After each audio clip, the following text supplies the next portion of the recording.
about to start the immediate arrival of the president, and then we'll proceed with the program. Okay? Okay.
Good morning, everyone. Before we begin, I would just like to ask everyone to please silence your phones. If it's anything important, I just kindly remind you to please step out the room so you can answer it. We want to make sure that everybody who's going to be presenting gets the opportunity to be heard and given that respect. All right? So without further ado, why don't we begin?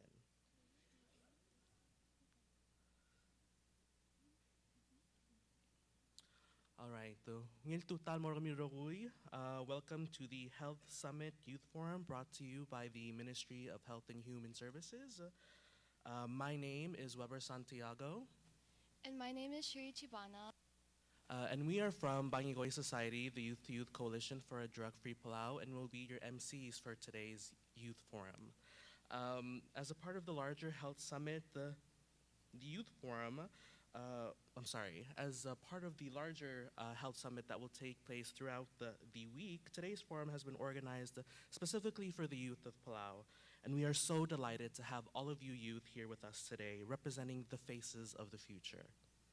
At this time, I would like to acknowledge our special guests, including but not limited to the Honorable Afaro Urbalau, the Minister of Health and Human Services. Not limited to, I'm sure there's other special guests somewhere that I haven't recognized.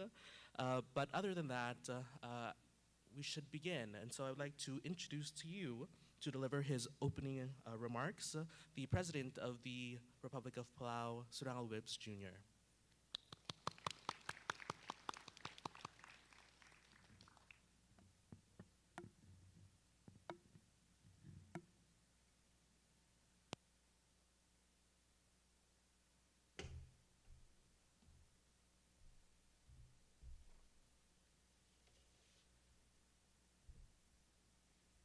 Wiltutao.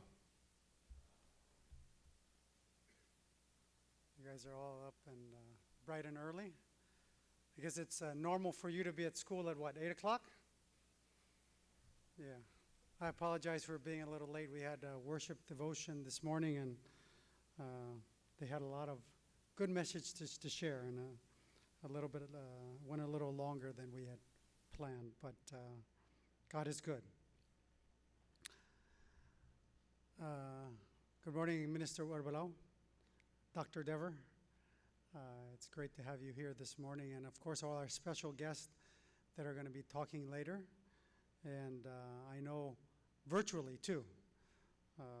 One of them I had the opportunity of meeting this summer, and it's always inspiring to meet young people who are dedicated and committed to what they are doing and really shooting for the stars. So, am I going to speak in Palauan or English? So, we have to go to so we have to go to eh? Palish? Oh. Aktir kamilu usal mora rubukul belalo asingira del milisia awal spela tigingeth el togor belao le la gatingeth de kadam la modega da other belao moise di البيبيرا تايمين موبيوت ترجيد أم لغة تقرأ مريجل لين عب تقايجل تقرأ بلا المودع السيد السماض السمودي سل ضم ده سونيل تقرأ مريجل دي أملي مقتكر تيال الدبير الالتوتاو أو بقوميل مجرد هذا الميل الجميع أوك موليس أيجلوا الدسويو رتقل تجال لما لوبن عمر الليلة التغورة أكليسيال ما أبدين أدر بيلاو هل درغميو أسيد الواسين نرى لذر روغوي دي سيلول دسويو سير نغريو. Your voice is an important voice in shaping the future of your health and our health. This year, administration agad umra lwase girel ragar sel lwase kada investing in our children, and the investor ang agad ang degal dil lungil school will taten mono tungil sensei ngari ang ilgal ndirakal girel ayer ogul dongul ngia rolek lang kami mom sisi mendirakal girel ungil mendirakal dil ngari atilo orus ayobo marungil toktang ndirakal klo tutrela alungil al desweth I see makora ulmesora singaraigel ngia challenges magikarela ada face rel al sils rablulat to saying the top 10 things that young people face are injury, self-harm, substance abuse, mental illness, lack of physical exercise, teen pregnancy, AIDS, STDs. Are we immune from those here in Palau? No? Aigel gul masa. Instead of asing osisul challenge in mergi taratar belau.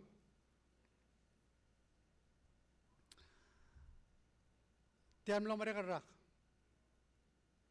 This last year, 18 people lost their lives to car crashes, injuries, and suicide. Those were all preventable. You see? Imagine if we could prevent all of those by making the right choices.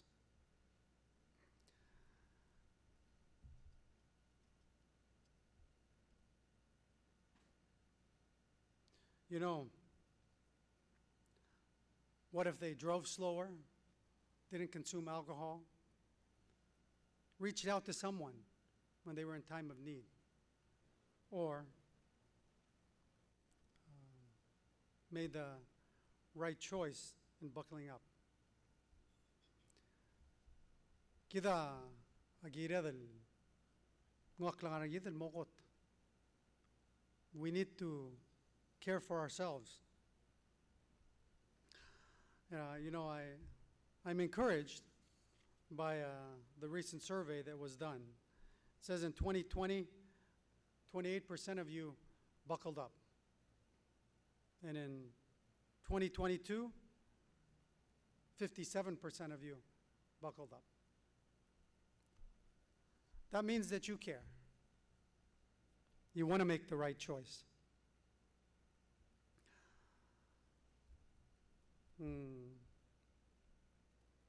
But we still have 100% to aim for, right?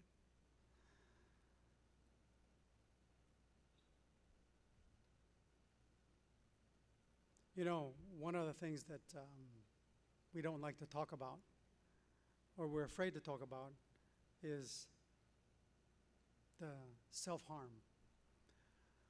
And it saddens all of us that in the last 10 years, almost 50 young people, all men, have taken their lives. We see? And I think we need to all take a moment and think about the recent young man who just took his life. And think about why these things happen. You know, albebira time ang kada mal mo maring laklangar. Mo say? Mo de kada senta sa dan mo da during. Mo de kada dangil wasing katyang makara kada tuwa dangil tilatail. Di ngari silo no seorgi. Ako te kita kau salay, akhirnya terkaya sih, kita terkakat kak. Adam madil, menggiril, mau clothing iri rodeng, selada katsal diong royal. Ini yang ngari obisir kita rapi behavioral health, ilgira long no seorgi. Ngari sensor gitu. Dingom dengel wase atara hotel ngia aduli dumom itu tarmut selgida diblol kadangana tretal ada dia meskida abatogol Togol ngiam saksega dara dinga da luli del mom itu tarung. Toram regla da se bullying. Ya kora mulot kia time minister betur sera da magi karel buiga. You know, kita talaga dira ngabar tamaga adar belau. Sira kotten merbela Dr. Dever first grade sel first tel tol sorel lamka korang ani ase howli. Because you're different. To howli. Alakad howli kada fatso. I say. Ay gerogul kadokora aseng langal malo bengyan andigam gegarel togol ngia ablol mitu tarungut. Erulidel bebira time kadamo rulidel kadamo digidel mo atida treteled malo beng atida amadadan kaskeleth. I say. Di al bebira time seguid the ring al mergid ado yudil moratarad. Do yudil moratarad. Seguida arul tira rangal al bebira time modelo da sette morgir. Men clout tutrela abaida dolas mo sergot pura babel sebedel mlisia rendir arsalid. Moise magada mlisia irtir el bay melgo wil toy. Modelo se bebira time bring la double ticket ring. Len kada mga overtirang al moradal diom ka koragara bekel time. Moise so akplo lo maklat karang agalo ase rungal se lo mga koraga bibiliak mulo ase al sumang temirti abital o tengeme godersi abitang. That's much easier said than done, right? If they slapped you on one cheek, give them the other. Or if they throw stones, throw bread. It's not easy to do. But what we can do as brothers and sisters, as classmates, as friends, is realize that we need to encourage each other. You know, I was thinking about what I was going to talk about this morning and thinking about all the challenges that we have and the choices that we've made. In 2022, 32 people passed away in Palau for cancer-related causes. And Dr. Dever, I think most of those cancer-related causes have to do with life choices that we make, whether it's the alcohol we use, the tobacco we use, the bad foods that we put in our bodies. It's a choice. And we have to make the right choices. We have to make right choices, choosing the right foods, choosing what to put in our bodies, but most importantly, to learn from the past, not to try to repeat. You know, we're in this national gym. One of the things that this year that we're spending lots of money on, and I think the OEK asked the question, why are we spending $480,000 to send children to or youth to the micro games or to the Pacific Games? Di kita mtingin lo say a sports ang wirahel. Why say? A sports helps you build team spirit. And hopefully when you're playing sports, you make the right choices on what you put into your body. I know that Tom Brady just retired, Dr. Dever, but I know that he eats very healthy. That's why he's been able to win so many Super Bowls. And really is a model of, working hard and putting the right things into your body. You know, I think one of the most important things that we always forget is that we are blessed. Kada mara langal tangat belu. Kada ngal tangat kiera belul domrani waseng Dios amil skid. Kada ngal kiera belul ngia klaboko lengwil environment ri. Kada ngal tangat kiera belul gumda ngura waseng dia kanang song sakal ri. Kada ngal tangat belul sedelo Dios el belu.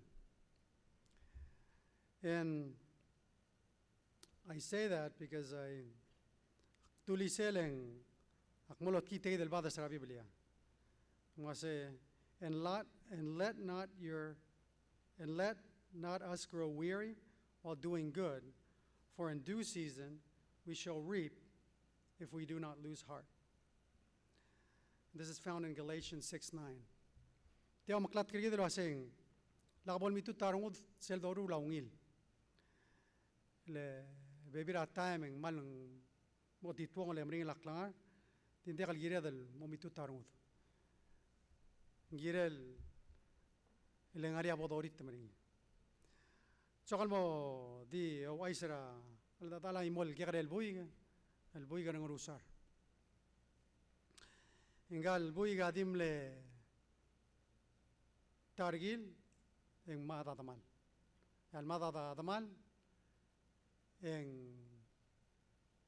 mirod el mora imora bugul mabil malbor tel darang okle ingalu ko bugul amath el ngara ongerul school ingal dalal mandiri kal mlath mumlo mlo kluk ta dalang okle eblo lo ay sana kal wase sel termel omalla emblo lo ay sana kal wase rungal di ko wase ngara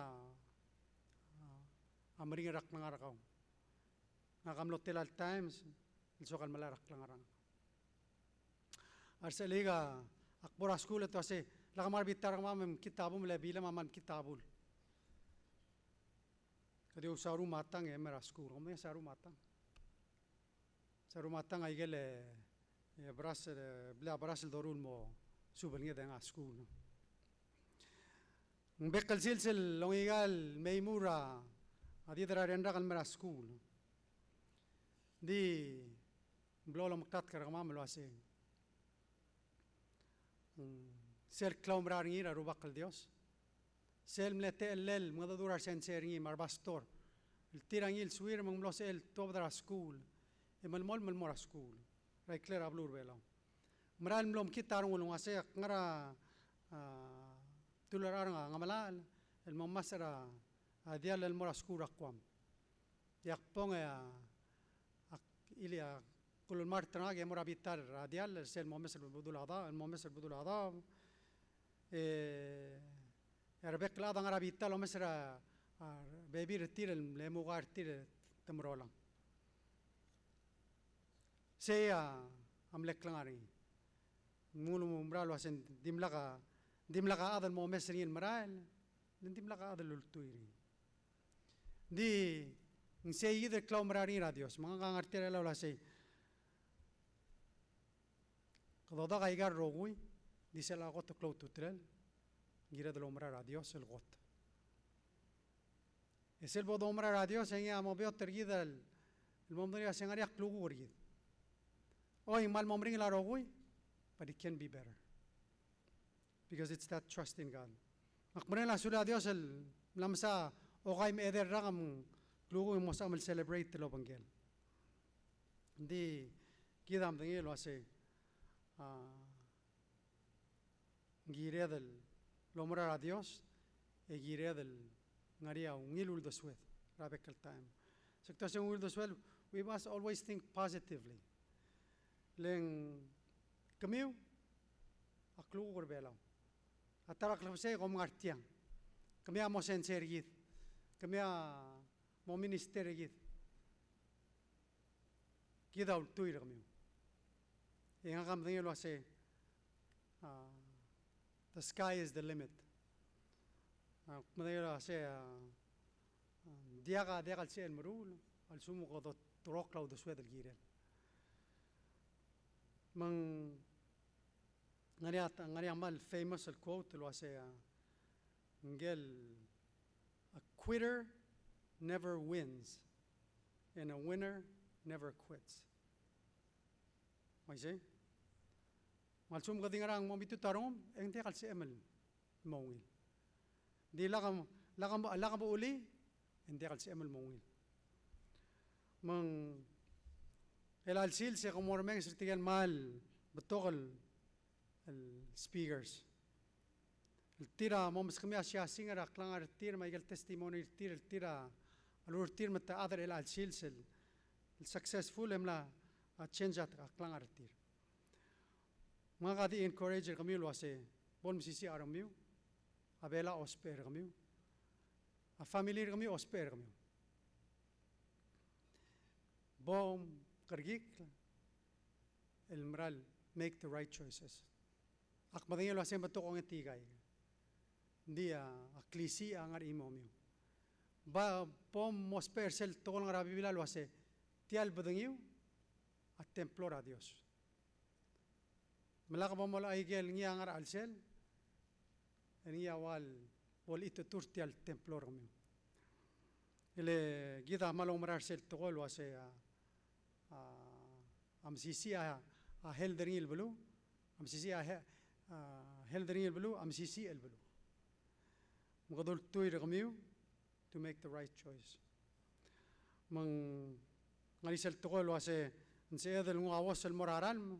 El ministerio wer belau din dekal se del forcerin mo malim mai se makamia nsel betoka alda du dia klisi angar kami. You have the power to make the right choice. Gida dingar tiang I want to encourage you to do all you can to make the right choice and put God first. God bless. Oman sulang.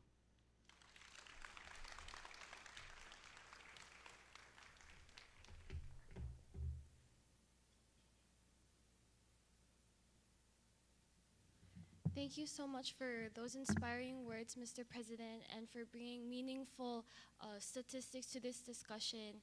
And that is the purpose of this forum. That's why we're all here, to provide valuable information that could help the youth and the build of their future, and to bring awareness and challenge and to bring awareness to the different challenges that we face as the youth.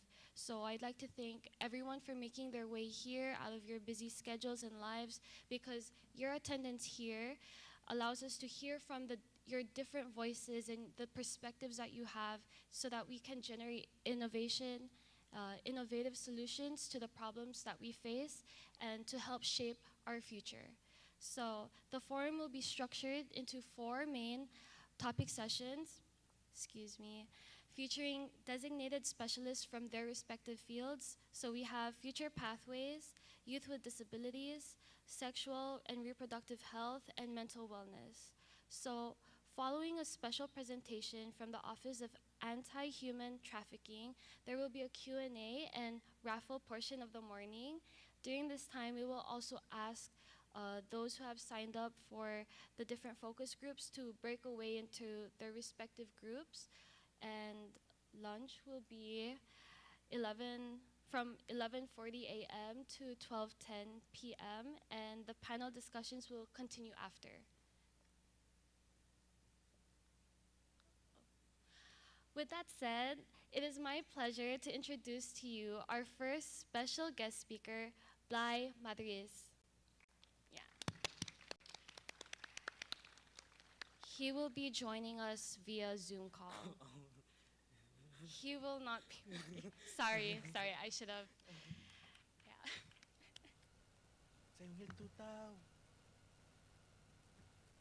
Talking to you guys.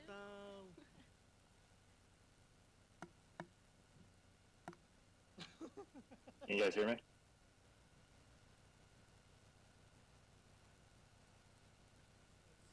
Yes, we hear you. Thank you. Okay, perfect. All right, awesome. Am I good to go? Okay. I just want to thank all you guys for having me out here today, and thank you to everyone who's involved in this and allowing me to talk about some things that are important to me for all of you.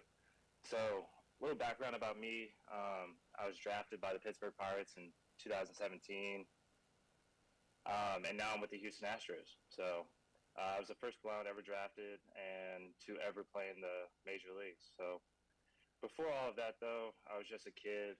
I've been very active in sports my entire life, and I've always been super competitive, no matter what it was, whether it was baseball, basketball, football, no matter what. So it's kind of the message I'm sending today. It's just super important for all you guys to get out there and play something, do something that you guys enjoy, whether if it's a sport or a hobby, no matter what it is. And I think the biggest thing that you guys will get all that is the friendships and the friends you make along the way and everything you learn along the way. And another great thing it's given me is like a healthy lifestyle and all that. So I encourage everyone to go out, find a sport activity that they love to do. But if you want to compete at a high level or anything, like you guys should want to, no matter what it is, you guys got to take care of your body. So that's why I wanted to like talk to you guys today about um, the physical aspect of your health and the mental side and the mental aspect of your health. So I just want to start off by talking about like your diet and your exercise. What you guys are putting into your body is extremely important and extremely like detrimental to what you guys do every day. So make sure you guys are eating healthy meals every day. Then I'm not saying don't treat yourself to like some sweets or some junk food every now and then, but 75% of the time you should be eating like high protein diets and vegetables and a lot of rice. I love rice too. So um, it's, it's extremely healthy. So then on the exercise side of things and taking care of your bodies and stuff like that, regular physical activity is one of like the most important things you can do for your health. Everyone needs to exercise and play any sport you love, take walks outside and simply get off the couch or get away from the video games or anything like that. Go explore, find new things to do because you guys live in one of the most beautiful places in the world. So I wish I was there more, and I hope you guys take advantage of that. And I miss it. So, and like exercise will just improve your overall mood and just your mood and your energy levels and stuff like that. So you guys need to take care of your bodies and take care of yourselves because if you don't, then it's just going to take a toll on you for the worse. So make sure you guys are taking care of yourself because if I know if I didn't, I wouldn't be where I'm at today. So then another big thing that people forget about is like how much you guys are sleeping. Make sure you guys are getting good rest. Make sure you're not staying up late and staying up till 2, 3 a.m. not doing anything or just sitting down, laying down. Make sure you guys get good sleep, or else you guys are just gonna lack during the day. But so that's like health and like your exercise and all of that is really like half the battle. And I think the mental, like your mental health and the way you go about that is even more important. It's definitely equally as important. I think it's more important personally. Um, you guys really need to focus on the relationships you guys are building right now at a young age because these friendships that you're making now are going to carry on for years and years to come. So everyone you're meeting now is going to be you guys need to make friends with and have that connection with because you never know when you're going to go through something, you're going to need someone to lean on, or when life throws something at you and you need advice or you need help, you'll have someone to go to. So as you guys are building relationships right now and you guys have your best friends in school, no matter what it means, best friends on your team, no matter what it is, you guys need to make sure that you cherish those friendships and you guys are able to build that trust between one another as a group, as a community. So I think that's super important because the worst thing you could ever do is be afraid of asking for help. Don't ever be afraid of asking for help. It's a part of growing up. It's a part of learning new things. And chances are, like, if you're ever going through something or if you ever have a problem or you're going through a tough time, don't ever think that you're the only one that's ever gone through it ever. So most of the time you find a family member, a friend, or just any loved one. I mean, you can reach out to me, and if you have problems, I'll try to help the best way I can, or find find you someone that can help. I know my aunt is in the school system, and she says that kids are afraid to ask for help sometimes. I don't ever want you guys to feel alone or feel like you can't talk to anybody, because most of the time, someone that you're going to ask, or someone older than you, has probably gone through the same problem and can help you and find a solution no matter what. So just make sure you guys cherish those relationships and build that trust between one another at a young age, because that's just going to help your mental health over the longevity of time and help you get through things, because life is hard, life is tough. So make sure you guys are building those relationships so you guys can trust one another within a community and within a school or within a team. Like, you have to be willing to talk to people. So spread love around the community and help each other out with your problems, and it's going to make it a whole lot easier on you. It's going to make you want to go out, exercise more, and it's going to make it easier to just get through life, because life is hard as it is. So that's kind of just, I know that's pretty easy to say, and it's really hard to do, but exercising is huge, and you have to take care of your bodies over the course of time, or else you're going to grow up not being able to do the things that you want to do in life. So make sure you take care of yourselves. Go outside, play baseball, please. So I know that's an amazing thing that I'm hoping to come back and do. I want to run. I want you guys to be a part of camps that I want to put on baseball clinics, and I want to be able to provide all that stuff for you. So I'm looking forward to doing all that for you guys. So in the future, so you guys can get out and learn the game of baseball and hopefully replace me in the major leagues one day. So I don't want to be, I know I was the first, but I know I'm not going to be the last. So I want you guys to go out and continue to strive for greatness and be the best person you can be every single day. So is there any questions?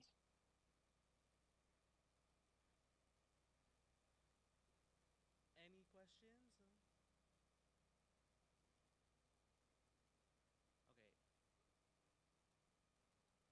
Okay, I have a question.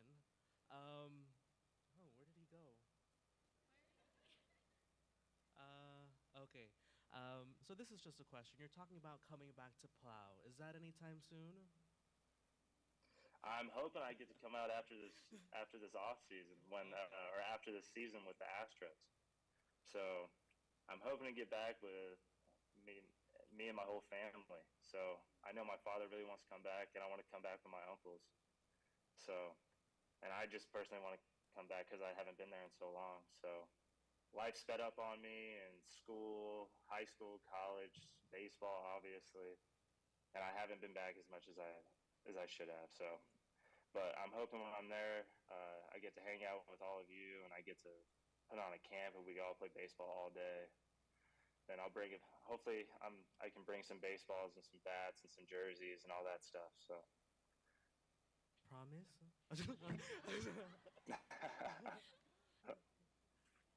I'll take your word for it. Well, Nira, Minister of Tourism, how can we get you to wear a Palau hat? How do we get you to promote Palau when you play baseball? Bring some of your I'm having a tough time hearing. Oh, did you hear what I said? No, I lost it. How do we get you to wear a Palau hat in your next Zoom? And how do we get you to wear more Palau jerseys when you play? We need tourists. Sydney, can you type the question? I'm having a tough time hearing it over the I think I'll just over the repeat speaker. it. I'm sorry. I think I'll just repeat it if you can hear my mic better. He's asking, as the Minister of Tourism, how can he have you wear a Palau hat and just more Palau stuff on you? I mean, if that makes sense. So Palau jersey, as he said. A Palauan jersey? Is that what they're saying? I think he said that, yeah. Oh, I need one. I need one. You guys need one. I think we need to get on that. So I'm wearing number 66 again this year, I think. So I think we all need number 66 jerseys somewhere just for the debut. I would wear one 100% every day, probably for warm-ups every single day, if it was given to me. So I think that's something that you guys should get together and create. and we can make happen.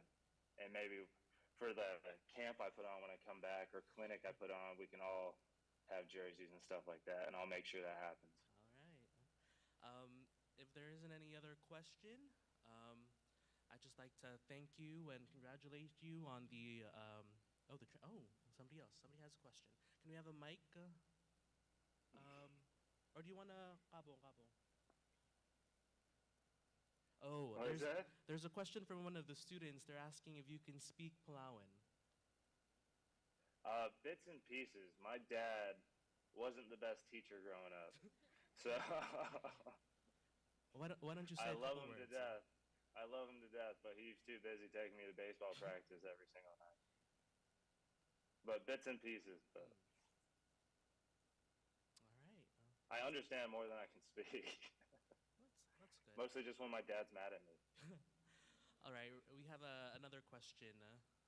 Kabong Ubi. What's your pre-game ritual?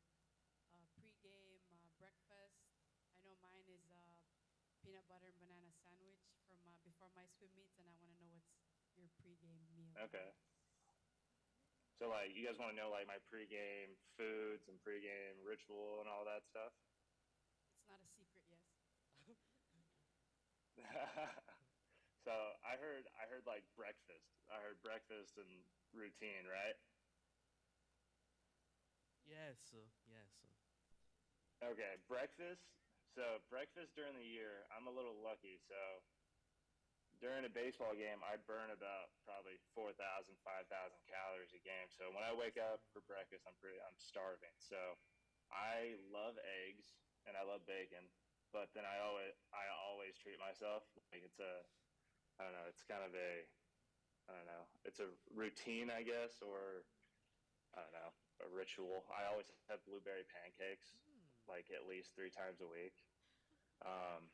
I feel like I've always had my best games when I eat blueberry pancakes before them. I don't know why.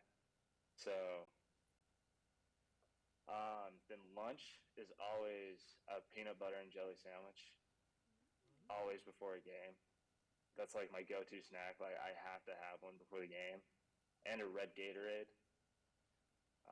That's just I don't know. Me and my dad started that when I was younger. That I love red Gatorade. Then I would always have that either when I was playing or whenever I was sick. I thought it always made me better. But yeah, then dinner is just a free for all. Sometimes it just depends what they have for us and all that. All right. So I'm just gonna ask one more time. Is there any question coming from the audience? Okay, Giru. We can have Giru the mic.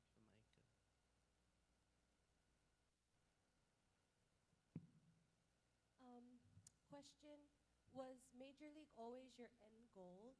And how, if any, was there any challenges you faced along the way?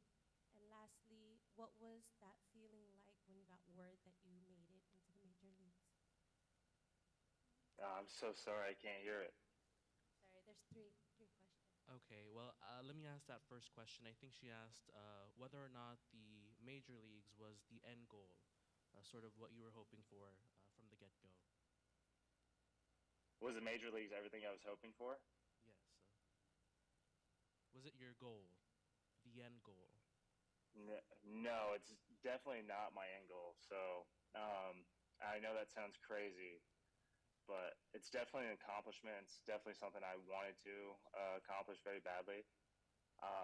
But now that I got there, I had to kind of make new goals. You know what I mean? So they always say, they have a saying in the major leagues, it's hard to get there. It's even harder to stay there. So that's kind of what's been in my brain the past like off season through my first experience in the major leagues. That it's really hard getting there. Then I saw every single day how good everyone was while I was up there. But I also had to remember to have the confidence that I'm there too, and that I belong there, and I got there for a reason. So the next goal I set for myself is I want to be a Major League All-Star within the next 3 years. So to me, that's like the next stepping stone for me to help building my career step by step. So that to me is I think the next biggest goal for me is achieving an All-Star award. So then obviously being with the Houston Astros now, they love winning the World Series. So so I'm hoping that's the next ultimate goal this year. That's the team oriented goal, you know what I mean? That's not a personal goal. Obviously, like I'm gonna do whatever I have to do to help the team win, no matter if that's being a pinch hitter or being the everyday left fielder, center fielder, right fielder, first baseman. It doesn't matter what it is. Just kind of have to know my role and know my job, and whatever that job may be, just doing it the best I can. So that's like the day-to-day goal is just be the best I can no matter what my job is that day. But definitely ultimate goal being an all-star. Did that answer your question, Keaton? Okay. Does any student have a question? Oh, I see one right there. One from PMA. Abong ano,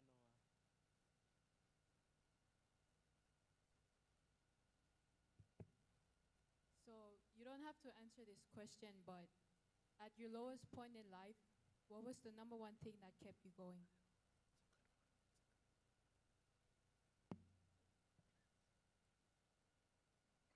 Lowest point in my life. So that was probably COVID for me. So I'll tell a quick story. So COVID hit and kind of stopped the world for everyone, right? Um, so I was with the Pirates at the time, and I didn't get invited to the alternate site where all their quote unquote prospects or players were going. So that really put me down, like, and didn't help my confidence at all with getting to the major leagues. You know what I mean? I always thought they thought very highly of me and that I was doing everything I could to help the team win or just be a good teammate, a good human being, no matter what it was. And I thought I've earned to that point an opportunity to go there. And when I called and asked why I wasn't going, they told me, I was like, yeah, you're just not in the plans right now. And that really, really hurt, like really bad. So that's why I'm big on the mental health aspect of things and why I care so much about it, because it was, honestly, it was, God, this is how good of friends I have is, and good teammates that I have and family members and everything. So they were the ones texting me, and they were going. I had a couple teammates text me who were going to the alternate site that that text me, and they were like, "Wait, you're not coming? Why aren't you? Why aren't you going?" And I said I didn't have an answer for them at the time, um, and they actually went into the coaching staff and asked, like, "Hey, why isn't Bly here? What did he like? What's going on?" Like, then they pleaded my case. It was like, he unbelievable teammate. He's great on the field. He works hard every single day. And those are the values that teams should value a lot more than money or anything like that. I value that. I value being a good teammate. I value being a good player as well. But I think being a good guy in the clubhouse and being a good guy off the field means just as much. And I knew I wasn't the best player out there, but I also thought I was better than some of the people that went. So it was definitely my teammates who kind of got me out of it, in a sense of them fighting for me that I should have been there and them having my back. So definitely my friendships helped me out of it. And they just told me, hey, just keep working, find any way that you can to keep working out during COVID, working out, hitting, fielding, no matter what it was. There's always, if there's will, there's a way to do things and to figure stuff out. Then another one was just being home with my family during COVID. So it was kind of a blessing. It was a blessing in disguise being home I had never had a summer at home. I was always playing in the summertime, so never had a summer at all to like go out. Like I didn't know what people did. They go to the beach, they go to the lake, they I don't know, hang out at the pool, whatever. So I got to do some of those things. So it made me appreciate life, and it also made me appreciate how much I miss baseball and how much I love baseball. So it's kind of right there. So I kind of just looking at things in a different perspective and trying to find the positives in every moment, because there's positives in every moment if you want there to be. All So you can't get trapped in the darkness, trapped in all the bad things happening around you. You just got to pull the light out of every situation that you're in. And so half and half, my friends, me, then just being around my family was just something I've never experienced in the summertime or anything like that. And all the stuff we were able to go do, even though it was COVID, we still like took family trips and stuff like that, like camping. We went camping. We went like we just walked over to the beach and stuff and got outside. And I enjoyed their time. It was time I never got to really spend with my family during the summertime or anything like that. So just finding the positives and all that, and making like just hearing that people had my back and hearing that they wanted me there, that made me feel like I was doing something right from a teammate standpoint and being a friend and all that stuff. So I know that was a lot, but that was the truth, and that's like really what pulled. That was a low spot for me, and that was what kind of pulled me out of it. It's just finding the good in every situation and good friends, good friends. And I hope I'm as good as a friend to them as they are to me. So Well, yeah. unfortunately, we sort of ran out of time, but I'd like to thank you, Blythe, for the honesty and for sharing your experience with the youth of Palau. And I think I speak for everyone in this room when I say thank you. Why don't we all say No. it? Can I have everybody say Sulang on three? One, two, three. One more time. One, two, three. It's all right. We have the rest of the day to work on that. But thank you, Blythe, for coming in and talking to all of us. And we hope to see you soon, like you promised. Thank you. I hope you guys get to watch me on TV a few times this year. Go Astros. Go Astros. All right. So continuing with our program, and with that said, it is my pleasure to introduce to you guys the first topic for our discussion today, and that's on future pathways.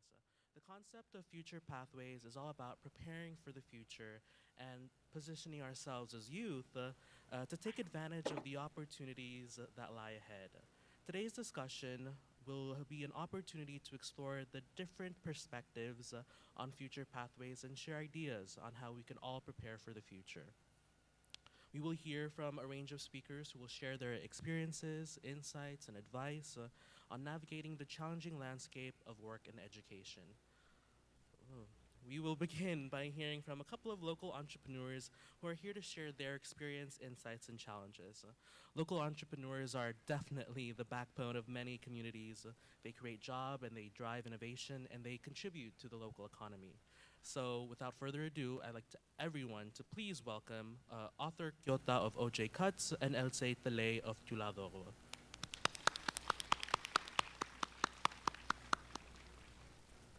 Yes. I believe, yes, if everybody can take theirs.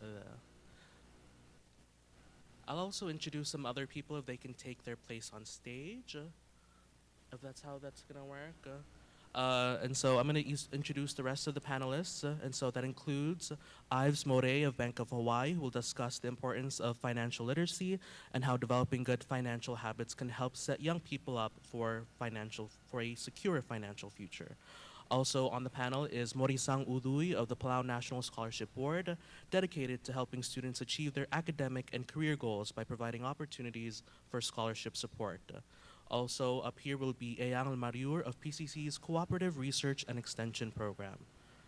Also on the panel will be the esteemed Dr. Gregory Dever of Palau's Area Health Education Center. And lastly, but not least, athlete Ayana Ringil will also be joining us. Yes, you can clap now. Sorry, guys. It's a work in process, and so I hope you can bear with us as we go through the day. And so, panelists, if we can start.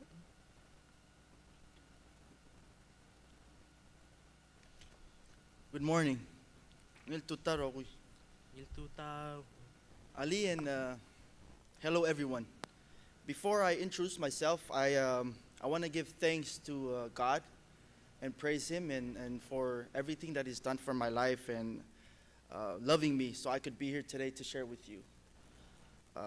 I would like to thank Minister Erbelau and the Ministry of Health and Human Services for giving me this opportunity to speak with you this morning. I'm very pleased to be here with you this morning to share my journey with you, and I hope my story can help you write your own story, a better one. My name is Arthur Kyoto, and I am the owner of OJ Cuts Barbershop. So my life wasn't easy when I was young. There was a lot of up and downs. There was a lot of struggles. There was a lot of failures, temptations, just a lot of battles when I was growing up. But God is so good that He got me through all of it and turned everything into positivity. So going through all the hardships and battles is why I'm here today. So I've always been interested in being in business. Business owner, I had dreams, I had goals, visions, owning apartments, condos, even sporting goods, restaurants, etc. I've always seen myself as a leader and a business owner. I push myself every day to be better and active in everything I do. I've learned to be patient, to start small, while thinking big. Never thought that I would own a barbershop in Palau one day. But it wasn't until a few years ago, while I was in Guam, getting a haircut and loving everything that I was experiencing there. The quality cuts and the brands they were giving me and just the experience of a barbershop experience.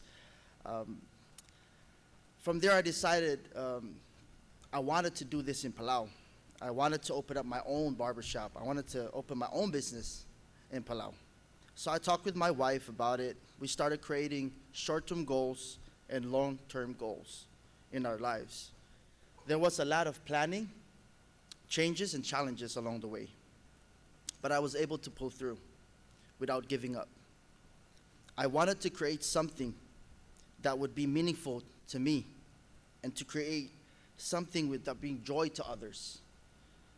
I saw something that is in need of Palau. I started pursuing it in order to accomplishing it.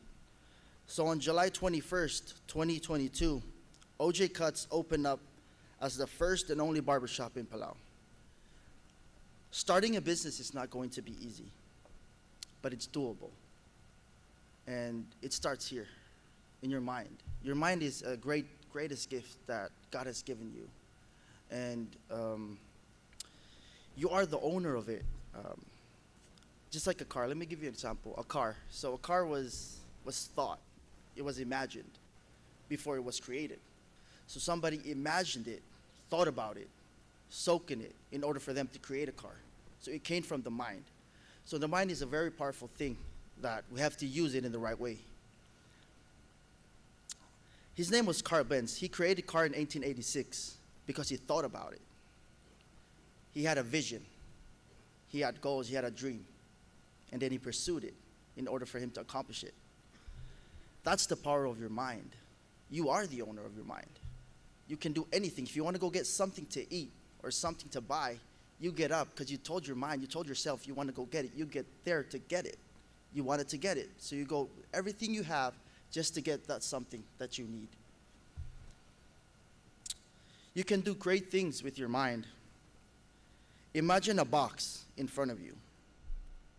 You're placing your thoughts into that box. What kind of thoughts would be inside? And that's a question you should ask yourself.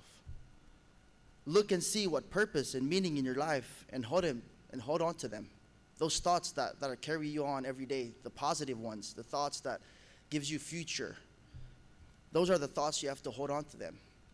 But whatever that is, anxiety, depression, anything that brings you down, it doesn't build you up.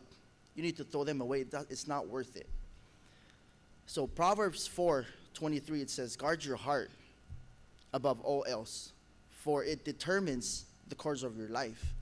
You have a life ahead of you, a really long life ahead of you. Yeah, I wish I was young and sitting here and somebody would speak to me about things like this. So I just want everybody to take a moment and think about who you are and know who you are before you do anything. Before you speak, you have to think. Before you act, you have to think. So you have to believe in yourself, have faith and in your abilities, be humble, have confidence in yourself to do great and amazing things. Your goals, dreams cannot be achieved without discipline, patience, and self-control. We need to renew and transform our minds and live our lives to be better every single day. Whatever you decide or whatever you do today affects your tomorrow. And that's very important. Whatever you do today affects your tomorrow, whatever you decide. You always have to seek knowledge, seek wisdom. Invest in your future, invest in yourself. You need to think, what can I be better? How can I be better? And invest in yourself. The past is done. We can never go back and change it. It is done, but we can change our future. Your life is ahead of you, so don't give up on your dreams, your goals, or visions. Because I thank God because of He has been with me, guiding me every step of the way. Because without Him, I am nothing. God has blessed me with everything, including the barbershop. So I just want to thank you guys for having me the opportunity to speak to you guys today about your future, because it's really important. And I've been through a lot. So your fight or anything is not over until you say it's over. Thank you very much.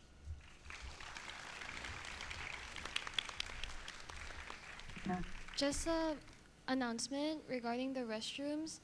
We are no longer using the restroom at the front. We have to go around to the back and use the restrooms in the back. If you need any assistance, when you go out, you can go and ask someone in the front to help you find the restroom. And also, any waste, please throw it in the bin and not the toilet. Thank you. We have our next panelist up, Ms. Elsa Tele of Tuladogo.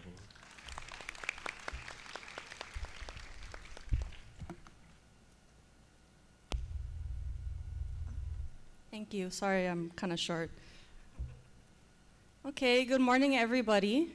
My name is Elsa Tele, and I'm here because I own a small business called Tuladogo Artwork. You might have seen me at the PVA night market selling t-shirts or stickers or doing face painting. You might have also seen some of the logos or t-shirts that I've designed over the years. If you've been into some local businesses like Miso Hungry or Arthur's business OJ Cuts in Orbeed, I painted the murals on their walls. I also painted the mural of the late Van Isaac that is across the street from the SDA Church in Orbeed. I'm honored to have been invited here to tell you my story about being an entrepreneur, but to be honest, I actually consider myself an artist first before anything else. When I was still in school, my classmates knew that I liked to draw, so they started asking me to draw on their binders, books, or even their hands or arms with Sharpies. Eventually, people started asking me to create designs for t-shirts for omangat and funerals, and also create logos for businesses. Sometimes they paid me for it, most of the time they didn't. And I don't regret doing those things for free. I was paid in goodwill from friends and family, and more than that, it gave me the experience that I needed to back my work when I eventually did start charging for things. Because eventually when requests kept coming in, I started to figure, why not start charging for it? in January 2020, I started a Facebook page and put up all my previous designs on it and applied for a business license. And Tiulodoko Artwork as a business was born, even though I had already been doing it all my life. That was the main mindset that I went into business with, and why I say I consider myself an artist first and an entrepreneur second. So I learned everything I know about being an entrepreneur by simply making things that I like and trying to sell them, or by saying yes to doing things that could challenge what I could do both as an artist and as a business owner. So today, I would just like to share with you some of those things that I learned along this lifelong journey. So the first thing I'll say is that we can't predict opportunities, but we can be ready for them. Is everybody here a senior in high school? Yeah, so unlike, I don't know if you guys have worked a regular 9 to 5, but for those kinds of jobs, you clock in, do an assigned set of tasks, and finish and go home. But being an entrepreneur means being more flexible about the ways that you earn your income. This means that most of what you will be doing is preparation. There are opportunities out there, but only for people who are ready. You could have 10 hungry customers who want to buy your food, but they'll only be able to buy the lunch that is delivered to the store for sale on time. I'll use an example from my own life to explain further what I mean. Setting up a fully registered business with a business license, a bank account, and regularly reporting taxes can be a lot of work. And usually there's an entirely separate person who does that for you, accounting. And that's why there's plenty of people who don't do it. However, this much upfront preparation allows a business to access a wider range of opportunities. Because I did that, one day I was forwarded a request for a proposal, or what we call an RFP. This is basically a job opening for a company to provide a service. It was an organization in Hawaii looking to work with an artist to create illustrations that were related specifically to Micronesia. Because I had done the necessary paperwork, I was in a position to be able to apply for this contract, which ended up being worth 4 figures, more than I had ever made at once at the time. I had no way of knowing this opportunity was coming my way, but I was ready for it when it came. Which brings me to my second point. Most of the time, we won't feel ready, but just do it anyway. In my short time on this earth, I've prepared for some big things: speeches, presentations, interviews, tests, competitions, today. And almost all the time, no matter how much you've prepared, you won't actually feel ready. When I was forwarded that RFP that I talked about, I was so intimidated by everything that they were asking for, even though most of it was stuff that I had actually done before. I was making me doubt myself because it was a big name organization and it was outside of my comfort zone. Even though I wasn't sure that I would get the job, I told myself just to apply. What's the worst that could happen? And I ended up being awarded the contract. We can practice and prepare and plan, but nothing will happen if we don't put our plans into action, even if we're scared to. And I'll be honest, sometimes the worst thing that can happen does become a reality. And that brings me to my third point. Failures will happen. Don't let that stop you. When you make big swings, you can miss pretty hard and embarrass yourself, honestly, sometimes. And for example, on that contract that I scored, I did fall behind. Issues came up that I needed to deal with. And in the end, I had to say that I was no longer able to fulfill my end of the bargain. I felt like a complete failure for not being able to deliver. Months went by, and one day I figured I would reach out again because I thought, again, what was the worst that could happen? They could say no. I could feel like a complete failure again. But instead, the opposite happened. They were happy to work together again once they understood the situation, and we signed another contract. I learned that even when the worst happens, not giving up is how you rebuild and move on stronger. And lastly, most importantly, you will not accomplish anything worthwhile without help. I can't stress how much you should ask for help if you need it. It's been said earlier by Bly, our superstar. Being self-made is a myth. The biggest stars and athletes, as you can see, all have support systems that they turn to when they need help. Running a business is hard, like Arthur said, and that's why big businesses hire entire staffs to do everything that needs to be done. As an entrepreneur, you are a business, but usually it's just gonna be you. Take time to ask for help when you need it. This can look like your friend taking time to listen to hardships you're experiencing as you get started, your mom or your dad giving you a ride to your jobs or venues. One that I've personally done, my cousin helping me out when I'm selling stuff at the night market. Although you should always pay your families and friends if they help you with money making, which I do. I can say wholeheartedly that I would not have gotten to where I am today without the help of quite a lot of people, especially people who believe in me and buy my art and invite me to participate in opportunities like speaking here to you guys.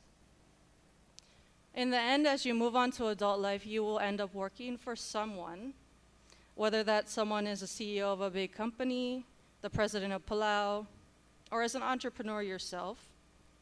You'll have to learn how to work with them.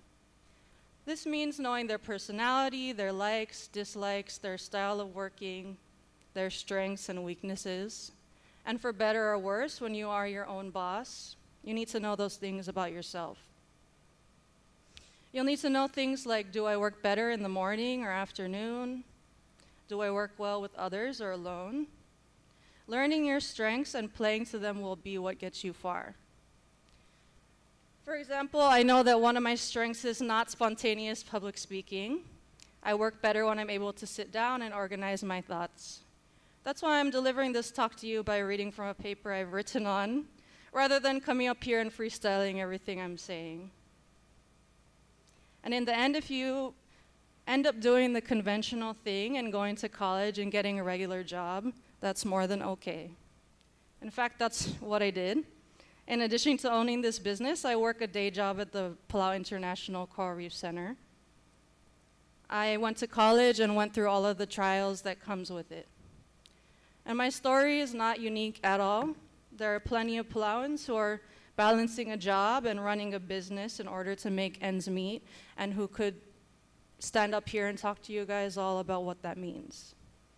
So all of the things that I said, being ready, never giving up, jumping in before you're ready, asking for help, knowing yourself, they all still apply no matter what you do.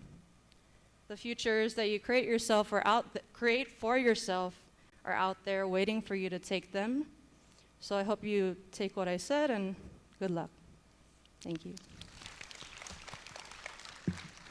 Thank you, Else. Just another note on that bathroom. Just because we love announcements so much, I'm going to give it to you again. To please refrain from using the bathrooms in the front. There's currently an issue. We're going to ask you to please use the bathrooms in the back. It is okay to walk behind the curtains and to proceed to the very end where the bathrooms are at. However, please refrain from touching the mats. The mats are for the Judo Federation, and you don't want to mess with the Judo Federation. So refrain from touching the mats, walk on the sides or in the middle, and then use the restroom and come back and take your seats as quiet as possible. Thank you, Else, for sharing, and thank you, OJ. It's really great to hear from young entrepreneurs who are really making a difference, and I hope all of you guys are paying attention and taking notes. So because of all of you guys are seniors, we have a bunch of other people who are willing to share with you tips on life after high school. And one of them is Mr. Ives Mode of Bank of Hawaii, who will discuss the importance of financial literacy and how developing good financial habits can help set young people up for secure financial future. Can we have a hand of applause for Mr. Mode?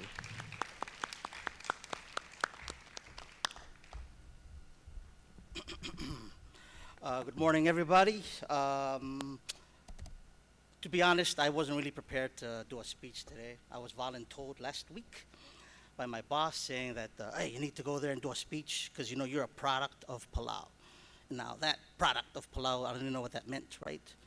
But then think about it. Yeah, I got the scholarship from National Scholarship Board when it went to college in Hawaii, came back, worked, and then took a scholarship to Taiwan and got, yeah, I'm a product of Palau.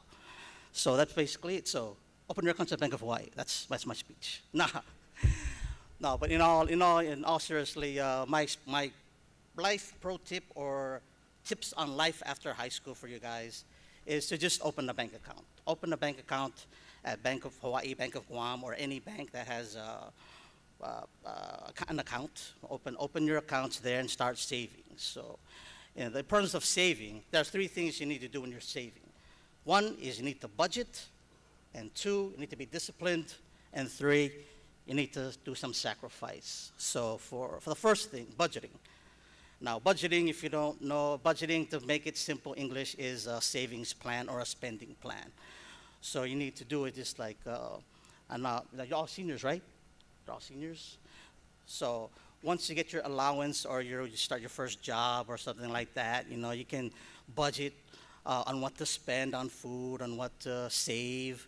So just think about the spending that you're doing now. Let's say you're buying $5 bentos every day for 5 days. That's $25 a week, which is $100 a month. That's $1,200 a year. So if you think about everyday spending and all your stuff and then you budget, you can actually just, $25 a week, I can put that in my account and just have it there sitting for a rainy day. And that which comes to the second part, which is discipline.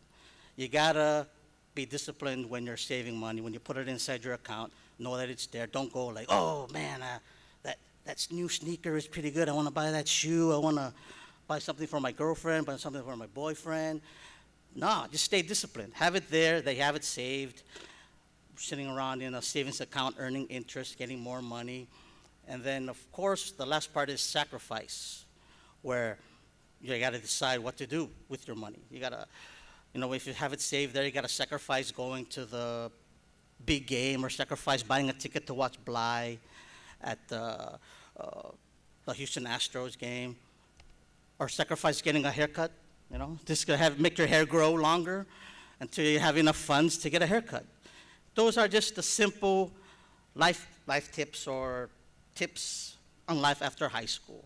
And I can just start going around rambling about the products we have in Bank of Hawaii, but that's not the point here. So, I get nervous. I ramble a lot when I'm nervous. So just say that. Those three you need to know before opening an account or opening an account at any bank. Just learn to budget, be disciplined, and then making essential sacrifices. So that's it. That's all I got. Yeah, keep it short. Three things: budget, discipline, and sacrifice. Okay, I was just checking if you guys remember. All right, so without further ado, I'd like to introduce our next speaker, Morisang Udui of the Palau National Scholarship Board, who is dedicated to helping students achieve their academic and career goals by providing opportunities for scholarship support. Yes. Woo! I have a PowerPoint. Meralungil to talakor kami rokoy. I hope just listening to Elsie, Arthur, you're inspired to do your best in high school and go on to continue your college education. And if that's your plan, ang malungil because sa Palau National Scholarship Office, ang masabiel ngosuraw in terms of financial assistance, which is why I'm here today. Ang nga kang Morisang Uduy, I'm the Student Network Specialist at the Palau National Scholarship Office. And I see a lot of familiar faces in the crowd. Actually, you all look familiar because we just did school visits and we visited all you seniors these couple of weeks. So this presentation is not going to be new to you. By the time I finish this presentation, you've become a pro at applying for scholarships through PNSP. So, okay, so let's do the background for the Palau National Scholarship Board. The National Scholarship Board was established back in 1982 through the Olbira Kalulaw Law, RPPL 2-5. And it consists of 7 board members, but currently there's a vacancy, so we only have 4 active board members. So, can everybody see our mission statement? You know the drill. I'm gonna have you guys read it out loud on 3. 1, 2, 3.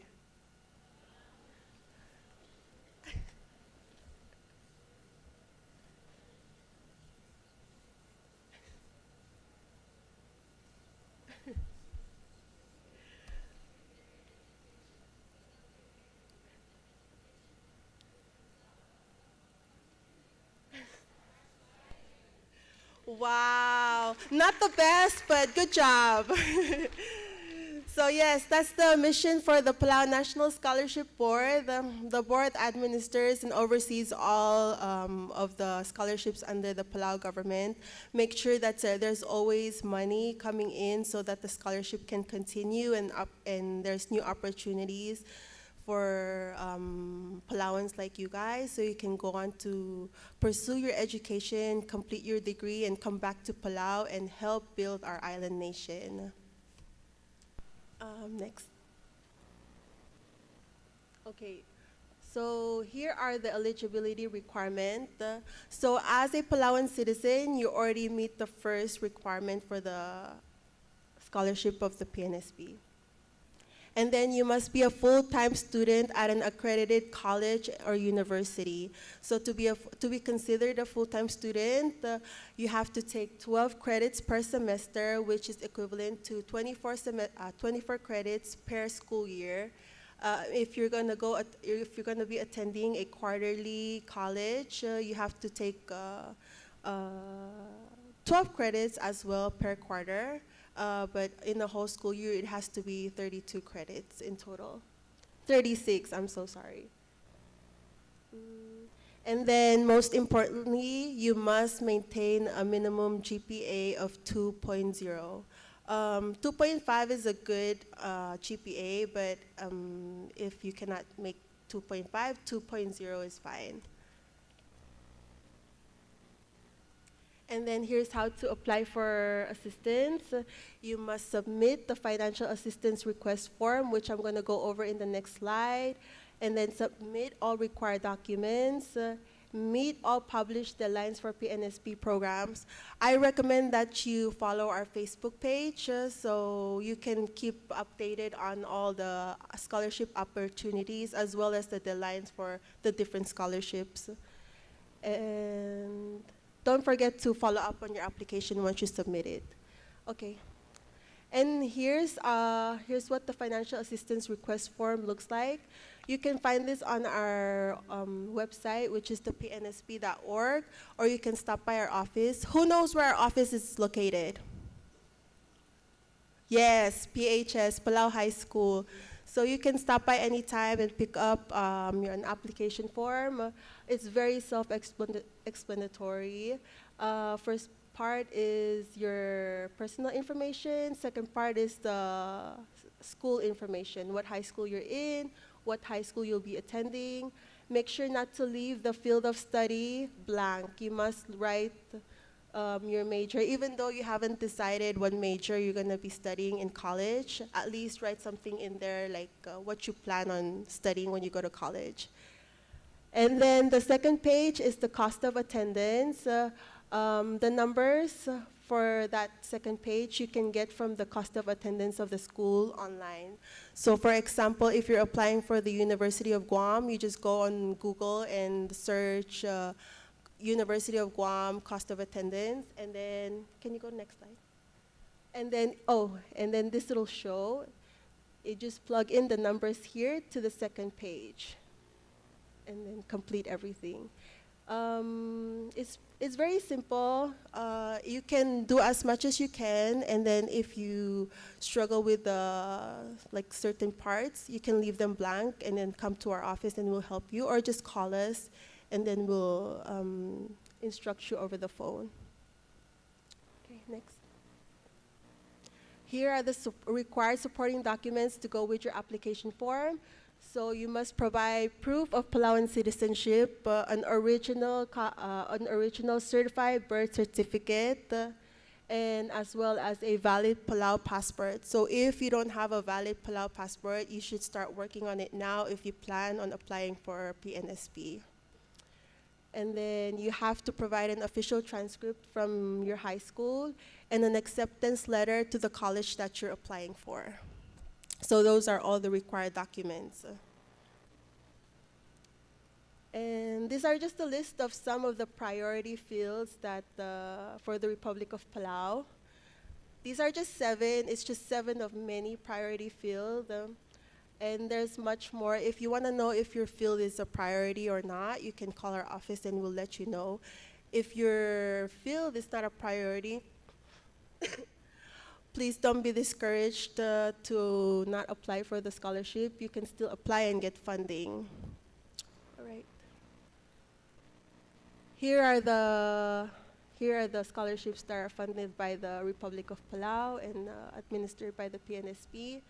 So number 1 is Palau Grant, number 2 is Palau Scholarship, number 3 is Palau Student Loan. You'll notice that number 1 and number 3 is highlighted. Those are the ones that you'll be eligible for because those are for freshmen in college, Palau Grant and Palau Student Loan. So you remember I said the minimum GPA is 2.0. So if you get a 2.0, you'll be eligible for the Palau Student Loan only. If you get a 2.5, you'll be able to get Palau Grant and Palau Student Loan as well. So a 2.5 is a really good GPA. And then we have we have number 4, the non-traditional scholarship loan. That's the loan, that's a scholarship for Palauans that are pursuing their education online and just here on island.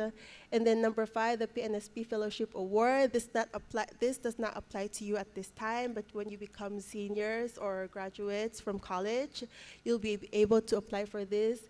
And then if you receive it, we'll pay your ticket to Palau, and then you can do an 8 weeks internship. And then during that 8 weeks, we also pay you stipend of $400 every 2 weeks. So remember that and apply for it when you're seniors. Okay. Here are the other scholarships that you can apply through PNSP and are funded by other organizations. So IRA State Scholarship, Ege Scholarship, Father Felix Ya, Kayanga Scholarship, Masami 6A Memorial Scholarship, Ngarart State Scholarship, Ngaram Languy, Ngiwal, and Speaker Tadawang Hotel Scholarship. Speaker Tadawang Hotel Scholarship is for those who are from Along State. Each scholarship is a different amount. If you want to know more information, you can call our office and we'll let you know. And then the lines are also vary, so you can also call our office and we'll let you know the deadlines. Here are the other country scholarship, Australian Award Scholarship, Japan, New Zealand. Taiwan government scholarship is open now. There's 2 types, MOFA and ICDF. So if you're interested to go to Taiwan, apply now. Next. And then here are the deadlines for PNSP scholarships. So April 30 is for the students who are in the Philippines. If you're going to school in the Philippines, you must submit your applications by April 30th. July 31st is the general deadline for everyone. So if you apply for July 31st, you're covered for fall and spring semester. And then November 30, if you miss the July 31st, you can apply for the November 30th, which only covers the spring semester. And then other scholarships, the lines are different. So basically, your responsibility, once you receive a PNSP award, when you complete the college, you must return to Palau and work to complete your service credit and make sure to report your employment status to our office. And then if you haven't done so, you should start applying for colleges, taking tests, writing your essay. Think about what you want to be one day and just work hard in school. And that's it. Thank you, and I hope you all go to college and then come back and help us build our island nation. Thank you. Thank you, Mori-san. I hope everybody was paying attention to that, understanding that you guys are seniors. That presentation should apply to everyone, right?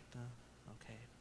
And so, without further ado, our next guest is Ms. Eyang Mariur of PCC's Cooperative Research and Extension Program. A hand of applause for Ms. Mariur.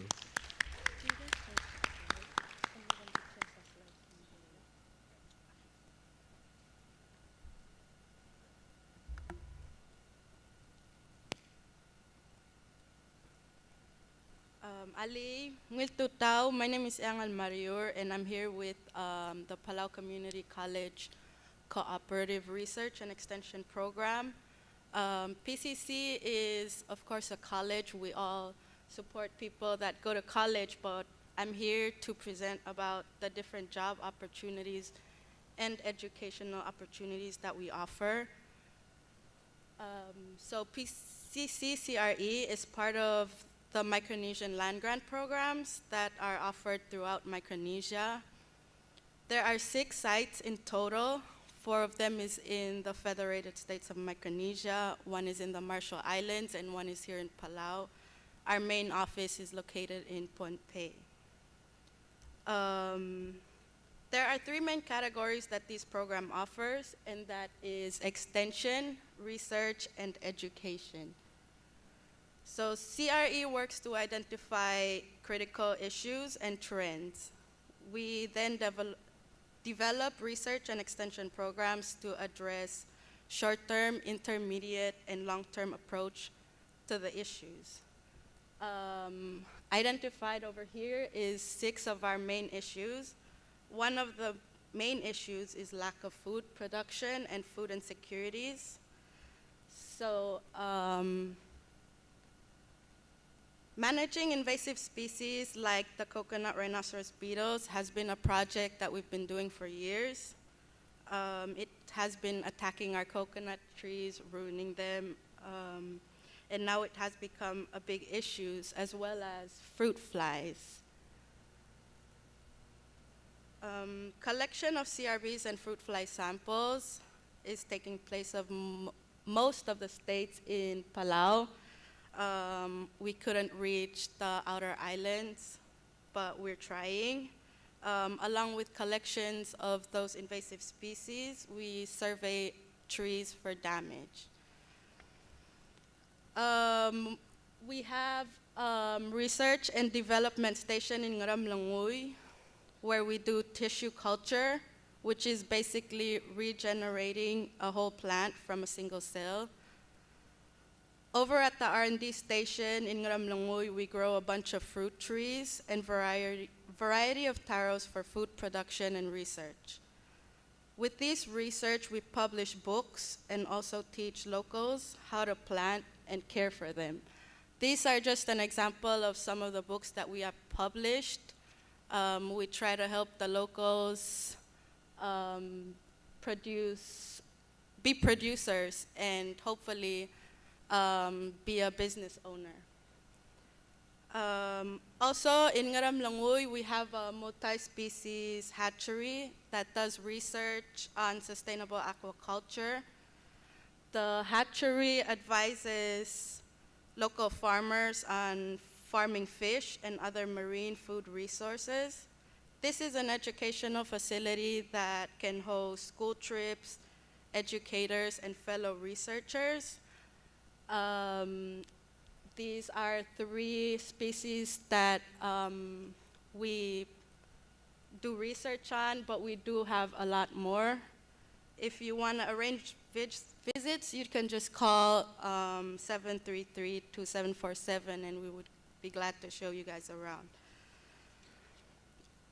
Also, one of our extension programs is on climate change with Sasha Kyota.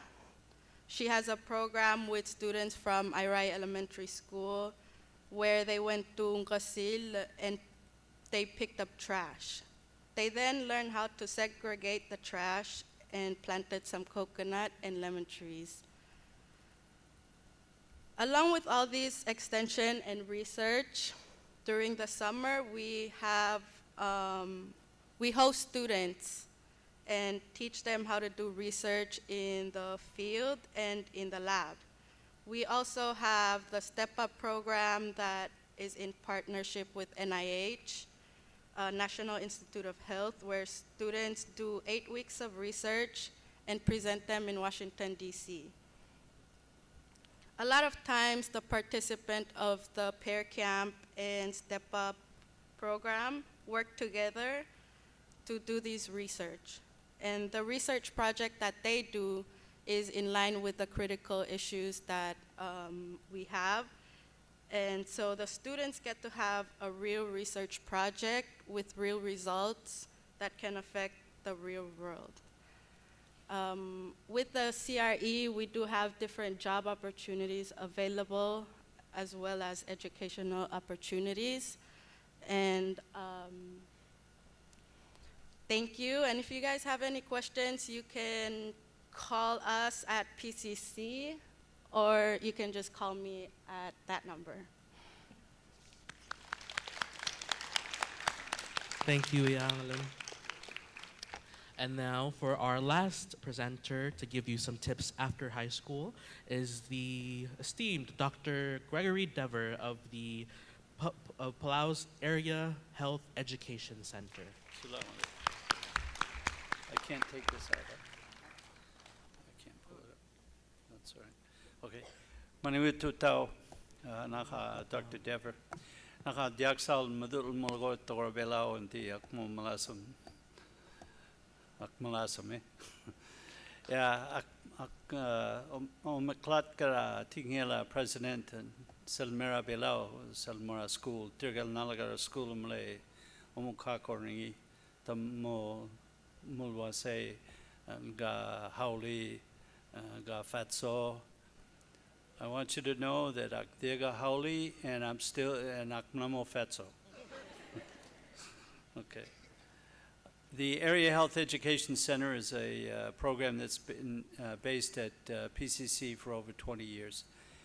It's a U.S. federal program and which we have access to because of the Compact of Free Association. The AHEC program itself is over 50 years old. And the whole purpose of the program is to promote, as it says up here, improve the diversity, distribution, and the quality of health professions. That's a mouthful, but really what it is to develop the pipeline to promote students at all ages to become health careers, people and professions, etc., whether it's doctors or nurses or allied health or whatever that's related to health. Okay. The mission of the AHEC is to improve the health of the underserved through education. So that's what we've been doing in Palau. Can you show the next slide? Okay. This is just a lot of verbiage which basically talks about how we're going to do it through the pipeline. Next slide, please. Don't worry, I'm not going to go through all these. But the ones that are in yellow are some of the accomplishments of the Palau AHEC, which I want to bring to your attention. Particularly, it's called the Community and Public Health Program at PCC, which is an AA degree program.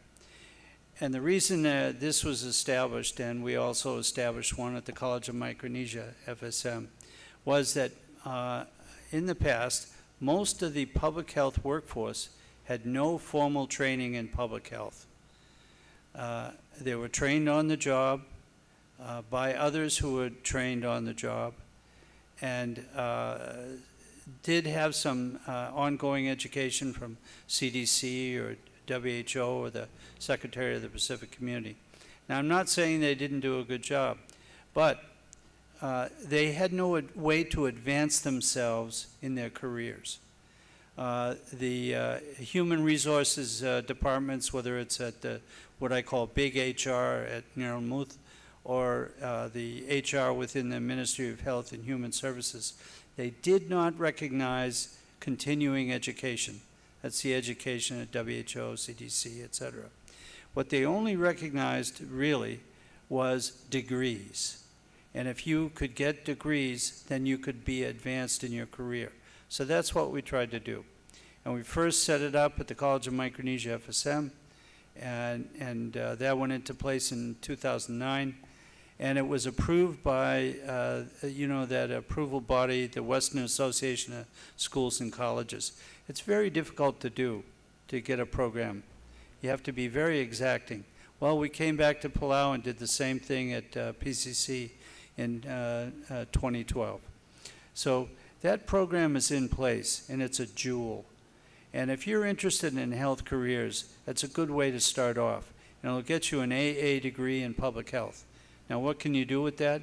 Well, you get a job working for public health, which to me is a big deal, okay, as someone who's worked with public health for years. Okay, the other thing is that you can go on and get a bachelor's in public health, or you can get a bachelor's in nutrition or any of the allied health courses.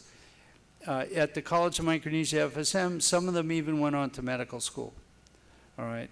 So if you're interested in health and you want to kind of go into it softly, I think taking this course is a good idea.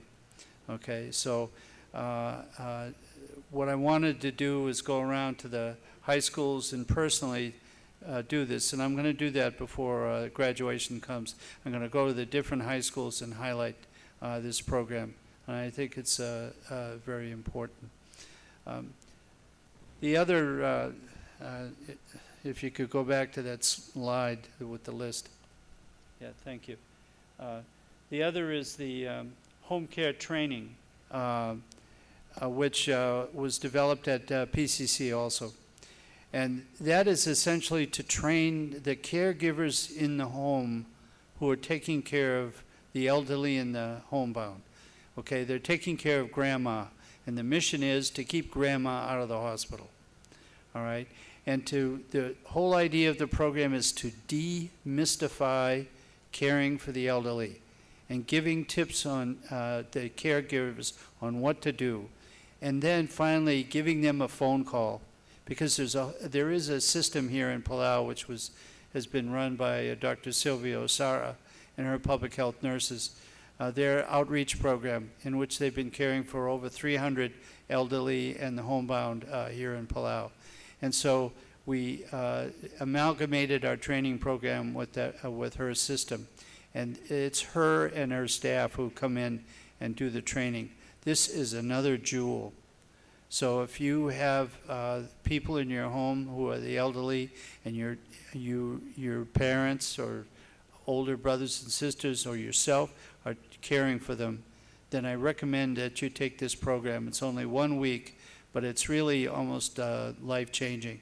When we have our little graduation at the end of the week, Dr. Talay is always there, and I'm always there. The graduates, many of them are in tears. It's because we demystified the whole process and gave them someone that backs them up. And for some, it's life-changing as far as that goes. The final one is could you show the list again? They really want me to get off the stage. The final list is the Ministry of Health and Human Services Community Health Worker Training Program. which is going on at Ngamatengla in Naremlingui, which is right next to the hatchery that's there. And this is a jewel, and I'll be talking about this tomorrow.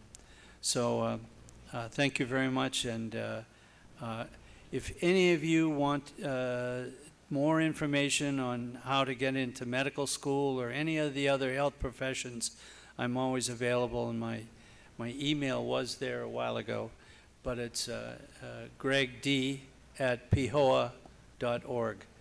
Okay, and my phone number is in the telephone book. Okay, all right, thank you very much. Mama Masawa.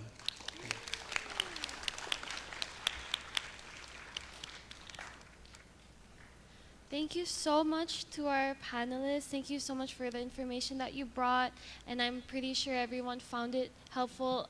I am a PCC graduate, and I found it really helpful, so thank you so much. And with that, we would like to move on to our next session, Youth with Disabilities. So you guys, thank you, panelists. Let's give them a warm applause.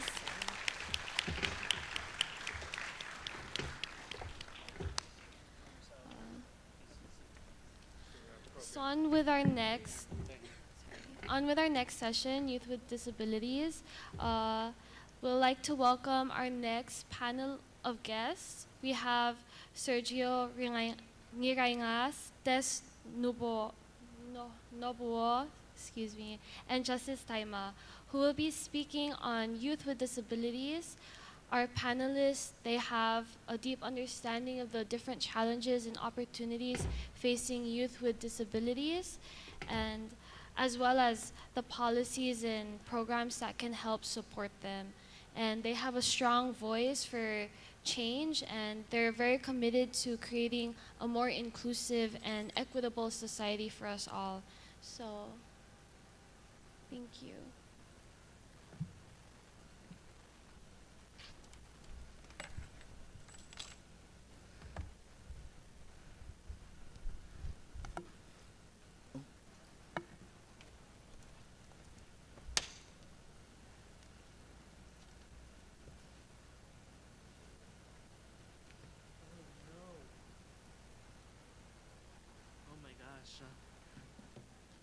Guys, I'm so sorry. If you guys can just sit on stage while we have the next presenter, then you guys can go immediately after. I forgot about our friend Ayana Ringin, who's been waiting patiently. Virtually. She's gonna come to us virtually to give her presentation. So apologies, Ayana. I'm sorry. I didn't forget you. I just misremembered. So if we can have Ayana up on the screen and to deliver her presentation. Thank you, guys. Ayana, yay, clap for Ayana.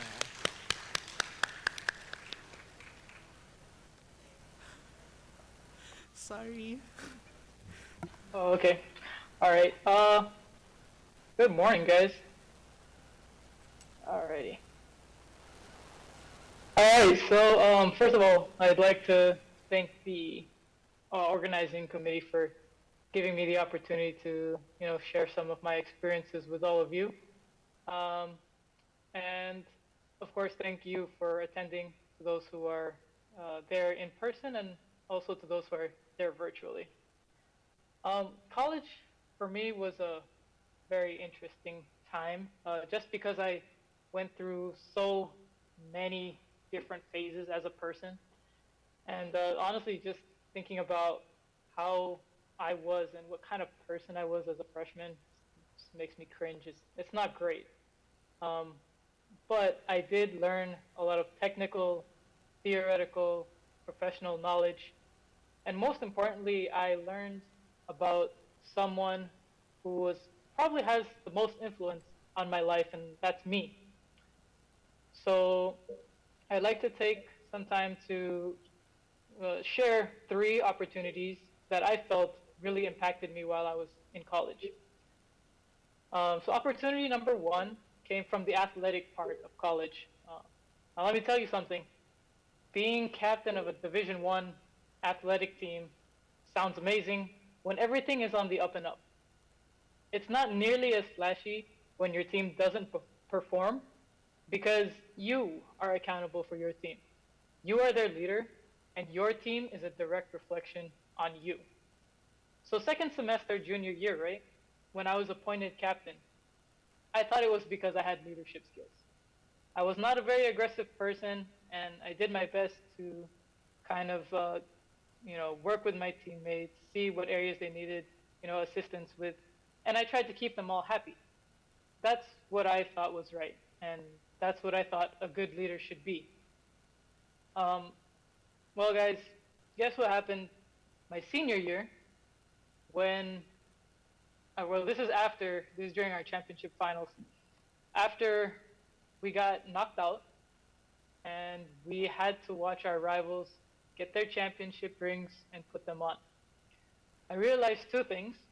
First, that I was never, ever going to get another shot at being a conference champion, and two, the more important one, that I was not the leader that could have led a team through a conference championship and came on top. Not even close.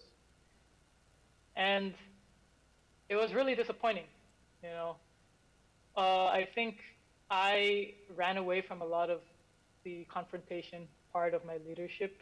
I thought that if I just, helped people and focused on their strengths and left their weaknesses, it would be okay, but it wasn't. And because I did that, I let everyone's weaknesses and, things that they weren't so proud of, I let them grow underneath the surface, and then collectively and coincidentally, they all popped up when it mattered the most, and that was at championships. So an opportunity turns into a lesson. A leader is someone who can give advice and be a shoulder to lean on. But a leader should also be someone who can look at their team honestly, figure out what are our strengths, what are our weaknesses, and then the most important part, act on it. And what I failed to do as a leader was have the strength, and I guess niceness to take someone aside and have a tough conversation with them. And because I didn't do that for 2 years, I allowed me or my teammates, my school, we all missed out on an opportunity at a conference championship, and that was on me because I was a captain. It was a very humbling experience, and I don't know. To this day, it's very disappointing because I can't go back in time and win that ring. It's impossible. But perhaps that's how we learn the most important lessons in life, is when it hurts. So the second opportunity that I wanted to talk about comes from the student aspect of college. As a student athlete, I traveled quite a bit during our season, and that translates to I need to have more conversations with my professors outside of, class, right? More than a regular student. And I know that everyone in this room have had some very interesting teachers throughout our lives. So I know that you know what I mean. I'll sort mine into, two different groups. Group number one were professors who supported my additional responsibilities as a student athlete. They stayed later hours to help explain theory to me. They helped me get my assignments done, get my projects completed. But group number two professors, right? Group number two professors were those who made me question if dropping out of college was remotely an option. I had a professor who gave everyone in our class C's for midterm, regardless of what your actual grade was, right? So you could be passing or failing the class, a core engineering class, but you wouldn't know until 2 weeks after final grades were done. So let's do some word math, right? The first half of student athlete is student. So if you're not doing your student duties, there is no way you'll get a chance to perform your athlete duties. And if you're paying for school with an athletic scholarship, then you're not looking too good right now. So the question that I pose to you, which group of professors do you think I learned more valuable information from? The ones who supported me or the ones that felt like they were in my way? And the correct answer is both. I improved technically and theoretically from the professors who I spent extra time with, but my self-confidence increased exponentially because of those professors who were in my way. And that's because I realized that I needed to have my own back to survive those particular classes. And this self-confidence boost played a really important role into getting my job today. Because, long story short, I was invited to a conference with, the top performing companies in the United States, your Apple, John Deere, Microsoft. It was that kind of conference, right? And I got hired into Molex, but I'm telling you right now that if I didn't get absolutely obliterated in classrooms in front of, my peers, my professors, if that didn't happen to me for multiple semesters and I didn't learn how to grow a backbone and support myself, I wouldn't be where I am today. So lesson number 2 for me is maximizing the interactions that you have with the wide variety of people that you encounter, because as humans, you can learn from both the good and the bad. Finally, opportunity number 3, which doesn't really tie into the student athlete role per se, but I thought it was important, and it's working a technical job while you're in school. I know I'm giving you more work, but hear me out. I had 3 internships throughout like my college career, and the common theme between all 3 was no matter how hard any of my classes were, right? And this is including my senior design project where I built an artificial intelligence. I had never felt like more of an idiot than when I was working a job in the field that I was studying. And sadly for me, that disappointment continued into my first role at Molex. So basically, I had spent 3 years, 75% of my college career studying a particular course. I got a job in that course at Molex, and then I realized I had absolutely no idea what I was doing. And to say that I was devastated it's a major understatement. I learned that grades mean nothing if you only know if you only know what to do in general, but you're not able to specifically complete the task that's set for you. And that's why I think working in a field that's tied to your courses is important, because it teaches you what you don't know. And then from there, you will quickly find out what type of work you enjoy and what type of work you don't. So lesson number 3 for me was understanding that there comes a point in time where you will not understand something, right? You're not going to get it, no matter how many times you ask someone about it. But if you feel excited to expand your knowledge, explore, learn something, instead of feeling stressed out and self-conscious, that's when you know that's the field that you're supposed to be in. So college is an experience, and to make the most out of it, you're going to have to do a few things. First, you're going to have to accept that this might be the hardest thing you've ever done so far. Working 30 hours a week while taking 5 engineering classes and training for a conference championship was not easy. And yes, that was all one semester. It's normal to feel disappointed, confused, and self-conscious. I know, because I felt that way, but I live to tell the tale. And the truth of it all is, these low points in your life are actually the perfect moments to learn about you. Recognize your strengths and your weaknesses, and then take a risk by using them to build the best version of yourself. It will not be an easy journey, but you will always have the support system behind you to help. Just remember to do the same for someone else when it's their turn. Thank you again, and good luck.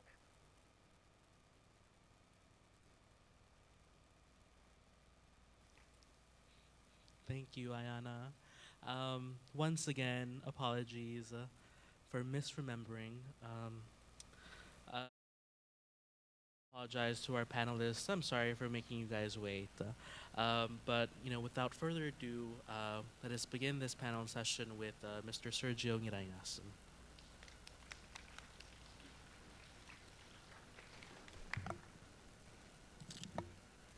Recording. Record.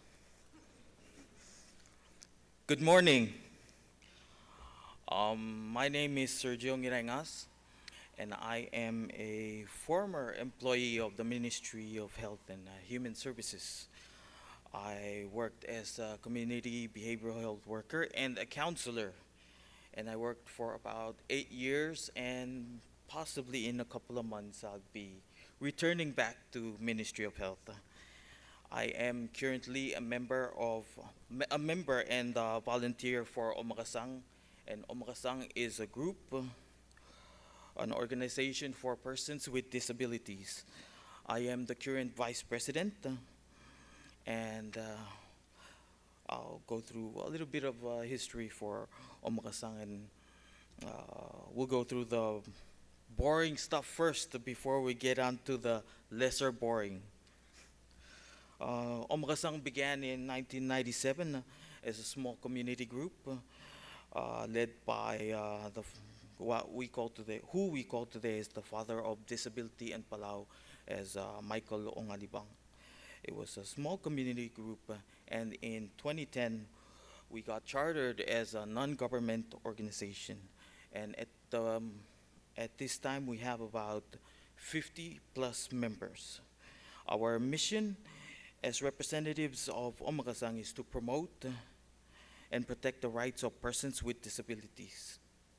Okay, so this is a youth forum, and I know I'm supposed to be talking about disability, and I think the group that would have been a better choice for this would be PPE, Palau Parents Empowered, as most of the time Omakasang deals with the adult members that are have disabilities. But we can make an exception. We can work on this. So going back to disability. What is disability? What is disability? A disability is a condition of the body or mind that makes it more difficult for a person with a certain condition to do other things that normal people can do. There are 4 types of disabilities, and that's psychological, psychosocial, sensory, and intellectual and physical disabilities, which are caused by many things that could happen in your life. Either you are born with it, there could have been an accident that caused you to have a disability. You could even have a reaction to something, and it will cause a disability for yourself. One of the most challenging part of working with persons with disabilities is finding the right resources or people to represent us or give us, the opportunities to perform or become normal members of society.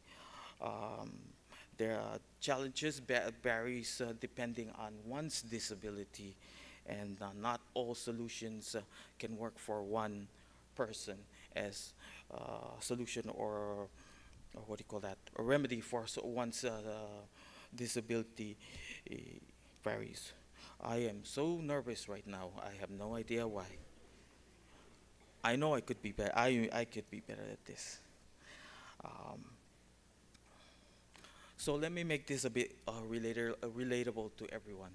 So we have to understand that we each have our own disabilities. One question. Do you guys have cell phones? Yes. What happens when you lose your cell phone? You cannot function at times. And then once you find your cell phone, how do you feel? Relieved. The happy hormones, the serotonin and everything comes back up. you are physically dependent on that cell phone, that little item. You're, it's a in a way, yeah, it is a disability. Other things that can be related are your parents. How many of you guys have parents that chew tobacco? Don't be shy. Come on, guys. What happens when they don't have their tobacco? They get high blood. They get triggered. Just the littlest thing will, make them impatient. And, 5 minutes. I got 5 minutes. Okay. I'm so sorry. Let me just move on to the challenges. Something that PPE, Palau Parents Empowered, and Omagasang can relate to as a challenge would be the wanting to be accepted by society, our society. We're asking for more people to give us more time, more patience, be more understanding of our situations. A couple of weeks back, I was playing basketball, and there were a couple of students from PHS. I'm not going to call out names because one of the person is here. And we were playing basketball, and there was one person with a disability. And I was impressed by the effort of one student who took the time. She saw that the student was having, her shoelace were off. So he bent down, this student, just to tie the person's shoes. And it's really impressive to see kids this day to worked.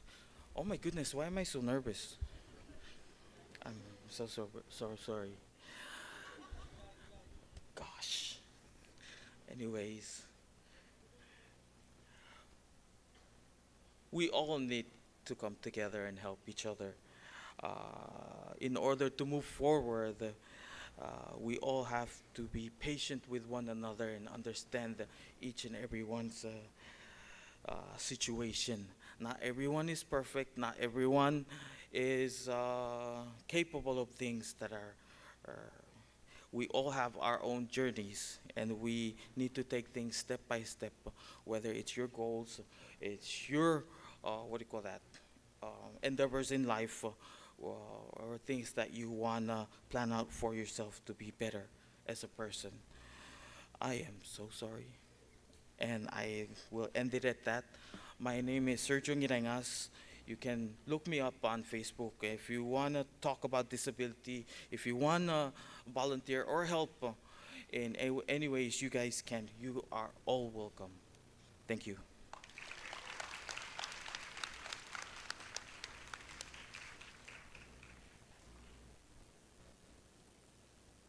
Thank you so much, Sir Sergio. You did such a good job.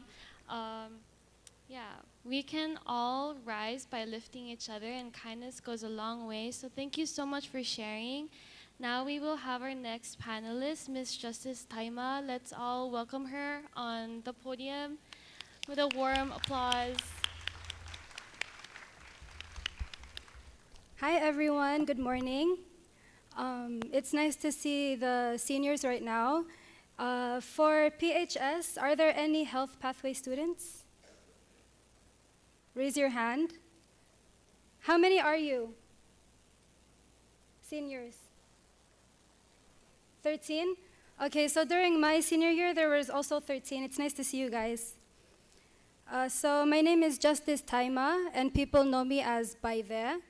And I graduated in 2014 from PHS, and I majored in health pathway. Yes, shout out to health pathway. And then for all the seniors right now, I'd like to see of hands of those interested in the medical field. I hope at least one. Okay, nice. The private schools? Okay, yeah, that's good to know.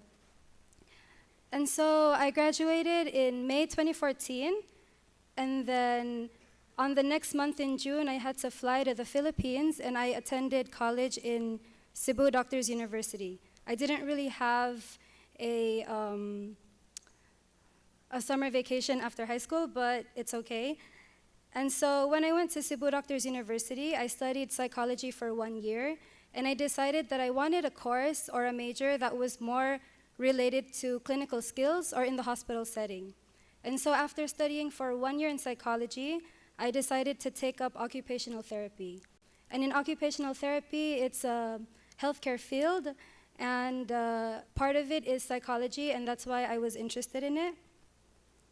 So occupational therapy is a 5-year program, and then the last year is meant for internship or being in the actual work environment where you actually have to time in the hospitals, work with the doctors and the actual licensed OTs, and then you time out after 8 hours of work, and then we go back to school around 5:30 p.m. to take exams, or it could be written exams or oral exams until 7:30 p.m. So that's the whole year. And then while I was on my 5th year, COVID happened, and so I had to stay there for another year. And so that's why I finished college in 2020, but it says 2021 on my actual documents. And then after that, I was on the special flight to come to Palau. So I was lucky I didn't have to pay for that. And then when I came in 2021, that's when I already had my degree, so I was able to do the PNSP internship. And then I was officially employed in July under Ministry of Education for Special Education. And so I'd like to explain the areas of OT. In occupational therapy, it's very broad. And so one of the areas is dealing with geriatrics or the elderly in the hospital setting or in nursing homes. And then we also have pediatric OT. Are you guys familiar with the term pediatric? It's for children. So we do occupational therapy for students. This could be like done in the school-based setting where we visit the students. And then another area in occupational therapy can be for mental health. So you could imagine seeing an occupational therapist in, for example, the BH or hospital, where we address mental health or mental health difficulties or psychosocial problems like depression, anxiety, or bipolar. And so I initially started my career in Palau under the Ministry of Education. And that's what I'm here to talk about, because this is the Youth Forum, and we're going to be talking about how I can provide OT services for students. And so the things that we do, or the things that I do as an OT, is I initially receive referrals from education specialists or teachers, and they tell me the name of the student, the school they're in, and the grade level, and then I go in to first do my assessments and to observe. Because with observation and assessments, that's where we can gather the data to see what are the students' strengths and what are their areas of need. And then after that, that's when we can start thinking about the goals. And so our assessments are mostly on school-based skills. So you could imagine me going there and then observing how a child grips a pencil, if they're able to trace lines, if they're able to write letters, identify shapes. And then also scissor skills. Are they able to hold the scissor properly? Are they able to perform the proper fine motor skills to close scissors? Can they cut over a line? And then in addition to the school skills, we also observe the child's behavior, if they're easily frustrated or easy to be affected by their environment, maybe they're sensitive to sound or something like that. And also assessments for the child's social skills, and if we need social skills training. And then with all that information, we design our treatment plans. And so I was in the special education program for 1 year and 4 months, and then I recently transferred to the Ministry of Health. So I was doing OT work for special education students or students that need with special needs. And then now I am currently at the Ministry of Health at the PT department. Maybe the health pathway students have visited before, and hopefully all students here or other students here are familiar with the PT department. And so now, from moving from school-based OT, I'm now in the hospital setting, and I'm helping patients that have experienced stroke or fractures. That could be like an accident. And we perform activities for muscle strengthening of the hands and also improving their fine motor skills. And so while I'm at the Ministry of Health, what I plan to do, or the services I hope to provide, is to continue working in the hospital, but then in 2 weeks from now, I am trying to go back to Ministry of Education. So I'll be employed by the Ministry of Health, but helping the Ministry of Education with students with special needs. So it's basically like 2 different settings at once, and only because there is a need for both of the ministries. And so I was, like, for relating to the youth, I would like to expand my services to help special ed students that are already enrolled in the program, but at the same time, I can use the avenue of Ministry of Health to reach out to students that are not enrolled in the special ed program and are the youth that are just at home and not able to access those services. Because when it comes to the OT services for special ed, a child is only eligible if they are enrolled.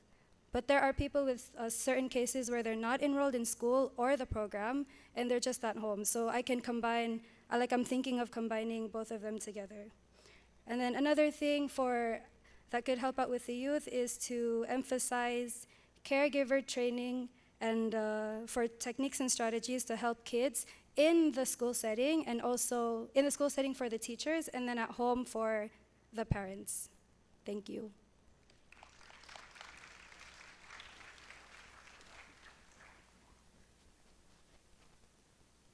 Thank you so much to our panelists. Thank you so much. You may get off. Exit the stage. Let's give them another round of applause, guys. Thank you. Now we will move on to the next part of this morning. We'll have a special presentation from the Anti-Human Trafficking Art exhibit, and we will have Lori J. Williams, who's the Regional Counter-Trafficking Consultant, International Organization of Migration. Ooh. And Amber Osima, from Office of Anti-Human Trafficking, Ministry of Justice. You may come to the stage. Thank you. Thank you. Thank you for the invitation to be here. We have some paintings that are on their way up to the front of the room. If they can start bringing them in.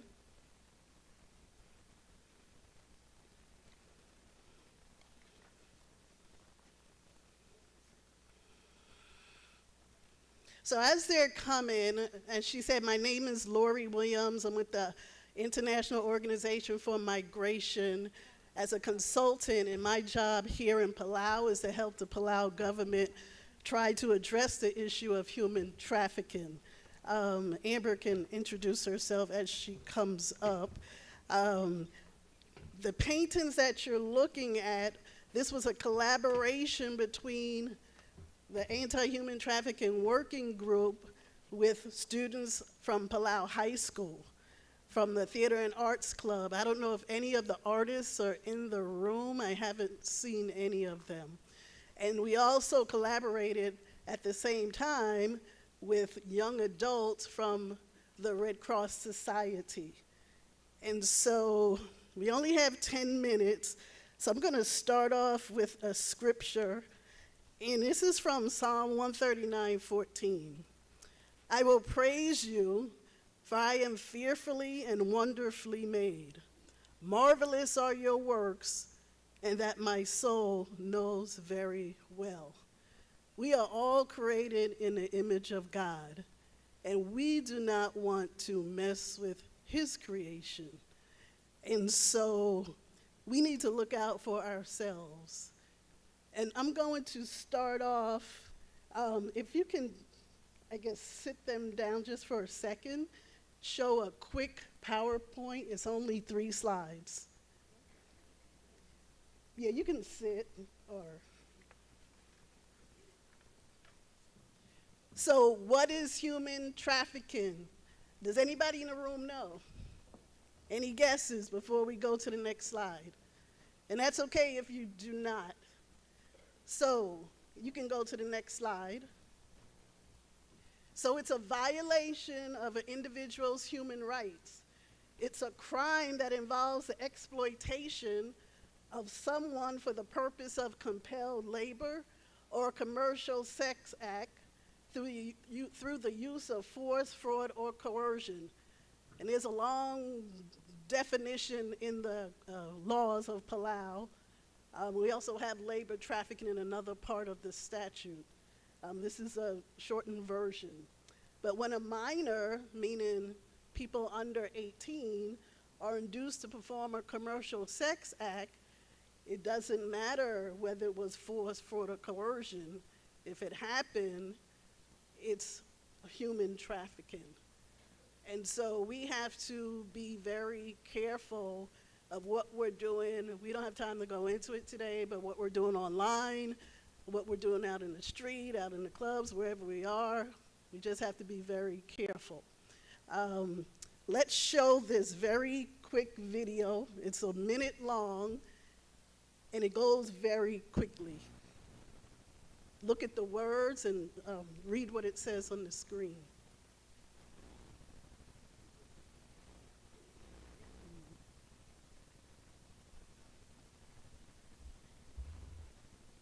She said in a second.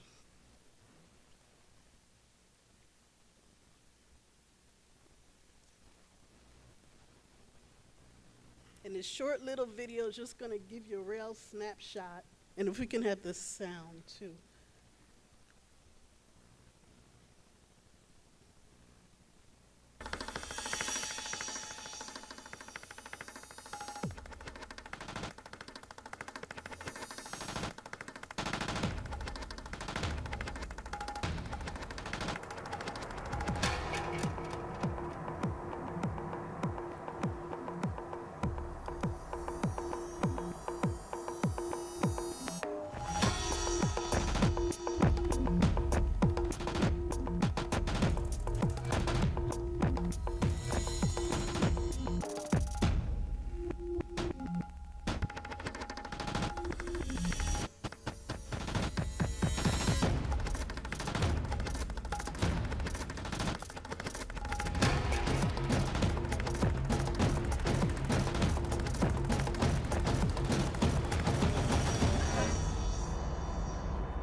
So in that 1 minute time frame, you saw all kinds of things it said. And this is not an updated video. I don't remember the year, but it's still pretty accurate. It depends on which video, which book you read, or what statistics. They vary. But it said, and you notice they will use the word slaves because another word for human trafficking is modern day slavery. And so that's another word you'll hear. In the very beginning, I believe it said there are 27 million slaves around the world. If you look at other statistics, it'll say 40 million. That's a common statistic that you'll hear. They're referring to people who are victims of human trafficking. Does anybody recall how many children they said were victims of modern day slavery? Remember the statistic? 50%. What about women? 80%. And what do they do for us? Make our chocolate, our coffee, what else? Sew our clothes. Somebody said something else? And pieces of our cell phone, and we'll get that in a minute. So right now I'm gonna switch over to the art exhibit, and then I'm gonna have Amber come up. So if you can stand, maybe you do one at a time. So the first one right here. So again, you can stand. These are high school students. What happened was we did a presentation. Your presentation is like 10 minutes. Theirs was longer than that. Based on the presentation that we did, they came up with these art pieces. So they internalized what they heard through our presentation, the video, role plays, whatever we did, activities that we did. We had them analyze scenarios. This is how they see human trafficking in their eyes, high school students, your colleagues. So the first one, some of them focus on labor trafficking, some on sex trafficking, and some just in general, human trafficking. This one is focused on labor trafficking. I don't know if you can hold it up a little higher. Look at the level of detail in this picture. I think this may have been, she's a freshman. And so this is a labor trafficking. You see the victims out in the field carrying these heavy loads. And the title is Walking Death. And this is what she said as her description. Overworked and underpaid, doing their master's bidding. And if you notice, which I didn't in the beginning, she has hands at the top. Holding, I said, what is that for? That is the trafficker. From her perspective, that's the trafficker controlling their every move. Very creative. Thank you. Next, if you can stand up. This one is called Domesticated. Can you come up a little closer? It says, can't talk, can't talk, can't disobey, just like a domesticated animal. And this one is very interesting. You see the tears coming out of her eyes. You see the help sign. There's also a barcode, because what traffickers do, they stamp you. Sometimes they stamp you with their name or some nickname they give you, because they want people to know when they see you, that's mine. That's my property. And so the interesting thing about this painting, if you notice where her body is cut off, the jagged edges for this artist meant that her life was being ripped apart. Next, thank you. Can we get the next one? And if you can come up closer and just turn a little so I can read it. This one says captive girl. Can you come a little closer? The girl in the painting is being held captive for sexual exploitation and is often treated with violence. She just wants to be free. And again, the help sign, you see hands all over. That means she's not in control. Thank you.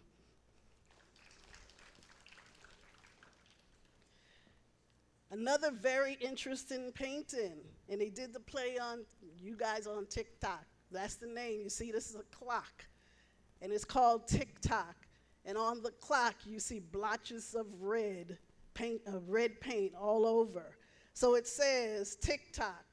This painting represents the blood, sweat, and tears victims of human trafficking often sacrifice while working long, hard hours for low and unfair wages. Very good. Thank you.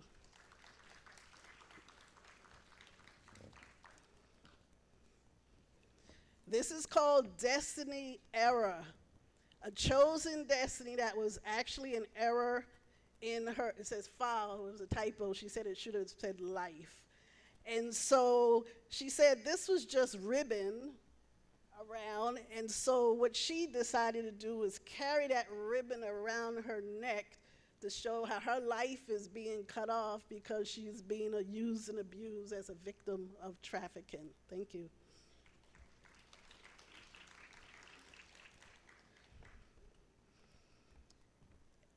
This artist, he focused not on sex or labor trafficking, but general human trafficking. He calls this beautiful crimes. Each color represents an aspect of human trafficking. The colors are bright because they show how human trafficking can be masked by a facade that often makes the crime hidden in plain sight. And so on this particular one, he has all of these words, and we asked him, what does all those words mean? And he said, these are the type of words, when you go out into the community to talk about human trafficking, these are the type of words you would use. Just an example: help, violence, bad, destroy, trap, trauma, drugs, harassment, pain, violation. And so at the bottom, he has the word RIGHT. And so we asked him, why did you cross out that word? Why not the other words? He came back with a very quick response, no hesitation. He said, when you are a victim of human trafficking, your rights are taken away. You have no rights. So very creative these artists are. Thank you.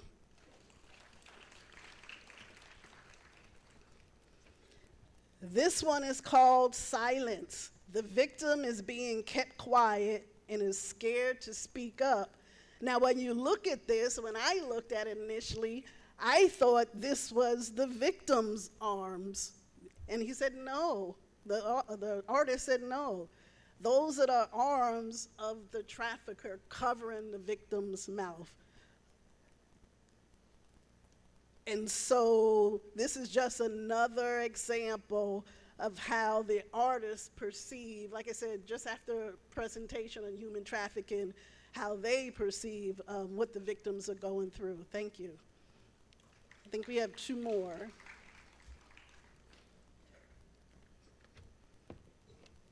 Veiled agony.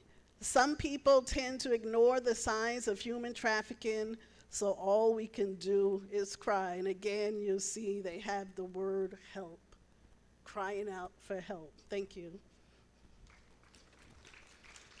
And this last one has to do with social media. If you can come closer, a little closer so I can read it.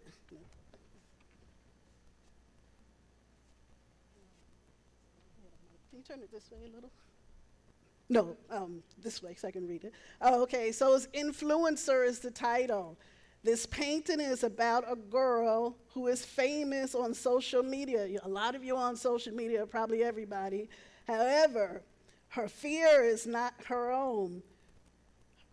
Her fame is not her own, sorry. Through the camera lens, her social media director sees her for what she really is, a slave to fill his pockets. So here she is thinking she's Miss Influencer, but the tables are turned because you see the camera down here, that's her person filming her, and he's taking advantage of it. So while she's out there playing Miss Influencer, he's taking her picture and using it for his own gain.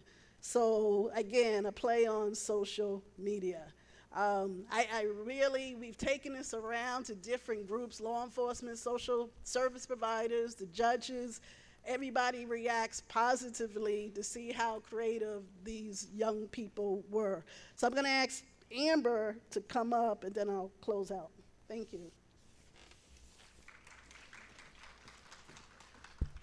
Ngit tao, ngaram la mo ya kada bateme da makti do illegal bleldung akti reiterate tangang klaka Amber. I'm from the Ministry of Justice ra obviously the human trafficking. As some of you may know, February is the Anti-Human Trafficking Awareness Month. Magikukti me spread a bebiratokol in May emra school adrablium marcelimiu we help spread awareness. Because elang youth summit will focus ramil magkailad elang ko rahayeri are other they have 2 to 3 even 4 social media accounts on different platforms. So I also say one of the common method that traffickers use to lure victims is by online. So a tip for you guys, sa mga social media, what you can do is your profiles, putting them on private. Malubang da ka di accept a friend request or other da ka mo dang tatirir. Ngka dim lay gay they kal artwork gidi mangal merarbay. So during break, sin mutun mong omes masyasing and then dim lay gay they man musulang. Did everybody get a piece of candy? They were passing them out. Did everybody get a piece? Oh, I thought they were out already.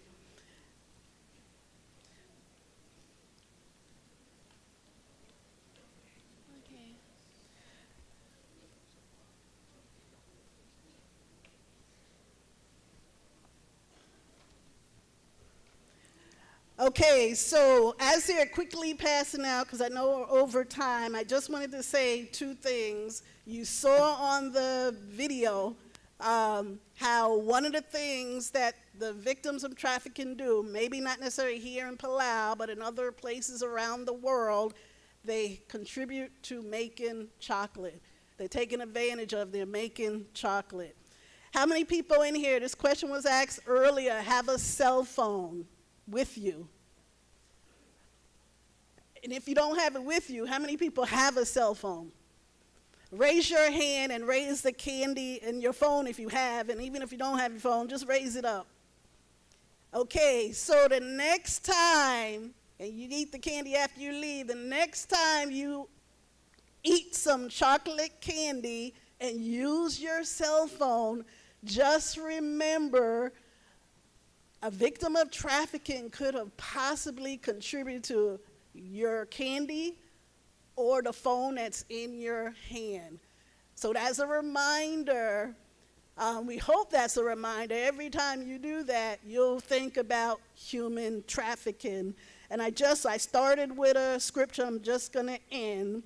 One of the 10 commandments, this is Romans 13:9, says, love your neighbor as yourself. So on that PowerPoint, I don't know if we got to the last slide, but it says, if you see something, say something. And it had the number to the anti-human trafficking hotline.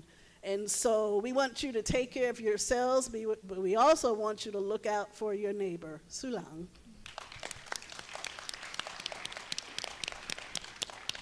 Thank you so much, Miss Lori and Miss Amber, for coming up on here and sharing on really important matters that affect all of our qualities of life.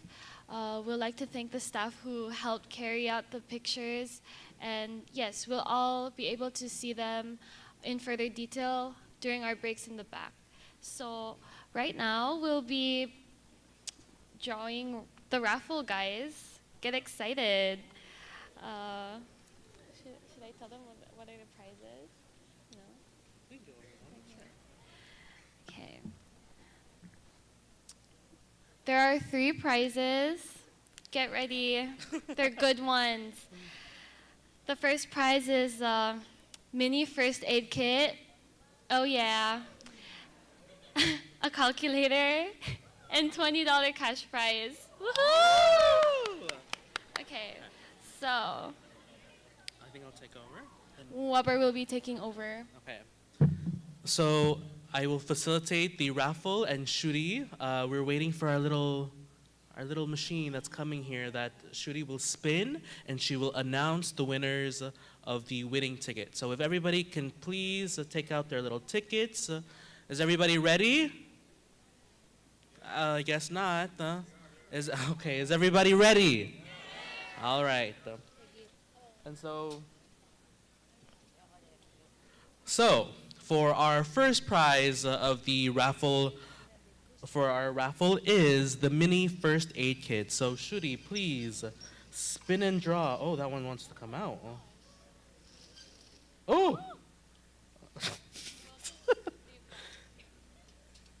All right. So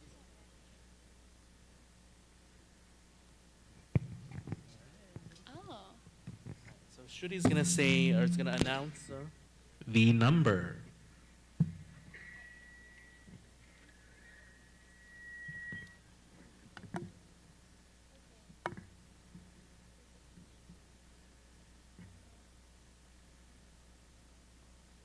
Should be working.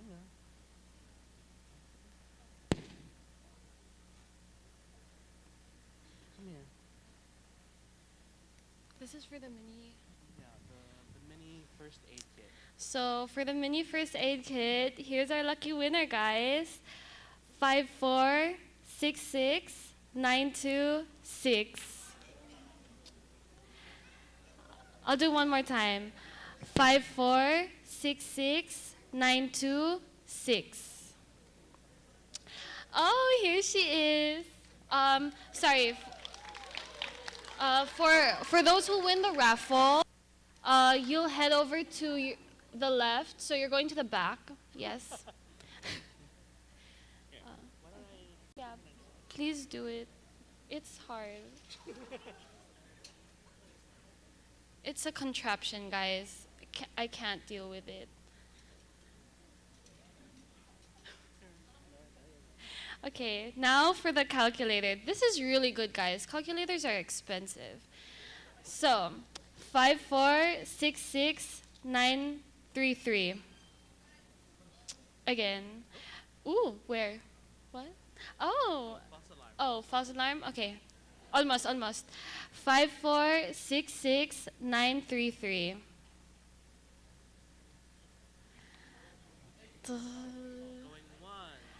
Don't be shy. Get your calculator.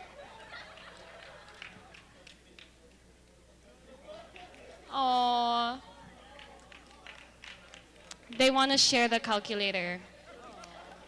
Yay! Thank you. Okay. Now to the good one. Oh, they're all good. $20, Whopper. Okay. Are you guys ready? Is it you? Okay. Sorry.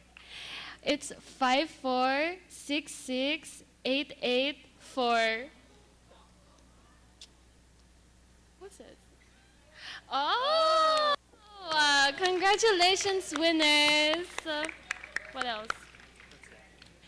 That was it. Thank you. Don't worry, guys, if you didn't win, based on what I'm reading, there should be another raffle in the afternoon. So don't worry, okay? So you still have an opportunity to win amazing prizes like the $20 and the calculators and the first aid kits, right? So we would like to thank everybody from MD Wholesale for providing some of those prizes. They're really great prizes. And so I know you guys are a little bit excited because of the raffle, but let's calm ourselves down. It was very exciting, but now we have to move on. And so we had some great discussions so far on the topics of future pathways and youth with disabilities heard from our esteemed presenters. It is during this time that we now ask for those of you who signed up for the focus group breaks to excuse yourselves to the side where you'll be ushered to your designated group. And so you should have received a sticker, one that is colored pink and one is colored green. Is that how that works? And I think the group facilitators, if they can stand up for us, Ms. Elsa Talay and Ms. Ubi, sorry, to please stand up. And so did anybody here, let's see a raise of hand, who signed up for the focus groups? Focus groups. All right, so Ms. Elsa Talay will be facilitating the group on achieving your goals, which is around future pathways. So if that was your group, please go to the sides and then kindly follow Elsa to the back, which I believe is where the, the front of the building. All right, and so once again, why don't we just say this? If you guys signed up for the focus group, please stand up.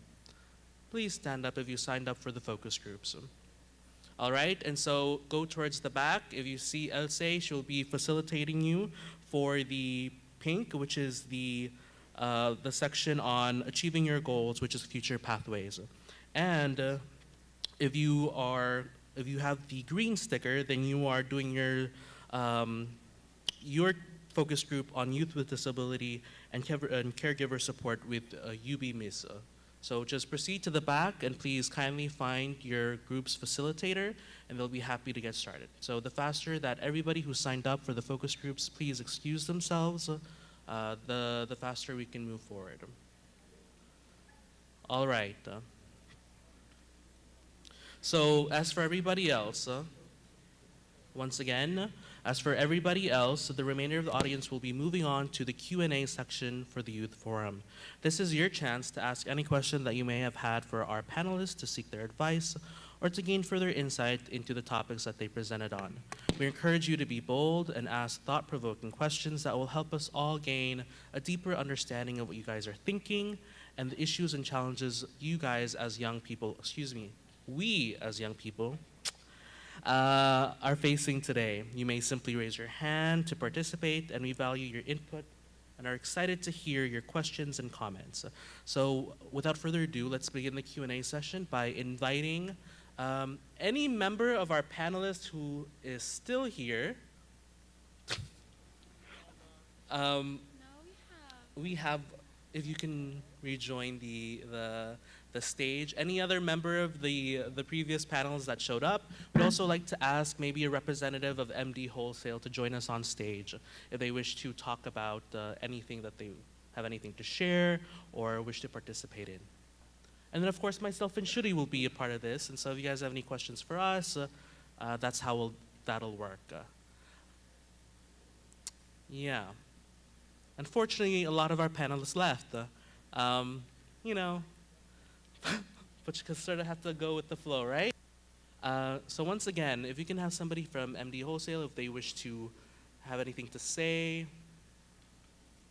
and then maybe we can begin with the Q&A session.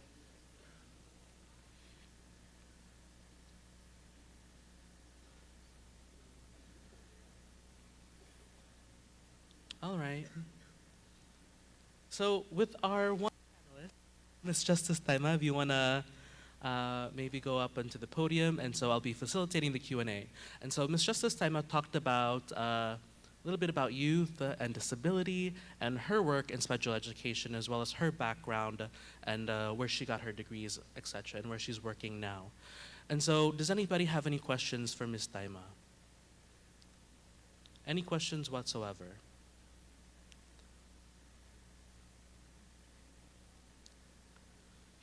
Why don't we, yes?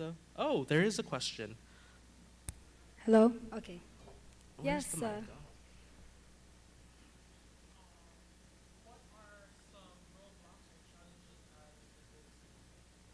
Like as a student or like right now while I'm working? Some of the roadblocks? Roadblocks? Not really roadblocks because being employed under the government in Ministry of Health, they're actually very supportive. So they help me a lot with all the things that I want to achieve. And so maybe the challenges I would say would be the basic, which is probably, my dreams are really big for the department and it involves a lot of funds. And so right now my dreams are only spoken and to my boss, and we're trying to find ways for buying simple things like, for example, an assessment. Like an assessment can range from like $200 up to $700. And I want, those are some of the things that I want. And also materials and things that we can bring into the clinic to give exercises for our patients. That would be like a challenge. But for roadblocks, I wouldn't say that I have any roadblocks because they're very supportive, even the minister as well. Thank you for the question. Just a reminder for everyone who's standing up that they're facilitating the focus groups in the back, so we kindly ask you guys to stay seated here. I assume they're going to the focus group then. Just because we're here until our lunchtime, which is 11:40, so that's starting pretty soon. We have 10 more minutes of discussion, and then everybody can go out to eat. Can everybody wait 10 more minutes? Can do? All right. And so does anybody else have any other questions for our panelists or anything else that they might want to talk about? And you guys are seniors, so you can ask about like how I paid for my college, that kind of stuff. Or like, you know, scholarship opportunities. or experiences itself. I went to school in the Philippines, so that's a pretty interesting. Yeah. It's a foreign country, Wha- different language. Can I ask why the Philippines specifically? Okay, so actually I was first accepted in UH Manoa and Hawaii Pacific University. So I started working on my papers and for my dormitory at UH Manoa. And I was so excited about that. I was gonna study psychology. And then towards the end of May, I told you guys that we start in June, right? So towards the end of May is when I got my acceptance letter, which is late, for Cebu Doctors University. And I just dropped Hawaii and went straight to Cebu Doctors University because it was my dream to be in like a medical school. And that's a medical school. So you can do your pre-med there, and then after that you can proceed to medicine for being a doctor. But I was interested in the medical school. And at the same time, I was thinking about, my parents and my family. I thought that Philippines would be a better college to go to because the tuition is way less and the cost of living is way less and more realistic for me to live there and pay for expenses. And at the same time, Cebu Doctors University is accredited and the standards are pretty good.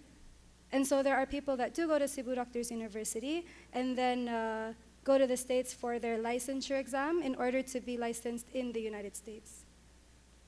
So that's why I chose Philippines. Was there a lot of Palauans that chose that route? Not a lot, Not a lot. but there are some. So I went there in 2014, and when I was there, I met, she's alumni from PHS, worked in the hospital for a few years, and then she had only 2 years left in the school I was in. So after 2 years, she graduated, and now she's working at the radiology department as an X-ray with her bachelor's. Yeah. All right, and so Not many. not many. Actually, I knew a graduate from PMA last year who proceeded to go to Cebu was the doctor university there. Yeah, the doctors, Awesome. the medicine school for doctors. That one. Cebu The- Doctors yes, University. That one. Yeah. And so it's really great that there's opportunities outside the United States and Taiwan, which is sort of the mainstream right now. And so I hope you guys are paying attention. Does any I'm not that question here, just because I don't want to put you on the spot. So is there any other questions that you guys might want to ask, whether it's of our panelists, if anything, me and Shuri can answer any questions that you guys might have. It's unfortunate that our panelists have already left for the day, but we're definitely open to hearing any questions that you guys have. Even about the schedule, like, hey, what's for lunch? Oh, we don't know. Oh, sorry, we don't know. We don't know what's for lunch, so maybe you shouldn't ask that. Or who's catering. But it's starting pretty soon. We're just making sure that the people who are facilitating the focus groups have their time as well. So any questions whatsoever? Why don't we share some thoughts? Does anybody have any thoughts so far about today? Was it what you expected? What were the interesting points that you guys have sort of heard? It's very informal. It's literally just us. Nobody here. And I just note that because I think people are a little nervous. When the camera passes by you, the more you do this, the more attention you attract. Just putting that out there because I see a lot of people, doing this, hiding their face with their towels. It's okay, guys. No one. Is this being streamed live? Oh, okay. Only some people see it. Only some people see it. But again, let's continue with the conversation about youth and health. Did anybody else find something that they particularly found interesting throughout the day that they might want to share? This goes for the students, the adults. I see that Kiru Ganay is here, and she's the National Youth Coordinator. Do you have anything you might want to add, Kiru? Yes, it should be. Oh, sorry.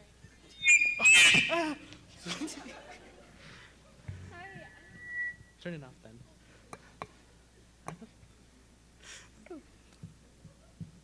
Gary. Okay.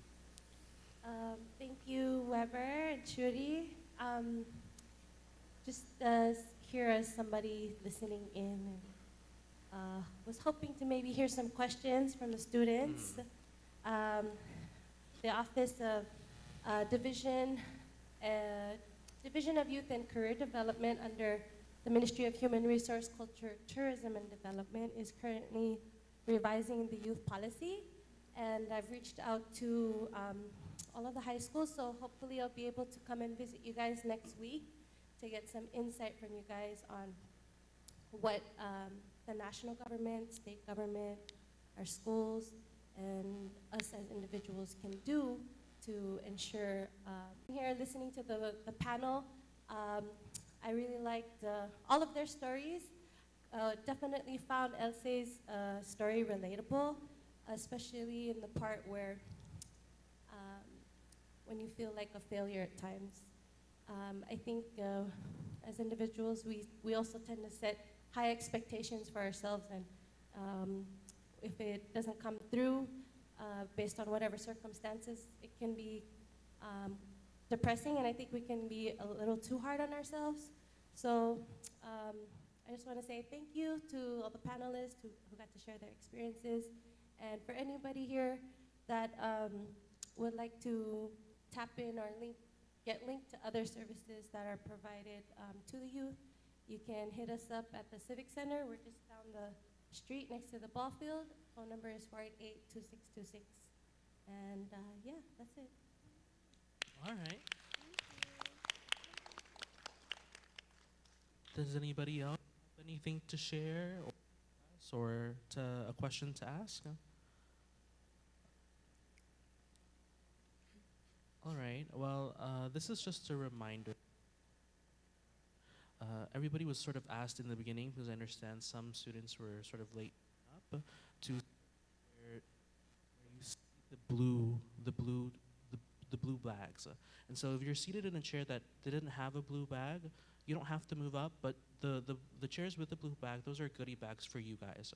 And so if you didn't get one, I see a bunch of blue bags over there. So if you didn't get one, please feel free to get up when you are leaving to pick up a bag for yourself. All right? With that being said, it is close to lunch. So if I can receive like a little hand signal saying that lunch is ready from those in the back. Is lunch ready now? Oh, she's gonna go check. She's gonna go check. If you guys have a note presentations, that's the lady that's been jumping around with the 5 minutes, 2 minutes, 1 minute, X. And then if you haven't stopped by that time, she starts dancing just to get your attention. Yeah, that's it. Do you guys have anything else? I mean, this is a youth forum, guys. As you can tell, we're not professionals. At least I'm not a professional. Yeah. So we can definitely, just have an informal.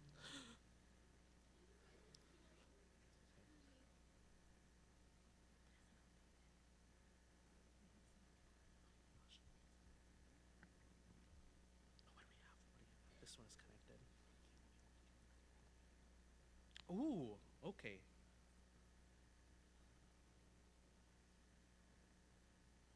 All right. So there's gonna be 7, 6, and so if they answer that question correctly, they get an airtime. $10 or 5. Ooh. Okay, so we have some more opportunities just to kill. Well, not to kill time, but for is that 12? So that's 20 more minutes. Sorry, guys, delay. To make up for it, guys, listen. We're gonna have an opportunity for you guys to win airtime, $10 airtime. And so we have a series of questions, 6 in all. And me and Shuri are gonna take turns reading these questions.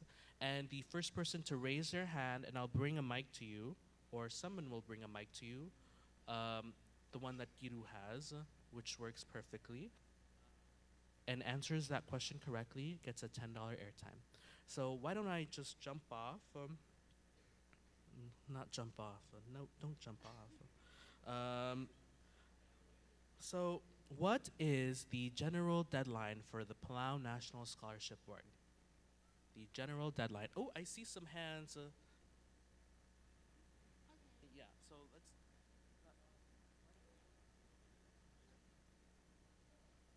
Okay, Weber. Hello.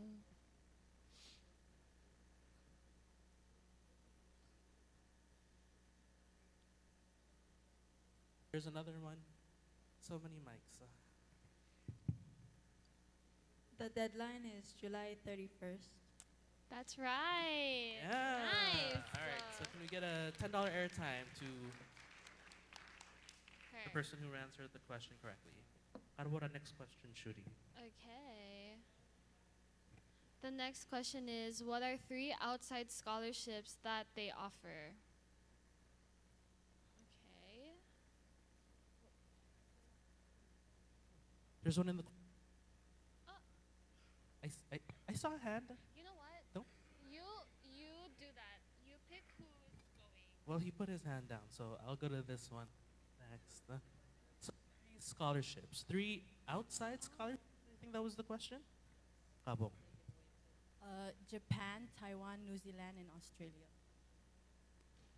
Oh. Heck.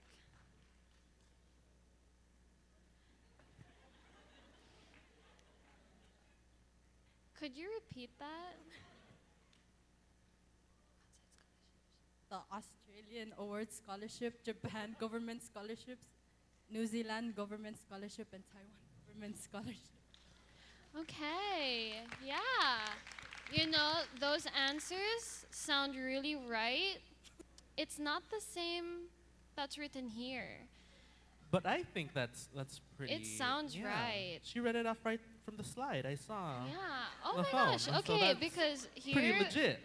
the answers say Ege, Oh. Taiwan, Kayang. One of many. What was the But question? the question is 3 outside scholarships. So I think that's right. Yeah. We're gonna Yes, go ahead so- and scratch that off. Weber, do you wanna come in? Oh yeah, I'll Yeah. be that person. Okay, so should I just ask the questions? You're the one who's gonna. Weber's the one who's going to make eye contact, and I'm just gonna be reading the questions. That's my job, okay? Just give one. Okay, so the third question. What does PCC CRE stand for, and where is their research facility located? I think Ms. Ayangal maybe have presented on that. So CRE, PCC CRE. CRE stand for, and where is their office located?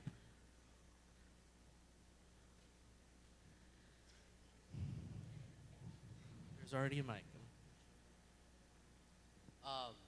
PCCCRE. CRE stands for Cooperative Research Extension, and it's located at the Palau Community College campus. Is the location right?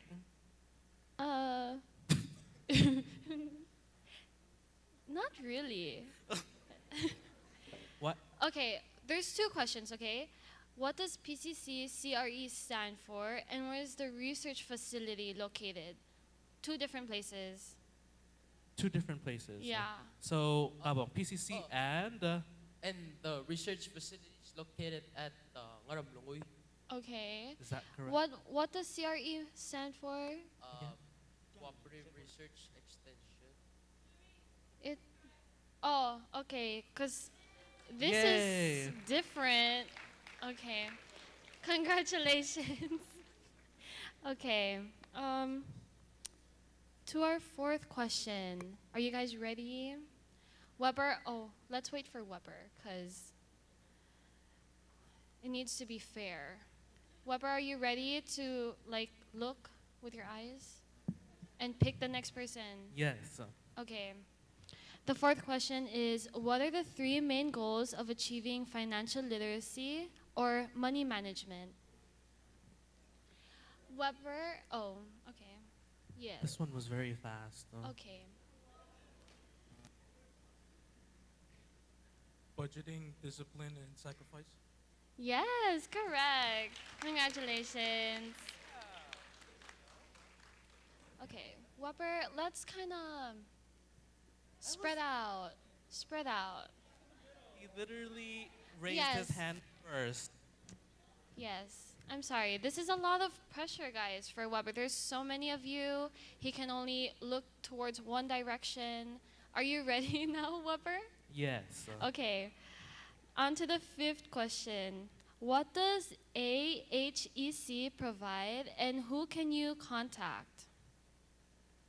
What does AHEC provide and who can you contact? I'm looking. AHEC.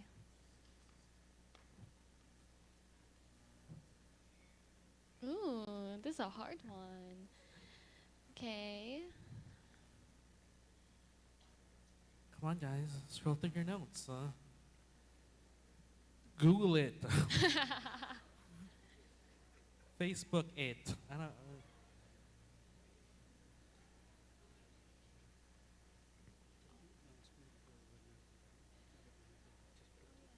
I think even at the end, there's notes for you, unless you want it now. What is that? Okay, can I keep it? Okay, thank you. What should we do? Should we skip? Why don't we skip? But Let's get back oh to oh that. oh oh oh oh. Oh, repeat the question, Shuri. What does AHEC provide? And who can you contact?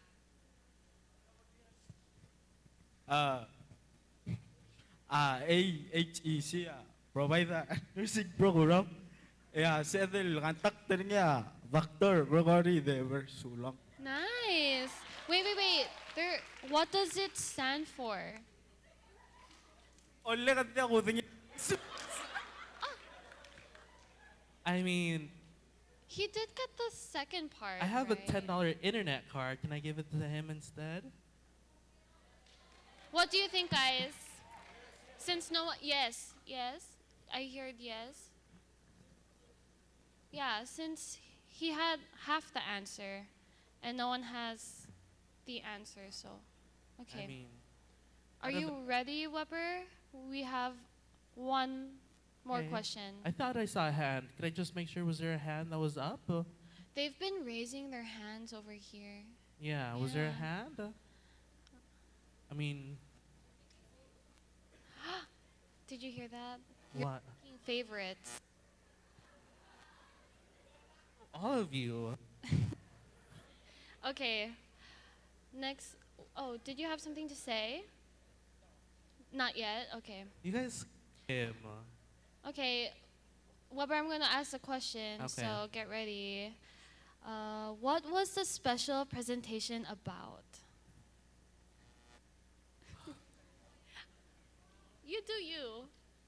You do you. My job is to ask questions. You're making them hate me, Shuri. Human trafficking? Yes. If you okay. Yeah. If you see something, Say something. Oh, okay, good job, Weber. do I get an airtime? We'll get back to you on that. Okay, so we have another question, guys. Weber? I'm just gonna come up here. Oh, okay. Okay. Okay. Get ready. What is a major source of human trafficking? Oh. Wow, that was fast. Don't be shy.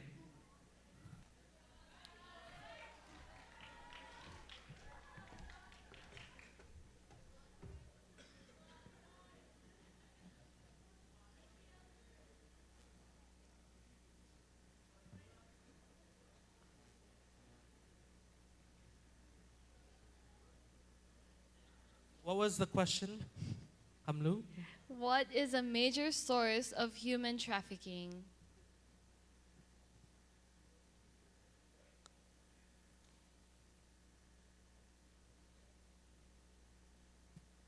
Okay, yeah. Next time. Okay. Did you see anyone who? Okay. Hands. Who raised? Kami nga ba? Who? Okay, okay. Okay, yes, good.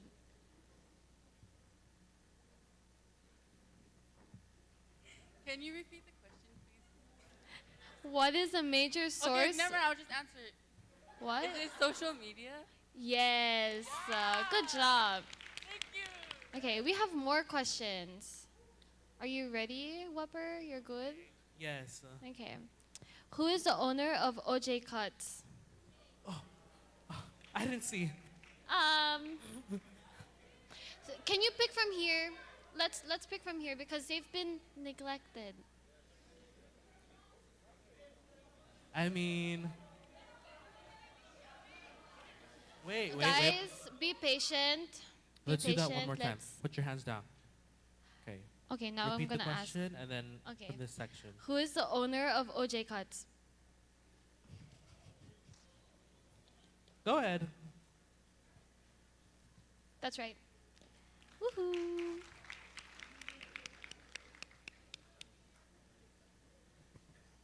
There's more questions, Whopper. Smart cards, but they're prepaid internet cards. Okay. Do I go? Are you ready? Sure. Guys, if I can have those people sitting in the back, O'Keefe, why don't you guys look out? Okay? Let's spread our eyes. Okay. Name two of Else Telei's merchandise. Did she mention that? Name two of Else Telei's merchandise. I saw. You guys are all pointing in that direction. Yes, I know. Okay. That one, okay. I feel like. Okay. No, I don't feel anything. The front one? Oh. Yeah, I see. Okay. Wait, where's the answer for this? Clothing printing and murals or stickers. There's no answer here, but yes, that's correct.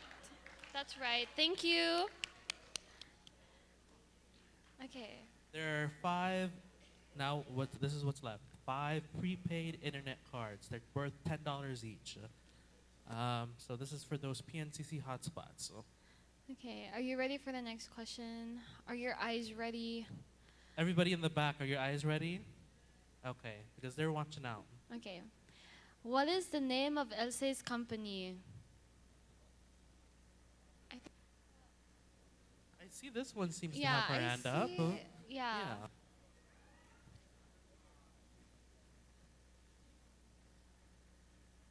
She said Kilado, was that right? Yes, that's correct. Yee. How So many? Is there any questions left? they're making them, What? like, Just- as we speak. Do you want a question right now? No. I'm gonna read. Okay. Next question. What can we do to better help those with disabilities? Wow.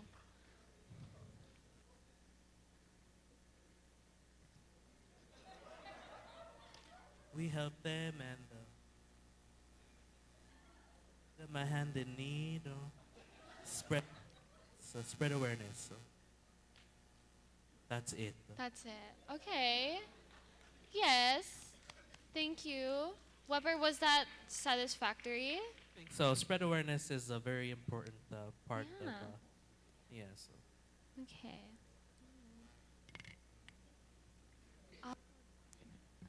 This next question, guys, you'll win $20 fuel voucher. Can I answer? Okay. Are you ready, Weber? Are you ready? Okay. I just know this is gonna stir up a fight if I don't. Yeah. Okay. No favorites. Kabong. Okay. Who were your virtual presenters and share one thing you learned from each?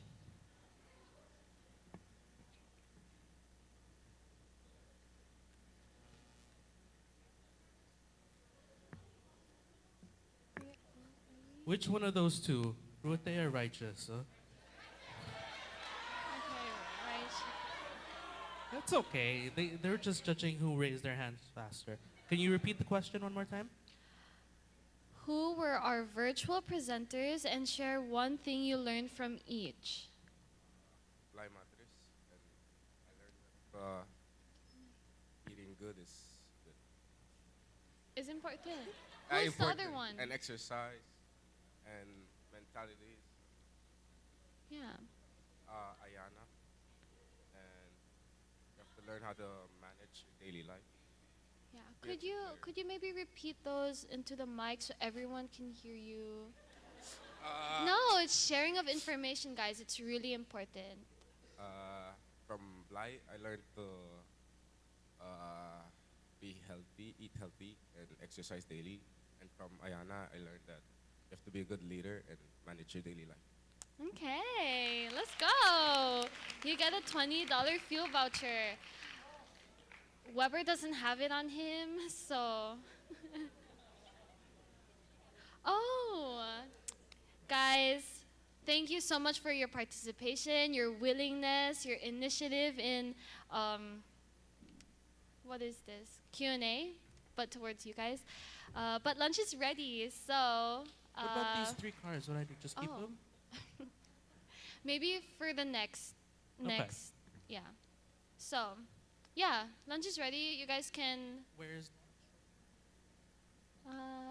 I assume in the back, or in. All right. Yes, in the where you eat your breakfast. So, don't be shy. You Don't be can shy. make your way to food. Thank you. Uh, We'll see you guys. 12:10. Oh no, not No, 12:10. no. It was 30 minutes. What time is it now? 12 o'clock. So 12:30. If everybody could please take your seats at exactly 12:30. That's when we'll be proceeding with the afternoon sessions. All right, and there'll be more opportunity to win more amazing prizes. Thank you. Please come back. Yeah. What's your prize? Oh no, not yet.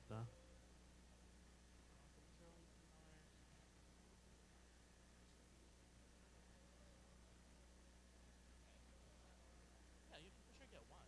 I was just saying, like, I feel bad because you're not.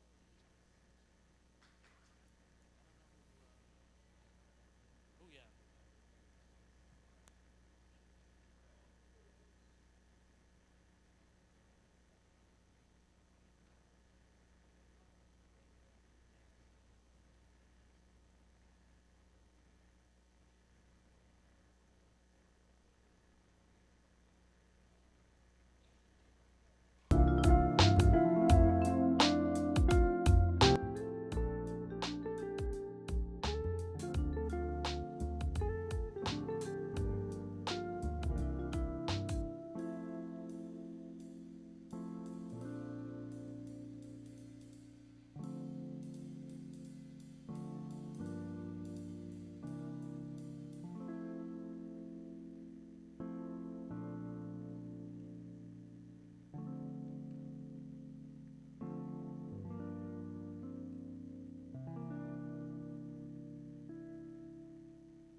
to sit where the blue bags are, so you guys can get your goodies.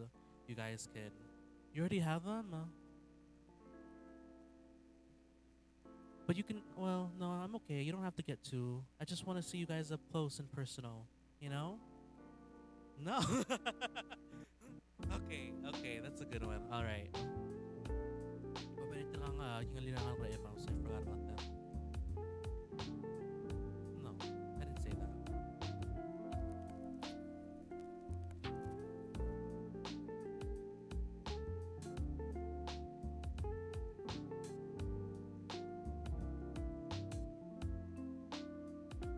So how was everyone? How was lunch? It was good. What? What did you say? Okay, good, good. What about those kids from Vicente who are all the way over there? How was lunch? Guys feeling a little. I hope you guys didn't eat too much because now it's gonna be a struggle. In the afternoon, you're gonna be feeling all tired, maybe a little groggy because you guys ate. But it's important to pay attention. And if you guys do need to wake yourselves up, I invite everyone to sort of stand up, walk around, maybe do some jumping jacks, or maybe splash some cold water in your face or something like that. We're gonna start as soon as Shuri gets here. She is elsewhere doing something, but as soon as she gets here, we'll start. All right. And I think I see most of the panelists here on our next session are already here. So as soon as she gets here, we'll start. And once again, if you know anybody who hasn't entered the building yet, please remind them to hurry themselves up so we can start on time. Thank you.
All right. We do have one last announcement before you begin. So there is another focus group that was just created, and so if you guys are interested in participating in a new focus group, which will take place after the sexual. Does that mean announce after? What does that mean? After the sexual, then you announce, or I announce after that?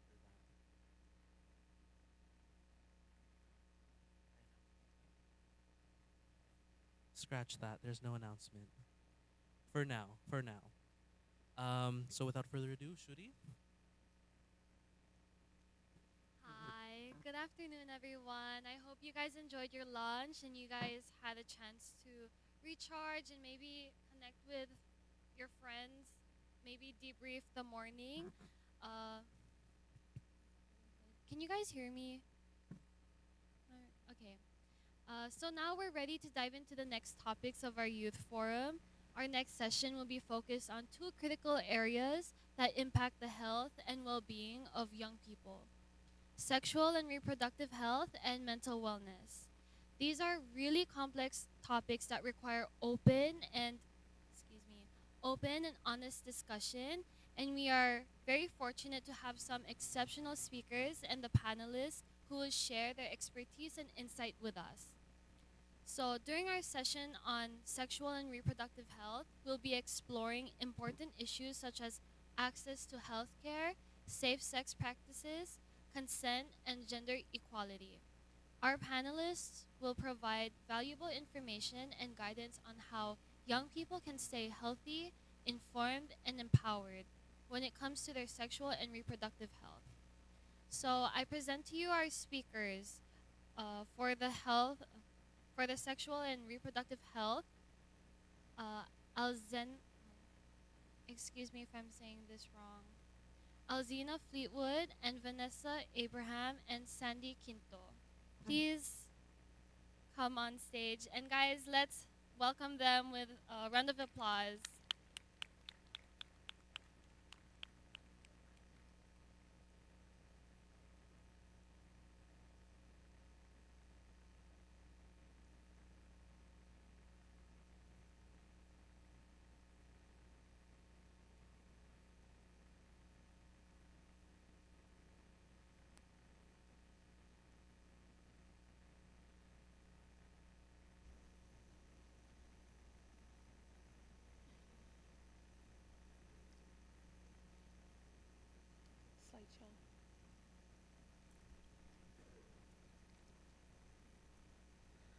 Good morning, everyone. My name is Alzina Fleetwood, and I'm a Disease Intervention Officer at the Communicable Disease Unit.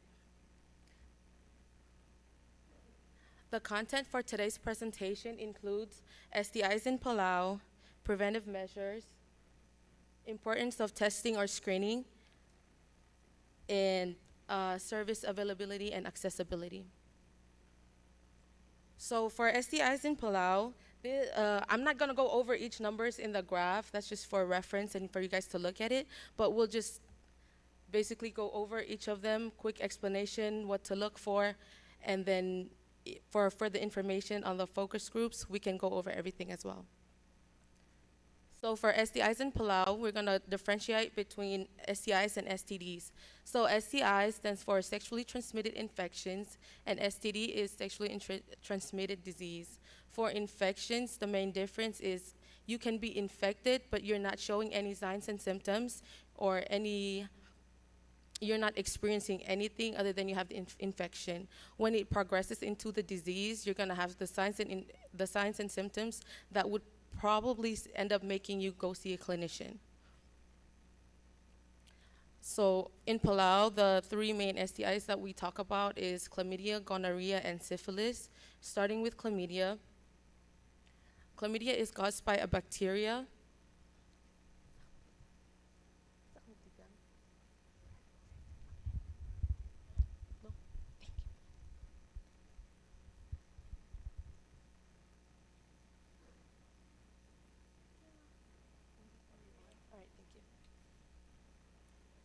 Can you guys hear me? Yeah? Okay. Sorry, I'm going to move around. I talk terribly when I'm standing still. All right, so for chlamydia, it's caused by a bacteria and it spreads through unprotected sex. That's the main thing for you guys to remember is unprotected sex, right? So as long as you're protected, you cannot contract chlamydia. Bacteria, the reason why I put that in there is a bacterial infection is something that you can be cured with an antibiotics. That's the difference between a bacterial infection and a viral infection. Okay, so for chlamydia, the signs and symptoms are different for both men and women. So for women, it's abdominal pain, some discharge that may be yellow or have a different odor to it. There's also vaginal bleeding when it's not time for your period. Painful intercourse, burning with urination, and swelling in the genital region. And the last one is a sore throat. For men, it's pain and burning with urination. There's penile discharge. It's going to be different from regular discharge, guys. And then there's testicle swelling and tenderness, and also sore throat. For reference, the sore throat, it just means that that's where you contracted the infection from, and that's why it's in your throat, okay? For this graph, this shows, this is for Palau, this is Palau data, right? So this is our actual data that we're looking at. And it's broken down into age groups throughout the last 5 years until last year. So look, when you're looking at it, you can tell that 15 to 19 up to 25 to 29 have the highest number for chlamydia in Palau. Gonorrhea, it tested with chlamydia, so every time you get tested for one, it'll automatically test for the other one, and it's also caused by a bacteria. The signs and symptoms are the same as chlamydia for both men and women. However, gonorrhea is, you're going to experience the burning with urination more than with chlamydia. Another important note is if you look at the bottom, both of those diseases have 85 to 90% of people who are asymptomatic. Hence, the high amount of people that test positive for it. That's 8 out of 10 people are not going to experience symptoms for chlamydia and gonorrhea. So you can have it, but you just don't know it, and you're just going around spreading it. That's the numbers for gonorrhea. It's significantly lower than chlamydia. However, we have it, so be aware of those signs. Syphilis. So syphilis in all forms, it's a bacterial infection. However, the signs and symptoms for this is going to be very different from the other ones. And it's also spread from an infected person to another through unprotected sex. So it usually starts with a painless sore. It looks like an ulcer at the site of the sexual activity. So it could be an oral sore, an anal sore, or a vaginal sore that you may or may not see. It could be in your body, so you're not going to notice it. Another thing to point out is it's going to be painless. You can see it, and it looks like a sore, a chancre, but it's not going to be bothersome. After a couple of weeks, it's going to go away on its own.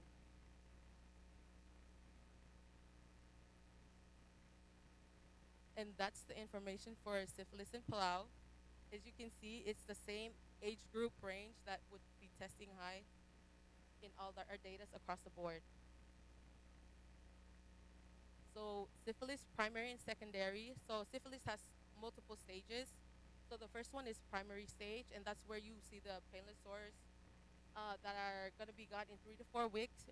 3 to 4 weeks after contraction, you're going to think you're fine. That's it. It went away. You don't need to see a doctor. But you're still infected, even though it went away. After a couple weeks, you're going to have rashes. It'll also depend on different parts in your body. So it could be on your hands, your feet, your trunk area.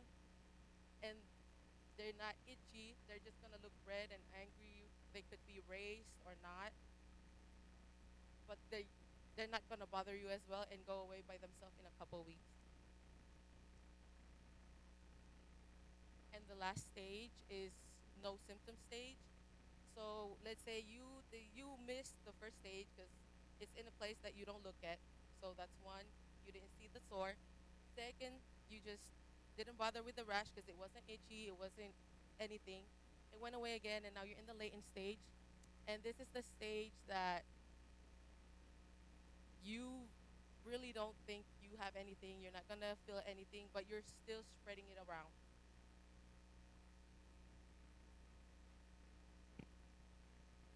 The last one is for HIV. HIV stands for human immunodeficiency virus. You guys heard me differentiate bacteria from virus. So for virus, it's not something that's curable. However, it is treatable. So for HIV, this transmits through the blood and other bodily discharge, and from one infected person to another.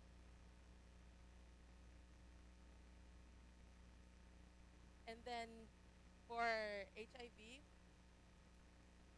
hence the name, right? It's human immunodeficiency virus. So the only thing that can host HIV is the human body, right? So once it leaves the human body, it's dead. The virus dies. So you cannot transmit it through mosquitoes, or from touching a table or with blood on it, it doesn't work that way. It has to go from one body to another without touching a separate surface or into another being or animal.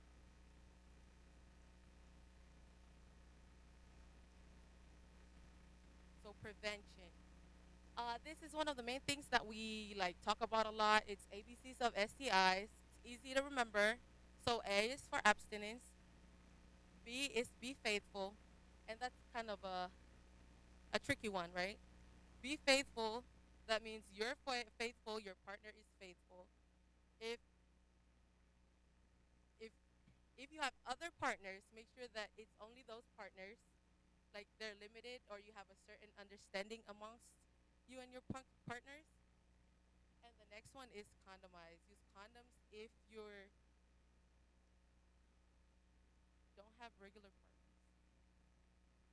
Have protected sex, and then if you can't or won't or are allergic, testing is the last option, and that's through regular testing to make sure that if you do get anything, you have the means and the time to stop it where it is instead of letting it affect you further. So, we went through all those STIs, so this is a quick explanation of what they would do to you if you don't get tested or take the medication if you're tested positive in any of them. The first one is untreated chlamydia and gonorrhea can cause permanent health damage, like pelvic inflammatory disease for women, ectopic pregnancies, scarring in the cervix for infertility, or long-term pelvic and abdominal pain. For men, it can cause the tubes attached to the testicles to be swollen, and then that would also lead you to be sterile. In rare cases, that can cause the bacteria to spread into your joints or your bloodstream, and that's going to be a long-term problem for you. In syphilis can actually affect your nervous system, make you blind, paraplegic, and also have sepsis in your brain to where you have dementia and other problems.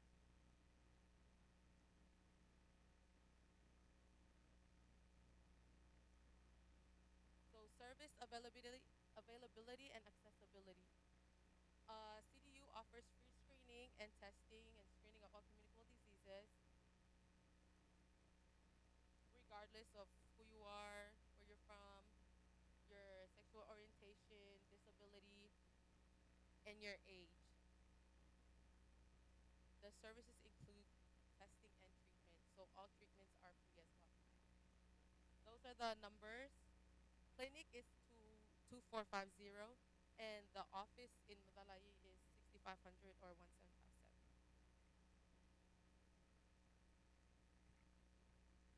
Those are all the services offered.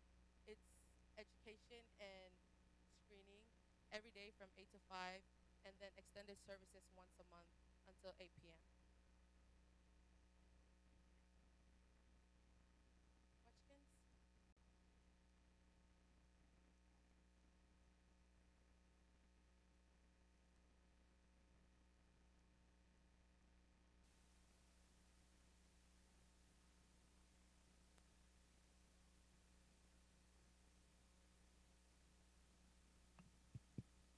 Thank you, Miss Alzina and Miss Vanessa. Hello. Okay. Can you guys hear me? Thank you so much. You guys are good. You can exit the stage. Yeah. Guys, let's give them another round of applause. I know it's not the easiest subject to have a discussion on, but we are all young adults and it's something that will affect your livelihood. So I hope if it's not pushing you to, yeah, to action yet, I just hope it at least raised awareness on the situation because it's a small island, guys. So, oh, I would be making an announcement. there's an additional focus group that was just created. This focus group is called the LGBTQIA. So the first 10 students who would want to join, they can please register at the at the registration table at the back, and we'll be taking a 10-minute break to sign up. So the first 10 students get to be in the focus group. So, I'm sorry, can you guys hear me? Hello? So we're taking a 10-minute break, guys.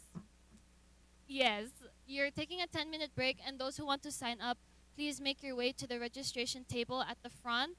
And yeah, we will come back at 1:05.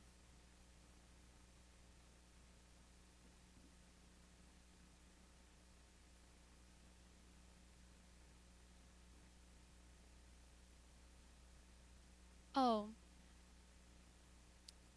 just a note, guys, if you had any questions about the presentation, please note them, and there will be a Q&A portion during the raffle. So, yeah, hold your questions.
Hey guys, how are we feeling?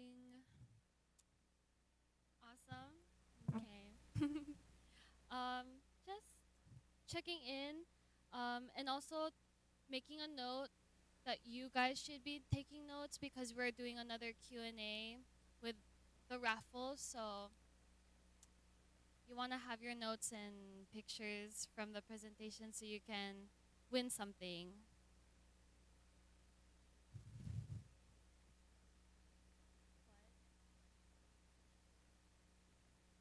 We have 5 more minutes. What should we do? Do you guys have any questions so far? Feelings, concerns? Icebreaker?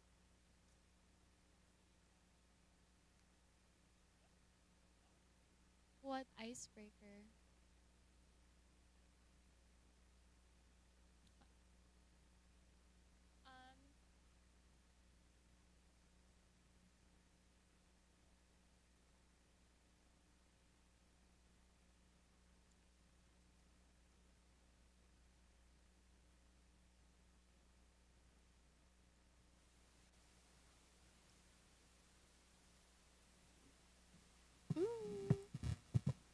Can I take this off?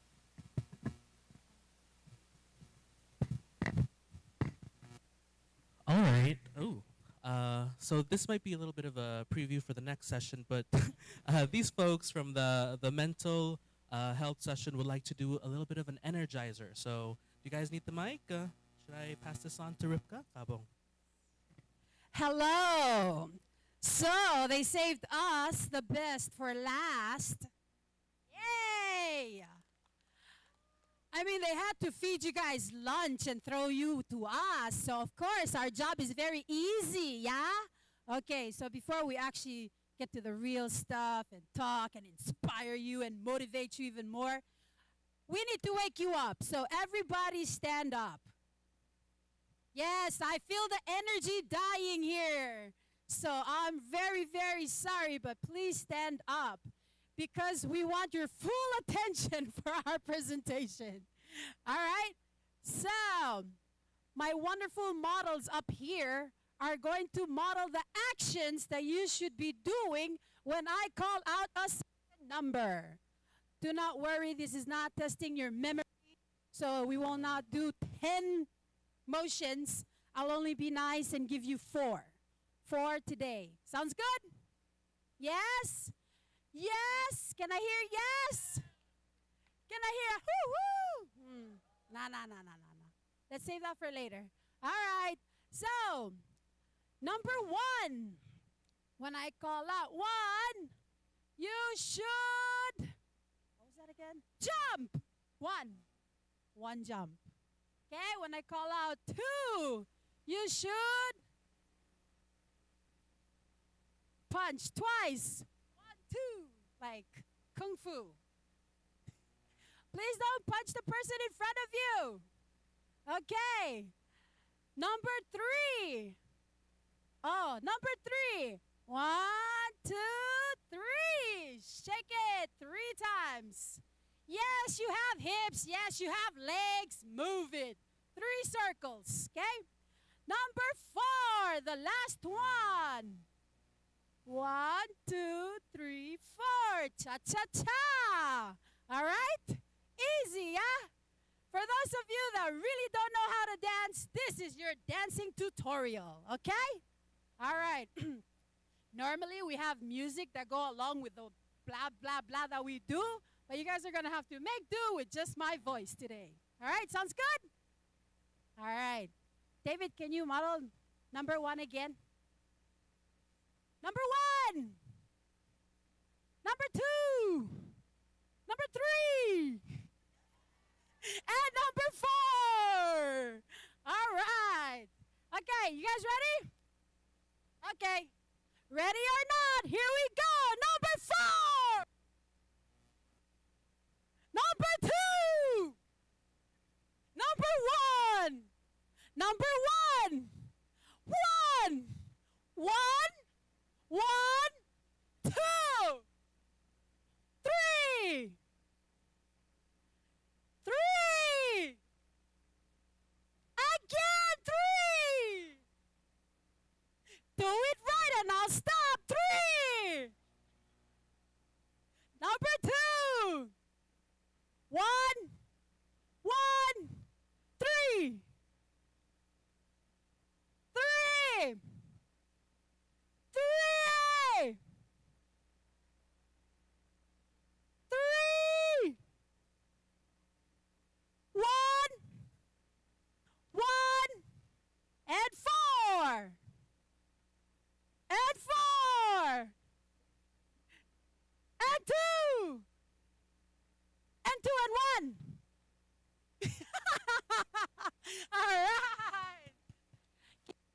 a big, big pat, pat, and round of applause for yourselves. Thank you for being great sports.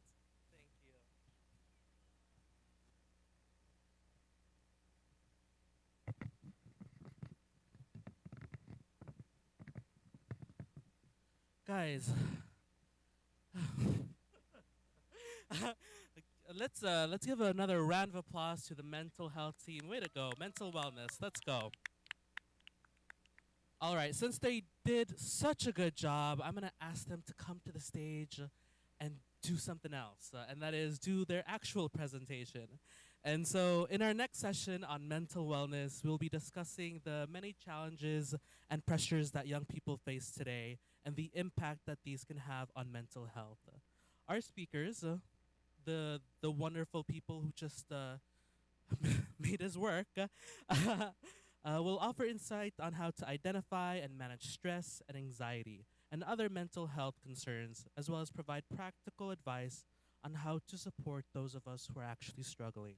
We recognize that these topics may be sensitive for some, and we want to create a safe and supportive space for everyone to share their thoughts as well as their experiences.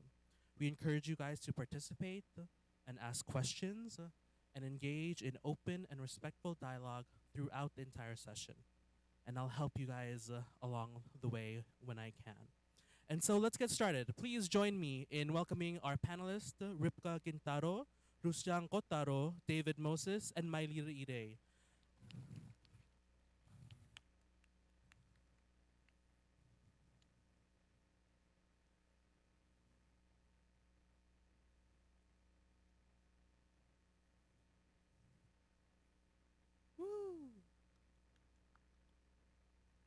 It's so quiet. This mic is so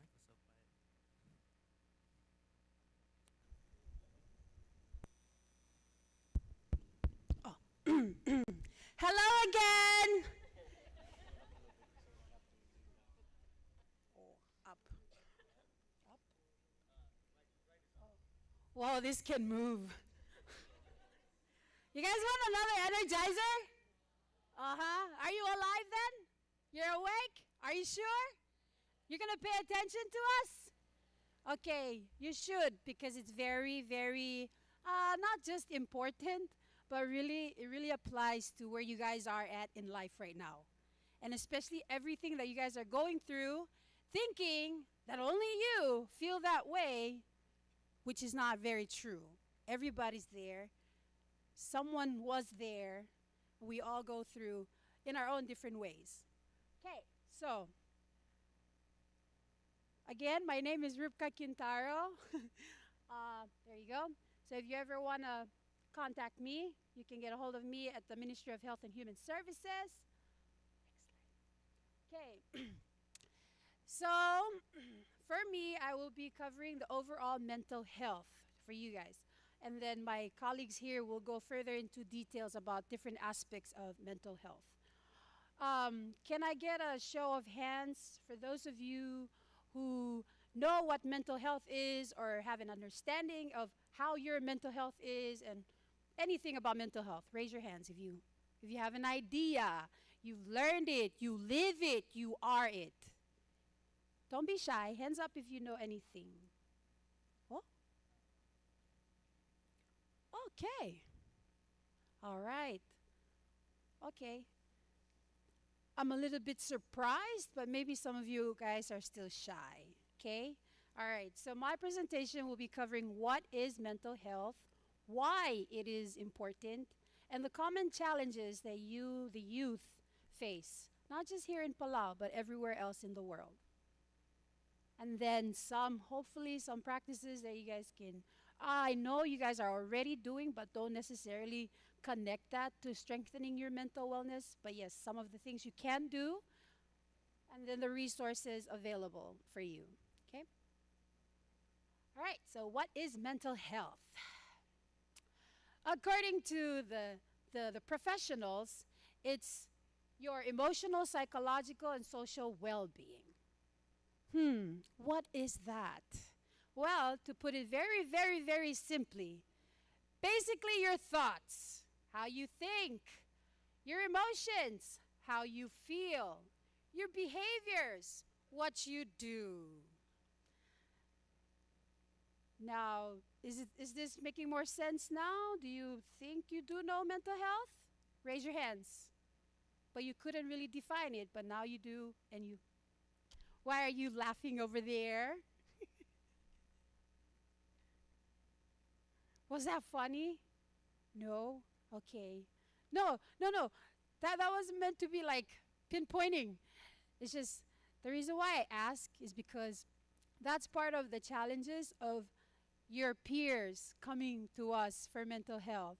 Because some of us still don't really think that it's that important, or we think that guys shouldn't feel and that we shouldn't share our emotions because we're cool like that. Yeah, does that sound familiar? Okay. This is a very tough crowd to work with. It's either you guys really had a good lunch and you're really falling asleep, or is this like something not very comfortable to talk about? The first one or the second one? Both. Okay. Okay. All right.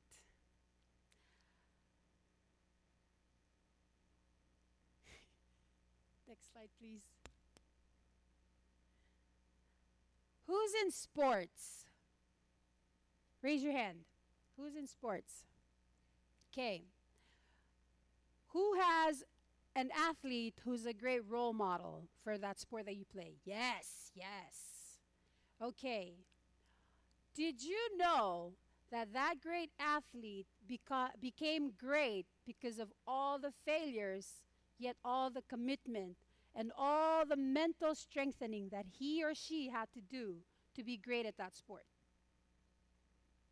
Yes or no? Okay. Did you know that that great athlete had to put in work 10,000 times more than the normal average person? Did you know that? Okay. Did you know that you can also do that? Doesn't sound very convincing. Did you know that you are capable of being that great too? Yes? These guys are more sure, yes? Okay. Thank you, my Minzenti students. All right. Where's my, oh, can I see? No, no, back. Back.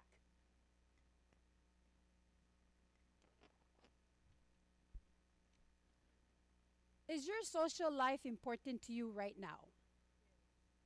The group that you're in, the friends that you make, and where you are in your school or your friend group? Yes? Okay. Do you find learning at school interesting or boring? Yes, both. Both, right? Yeah. Okay. Do you find understanding new concepts at school easy and hard? Yes. Are you at a point where you're still having to learn new skills and mastering them? Yes. Are you also at a point in your life where you are expected to perform at a certain level? Okay. So all of that is your mental health. The good, the bad, the ugly, the lazy, the amazing, the great, all of that is your mental health. Do you think that your body can function if your mind is not there? Somewhat, but you'll be considered like a robot. Yeah? Do you think that you can live through life and not feel the pain and the anger and the sadness and the joys of life? No, right? So all of that is your mental health. Everything that you guys are all about right now at this stage in life is your mental health. Now, why is it important? Because for you to be better aware and to understand it more, you make better choices for your life. You make better choices for your future. You make better choices in how to take care of your bodies, how to socialize, how to be better for your people, for your peers. All the speakers that were here before us today, they inspired you, right? They motivated, they gave you guys When I was walking in here, I saw the media people interviewing some students, and every one of you kept saying it was great, it was informative, it was helpful. We wish all the other youth can learn these stuff. We don't need a conference to take care of our mental health. We don't need a conference to come here and for us to keep telling you what mental health is all about. You're living it. You will learn it, and then you will learn it in school, out here, and also in your own life experiences. Everything that we've mentioned, you are either living through that or a peer is.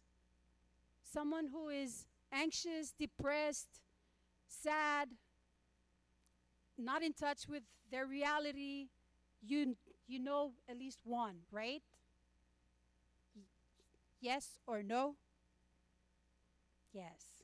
All right.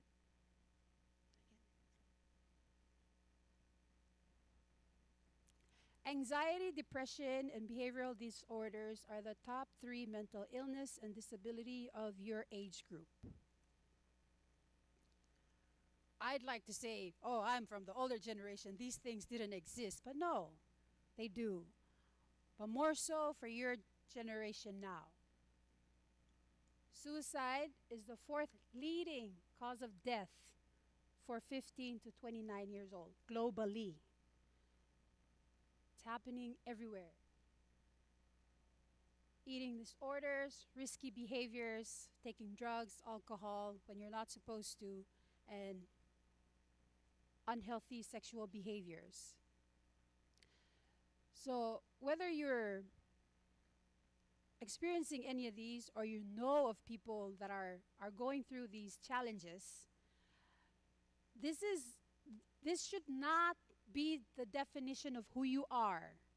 This should not define you in the person that you're meant to be. It should not end your dreams. It should not stop you from trying.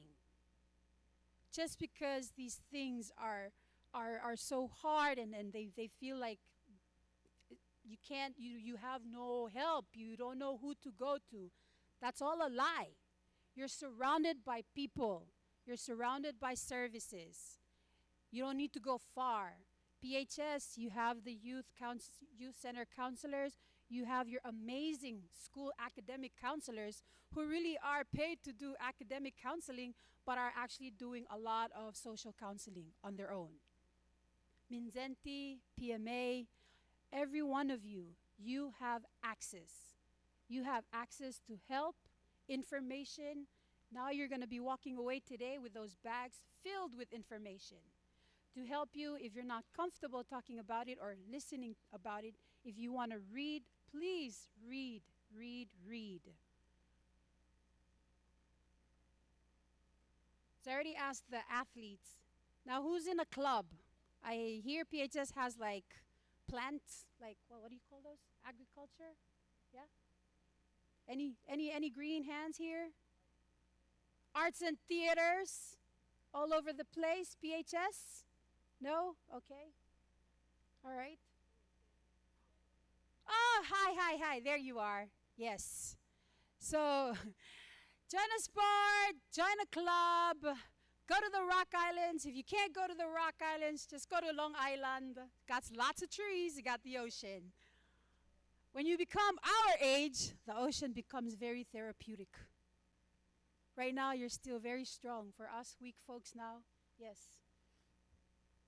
Wait, go back. Spend quality time with your loved ones.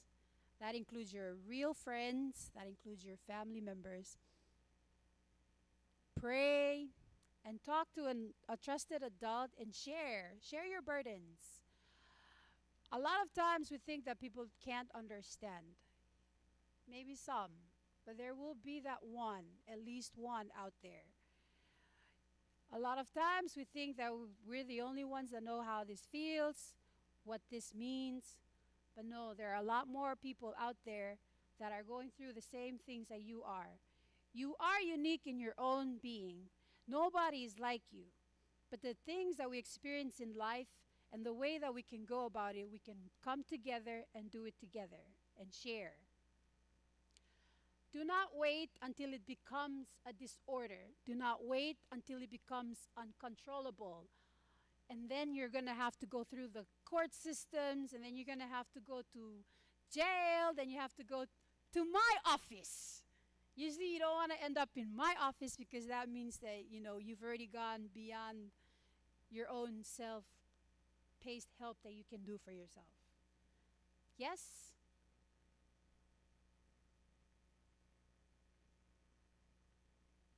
Am I boring you? No? Oh, okay. I'm going to just take this as that you guys are really soaking in everything that I'm saying. Yes? Yes. I will believe that. But in all honesty, do not let this define you. You're still developing. Your brains are still developing. You're still finding who you are. Don't stop it right there. Keep learning, keep failing, but keep trying. You cannot stop trying. Once you quit, I don't know. But we don't want you to get there. Because there's so many people out there that need you. There are so many people out there that care for you. And you are meant to be something, to go out there, take over. Take over our roles. Be out there. Help the next generation of youth. Yeah? Last one. Oh. Okay? So, I don't know. You should know this number, but just in case you don't know this number, 775-TALK 8255. You can call it anytime. You can even text it anytime. They will not ask you for any personal information like your name, your age, any of that. You just share whatever you want to share. Ask questions. No questions. You have your teachers, schools, counselors. You have your church community. You have your own family and friends. And then my office is 488-4711, and the BH outpatient 488-1907. Don't call us because you are, don't put yourself to that place where you have no, just come to us, please, and take care of it before anything happens. Yes? Yes. All right. I think I'm going to give it to my colleagues. Take over. Thank you for listening.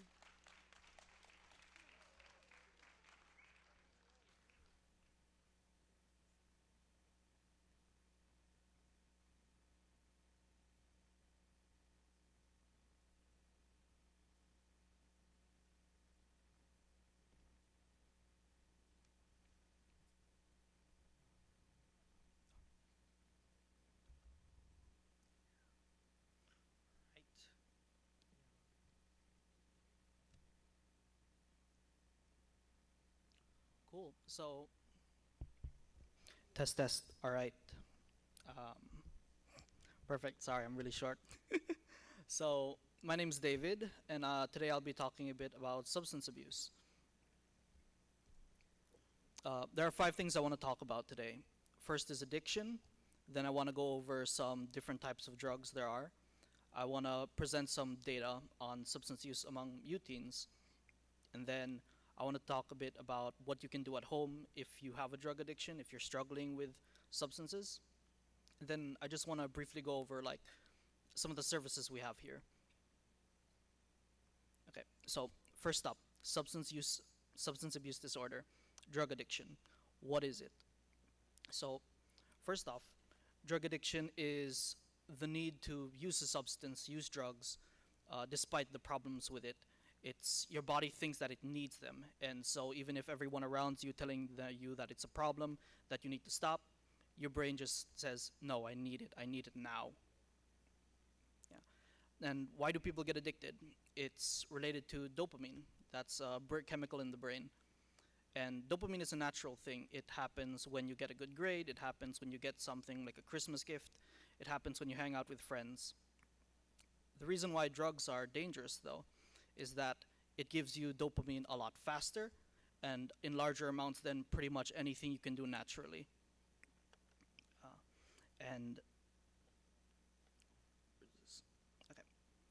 Yeah, so the more you use drugs, the more your body tries to balance it out. It adjusts to the amount of drugs you're using.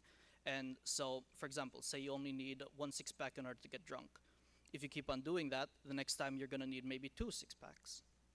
And the problem with that is that even though you need more of a drug in order to get the same high, your body has a threshold, it has a limit for how much it can actually take. Say, for example, you need 50 drugs, 50 drinks before you overdose. And you'll find that you need 51 drinks in order to actually get drunk off of it. So you could reach for that 51st drink and you overdose. You get alcohol poisoning.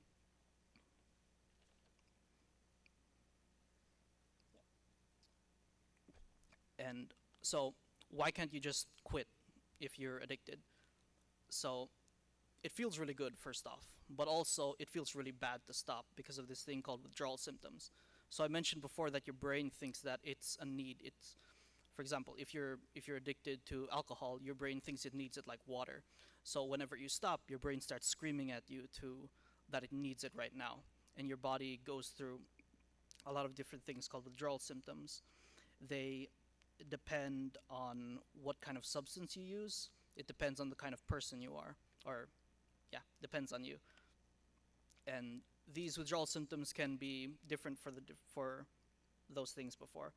You can be more irritable, meaning you get angry more easily. You're a lot more tired. You can't sleep. You have headaches. You have diarrhea. And if the problem is big enough, these withdrawal symptoms can actually be fatal. You can die from them. And so it makes quitting them once you're addicted enough really hard. And they also worsen psychiatric conditions. So for example, say you have depression. If you have withdrawal symptoms, they can actually make your depression worse. And that's why it's hard to quit. I wanted to talk a bit about the different types of drugs. These aren't all of them. These are 6. So alcohol, cigarettes, vaping, e-cigarettes, marijuana, methamphetamine, and fentanyl. You've probably heard of, or if not experienced, most of these. So I wanted to go a bit over the health risks and why they're dangerous. So first off, alcohol, some health risks. You're more likely to get injured, you're more likely to get into a fight, you're more likely to be impulsive, so you decide sleeping around is a really good idea. So you're more risk for heart and lung disease and cancer. And one thing I wanted to note is that even though it's legal, if you reach 21 years old and you can drink as much as you like now, it doesn't get rid of the fact that these health risks exist. Just because it's legal doesn't mean that the problems go away. Next up is cigarettes. It applies to this too. Just because it's legal doesn't get rid of the health risks. Like with everything else you put into your lungs, you can get heart and lung disease, you can get cancer, you can get stroke, diabetes. And this doesn't apply to actually smoking cigarettes. If someone next to you is smoking, for example, if you breathe in that smoke, all of those health risks still apply. Vaping, it has the same risks as cigarettes because the addictive component, nicotine, is still there in vaping, if not more. And they're dangerous because they're very popular among youth. The marketing for it, the fact that it tastes better, it makes it a lot easier to get into than cigarettes for people your age. Marijuana. So this one's it's highly debated because it can be used for self-medication. For example, if you have chronic pain, you may use marijuana to treat it. But the problem with that is that even if you use it to medicate, it doesn't still get rid of the health risks. What are those health risks? If your brain is still in development, which lasts, I think, until like your mid-20s, you can get problems in attention, memory, learning. You're at more risk for stroke, at more risk for heart and lung disease. You can develop anxiety, depression, schizophrenia. Now, meth is more dangerous than everything else I've mentioned before. So let's go over some of the health risks for them, and they're a lot worse. You've got extreme weight loss. Your teeth can start falling out. You can get skin sores because you want to scratch all over your body. You can lose memory. You can start seeing and hearing things that aren't there. You can become paranoid and you don't trust pretty much anything. Yeah. And fentanyl. which is even more dangerous than meth, in my opinion, because of what it is. So, if you look at that picture, it's really hard to tell which one's a real drug and which one's actually laced with fentanyl. And so, what is fentanyl? It's a synthetic opioid. It's 50 times stronger than heroin, and 100 times stronger than morphine. And why is it dangerous? Because it's a lot more potent. So, for example, if you only need 2 grams of it in order to get an overdose, and you only need 1 gram to get high, just a tiny more of that powder, and suddenly you die from it. You overdose. And that's why it's dangerous. And so I want to talk a bit about the data. This is from a survey done on teens ages 12 to 17 in 2021. I was about to say last year, but okay. So I don't know about you, but these numbers are pretty concerning to me. So age of first use, 11 to 13 years old. That means before you reach into high school, chances are you've already tried one of these substances: alcohol, cigarettes, e-cigarettes, marijuana, meth, prescription drugs like opioids. And so another one is whether you've used in the last 30 days. So for alcohol, cigarettes, vaping, weed, it's 18 to 38%. For meth, it's 2%, and for prescription drugs, that's 6%. Meth was a little bit concerning for me because that's 2%, that's 1 in 50. So I'm guessing there's about 100 people here. Chances are 2 of you high school students already experienced meth. Yeah. Another one, ease of access, whether teens found it easy to access a certain drug. So for alcohol, cigarettes, vaping, marijuana, and prescription drugs, that ranged from 40 to 60%. So about half found it easy to access. And meth is 20%, 1 in 5. And it's a little concerning that it's that easy to get for people that young. And another one is whether using a certain amount of drug, whether using a certain drug has pretty much harmless. 38% think that 5 or more drinks of alcohol doesn't really do anything. 1 pack or more of cigarettes is not that much, 23%. 48% thought that vaping wasn't that harmful. 49% thought that weed wasn't harmful. 15% thought that meth didn't really do anything to harm you. And 20% thought that prescription drugs didn't harm you.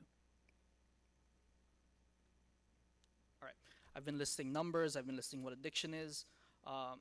Honestly, that doesn't really matter compared to what I'm talking about now, because if there's anything that I want you guys to take away from this, I don't want to waste your time. So if there's anything you need to remember, it's this: what can you do for yourself? So first off, if you're struggling with drugs, go see a professional. But I understand that sometimes you're not comfortable with that. Sometimes you just want to handle it a little bit by yourself before you go see someone else. So first off, check if you're struggling with it. I like to think of it as impairment and distress. What that means is that impairment, does it cause problems? Does it cause problems for you? Are your grades slipping? Are you having problems with family because of it? Are people around you bothering you all the time to tell you to stop? Does it lead to anything that you regret? Have you ever hurt one of your friends because you were drunk one time and you got into a fight? Have you ever worried your parents about it?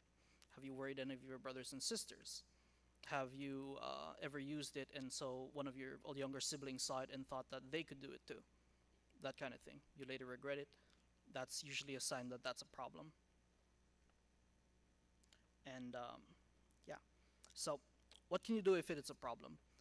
First off, social support, self-reflection, and replacing habits.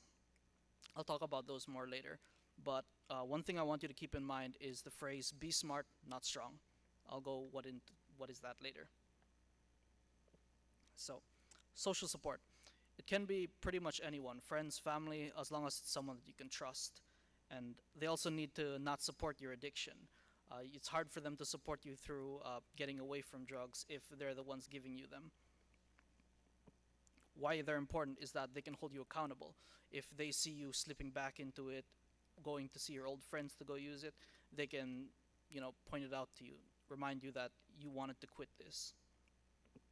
And they also give you opportunities to vent your problems, vent your feelings. I know that's pretty rare, especially if you like to bottle up your feelings. You don't like talking about it because you have pride. You're embarrassed by it.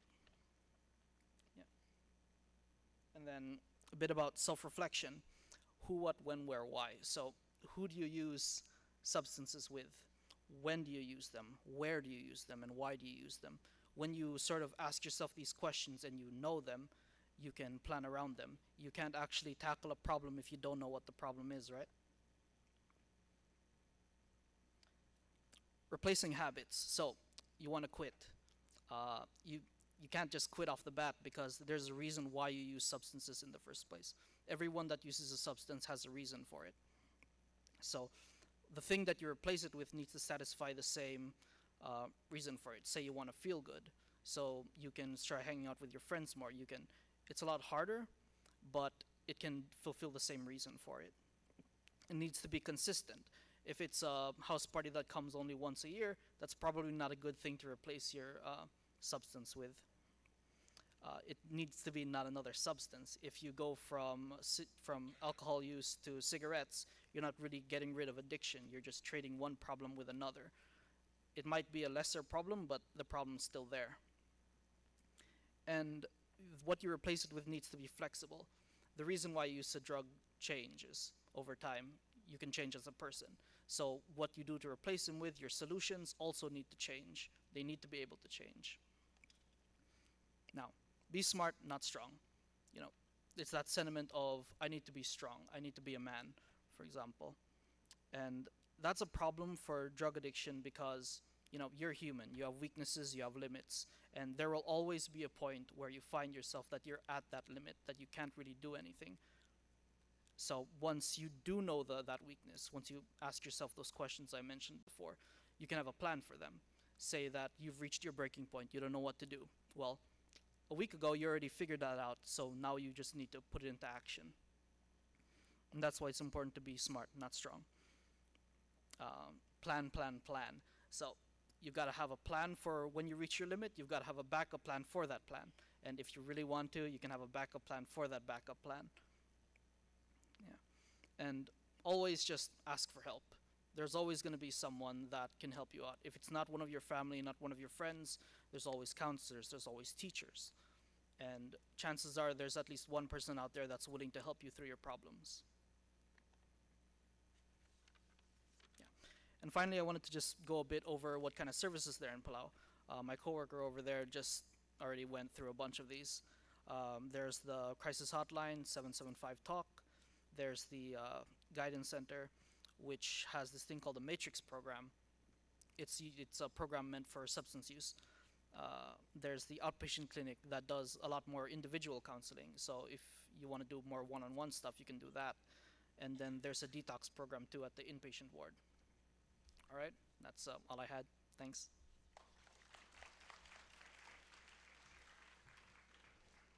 Thank you, Mr. Moses. And I would like to ask for the last presenter on mental health and mental wellness, Ms. Rusian Kotaro, to please finish up the panel.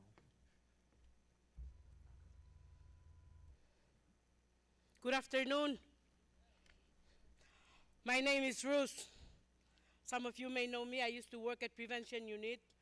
I currently work at the Trauma Unit for Behavioral Health. Yes, my slides made it.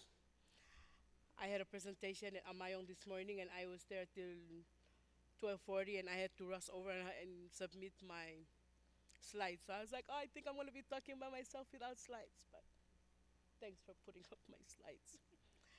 Thank you guys for taking the time to come out and join us for this health summit. We cannot do this without you, because you are the important aspect of this. Topic nga coping. The topic I'm doing today is coping. Don't show all my answers. Okay. What's coping? Come on, shout it out. I know you're louder than me, because I can speak without the mic and you can still hear me. So somebody, come on, shout out. What's coping to you? Anything. Eating is coping. Mamaklang rew. Don't be shy. I'm not shy. Dealing with stress, eating to deal with stress. Did I hear it right, or am I making your words up?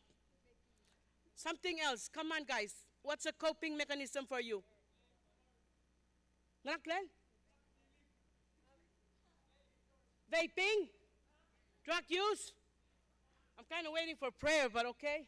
I think I'm the one who needs a prayer up here. Okay, so here are some of my answers. These are very, very easy, but when we overthink it, we miss it. What is coping? To deal with it, to handle it, to fix it, to manage, to survive, do a Hail Mary, get by, get through, hang in there. Right? I get a coping, right? So here's the next question. What are we coping from? How's life? Life has been stressful for me these past couple of days. Being at the Health Summit, I had 4 presentations I had to do. I had to come here and be effective, reach the heart of students, try to make myself a young person again. I am young at heart. Good thing you cannot see it. The outside is more beautiful than this. I'm kidding. I'm beautiful inside and out. What's out? What's out? So what are we coping from? Stress? You stressed? Come see me after, I need help. I'm stressed. You don't know stress. Come on. My hair is white. Kind of losing its curls. It's a little frizzy now. You don't know stress. Come on. Woo! Alright. We come from losing our phone. We come from mom and dad screaming at us. We cope because somebody didn't text. I was expecting that text. What's up? Why you didn't call me? You said you was going to call me. What's up? I thought we were friends. Right? I get disappointments in life. That's what we have to cope from. Why say? I get very sick. If you cannot handle the little things, you think you can handle the big things? Huh? Come on. Be real. Coping is real. Why say? I get simple things that we cope with. You know, stand on my light, not on my iPhone 13 or oh my gosh. Mommy, I'm not cute. Mom, come on. You know, we have to cope. You know, when it's like, Mom, I really want it, and Mom says, no, sorry, honey. I love you, but I gotta buy uniform, I gotta buy token, I gotta deal with PTSD. Right? We all have to cope, not just students. I have to cope. Mom and dad have to cope with you too. Oops. You didn't know? They have to cope with you too. I gotta cope. They have to cope too, right? They gotta cope with me. Ouch. I'm awesome. Don't let them fool you. So coping is serious. You have to cope with a lot of things. Some things are very, very serious. Diseases. Before we came up in Alcina with communicable diseases, those are things you have to cope with. Why? Because it changes your life. It interrupts your life. The life that you know when something something hard happens, something you didn't expect happens, then you have to readjust. Whoa, what's up? It's like playing sports. Yeah.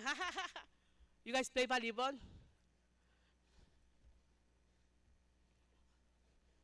And then you wait, you're like, oh, they're never going to get it here. They do not know how to play. And then all of a sudden, here it comes, and you're scrambling. You hit the floor before the ball hit the floor. And you get up and you do not know which way is up. When life throws you a curveball, it's important to know how to cope. And there's positive coping and there's negative coping. Let's talk about what we can do. How can we cope? Talking about it. Like what David said, you have to identify the problem. So talk about it. What is it? Is it your feeling about it, or is it a real issue that actually stops your life from progressing? I say, Just because you feel bad about it doesn't mean nga nga maran impact ngi. Yes, we feel bad when bad things happen. This is normal. You're not supposed to feel bad when good things happen. Then you need to come see Ripka. Right? So talk about it. Meditation helps. Why does meditation helps? Clear a mind, give yourself a chance to just breathe and think and hone in on who you are. That you still have the power, right? Ako important, you're still here. For as long as you're still here, we can do something about it. Once you are dead, there's nothing we can do about it. So meditate on who you are, why you're here. If you do not know what your purpose is, look to your mom and dad. You're here for their pleasure.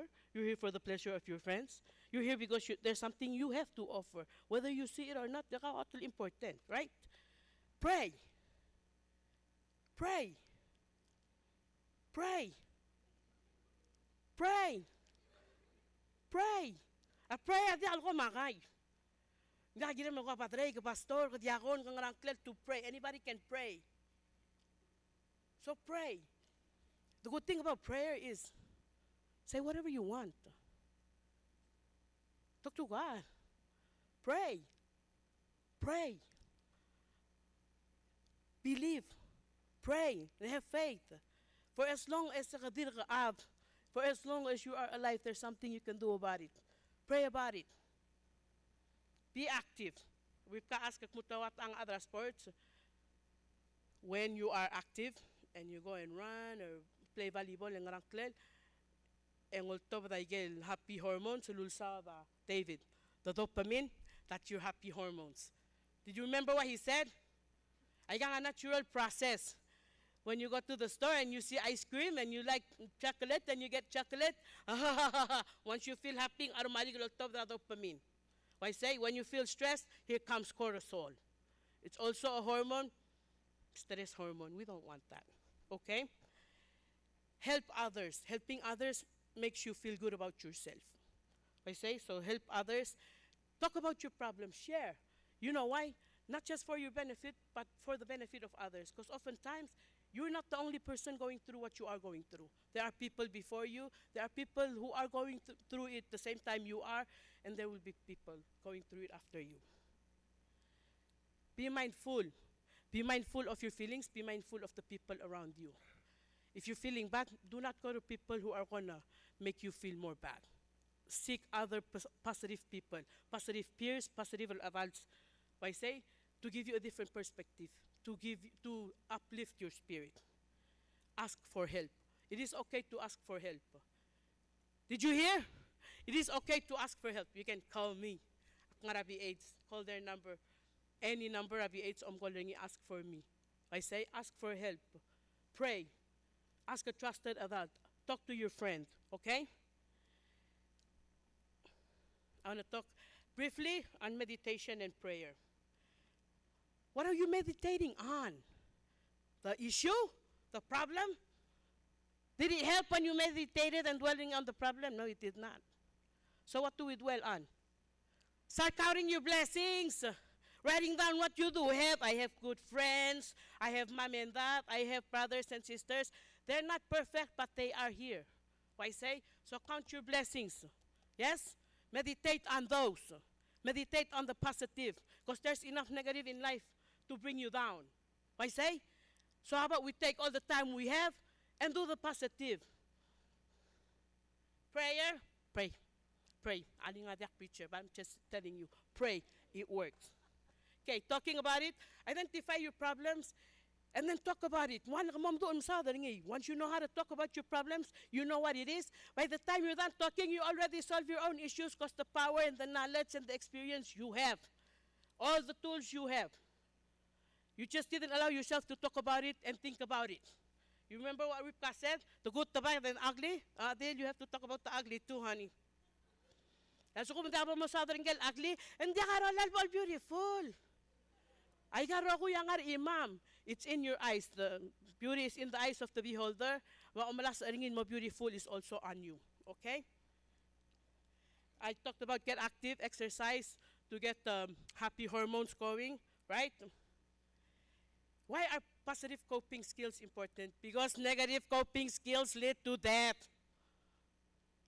There is such thing as depression and suicide, and it is not our reality. Nobody can take the power away from you. The choice is yours. Choose you. You matter. Choose you. Choose life. Because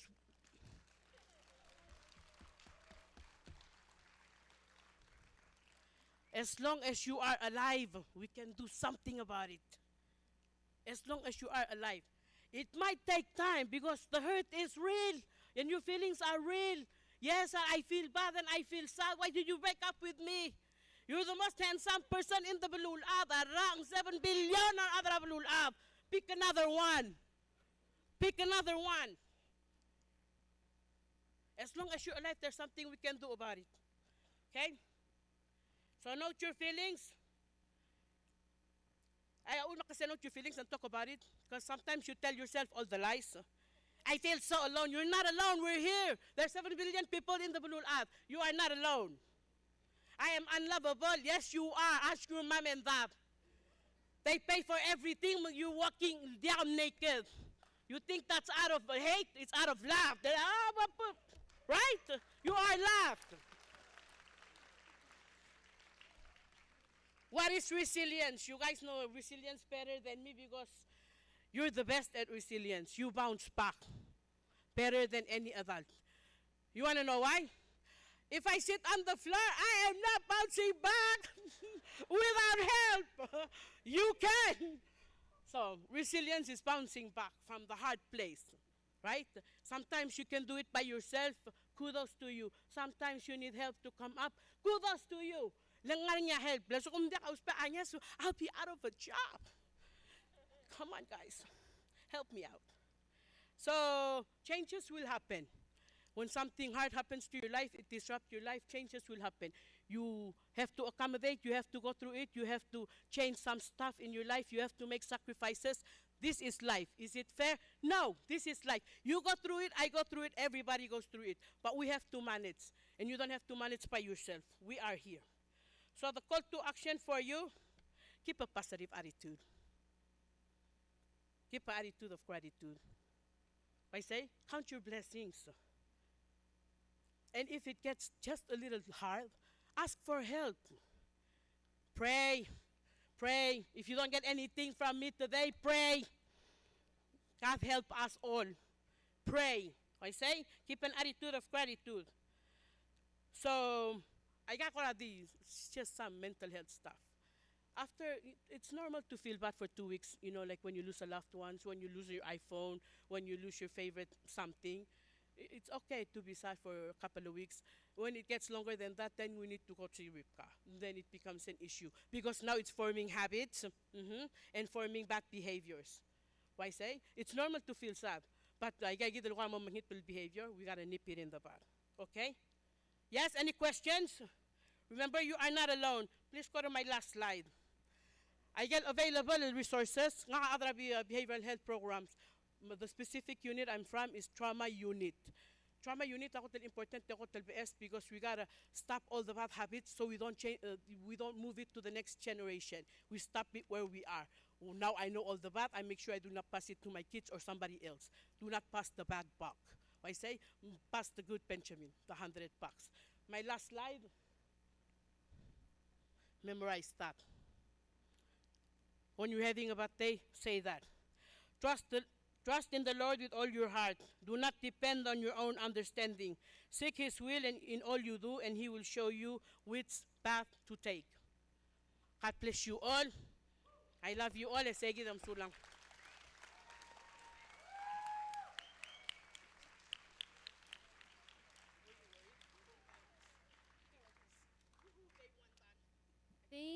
Thank you so much to the mental wellness panelists. You may exit the stage. Thank you.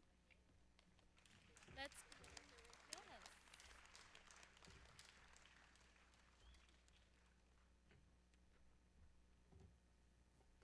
Okay, guys. Now we're we're gonna do another raffle draw. So get your raffles out. Weber will be doing the draw, and I'll be announcing the winners. The first prize, there will be two winners. Oh, yeah. Two winners, and you'll each get a tape dispenser. A tape dispenser, because you guys are students. Are you ready? Exciting stuff. Okay. 5466905. Who's the lucky tape dispenser winner? Again, 5466905. You guys can proceed to the back to get your prize. Yay! The second is 5466882. Yay! Congrats, guys. Okay, the next prize, there will be 9 people. Yeah, like there was 2, now there's gonna be 9. And you guys get to have backpacks. Yeah.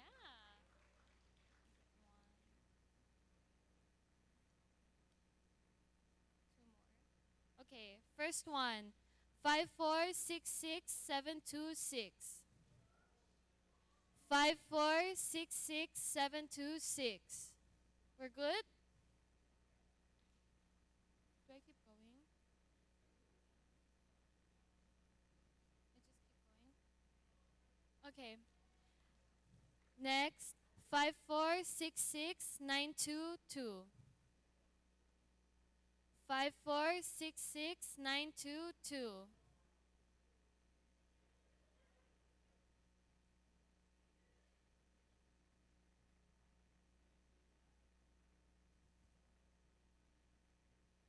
Last one for this. 5466922.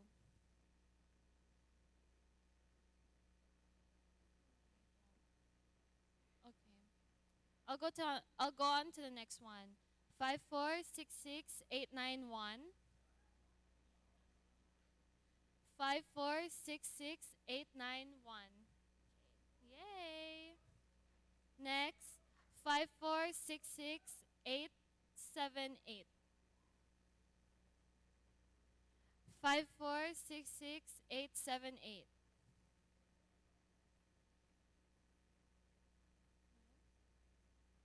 I keep going. I'm gonna keep going. Oh.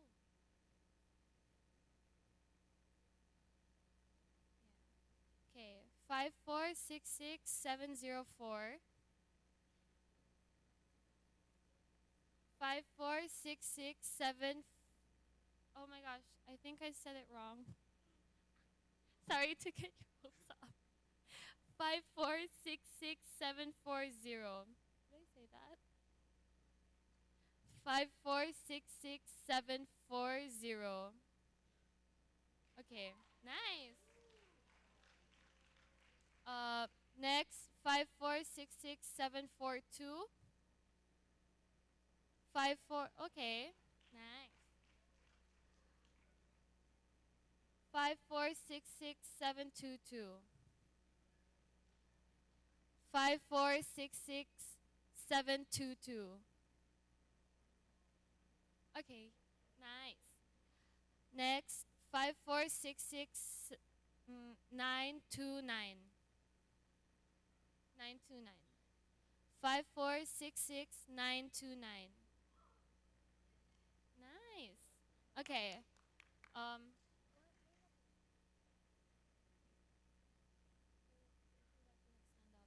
Okay.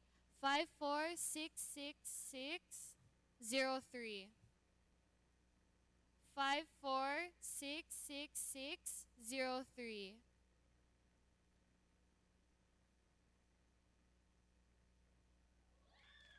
Nice.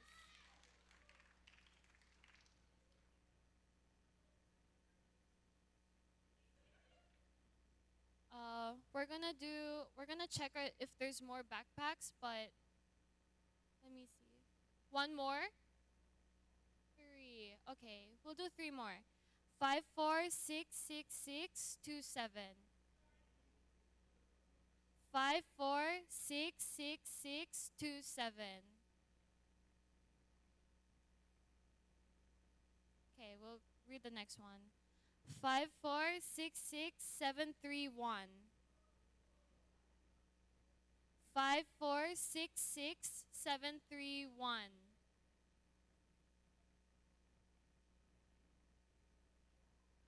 Okay, nice. I'm gonna read this one last time. 546627. Next.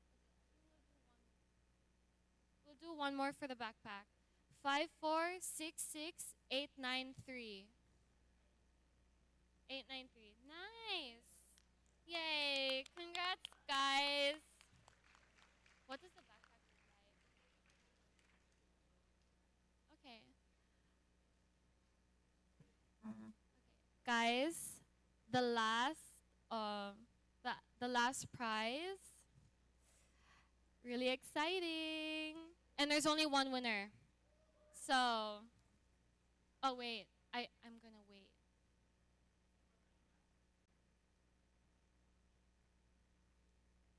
Okay.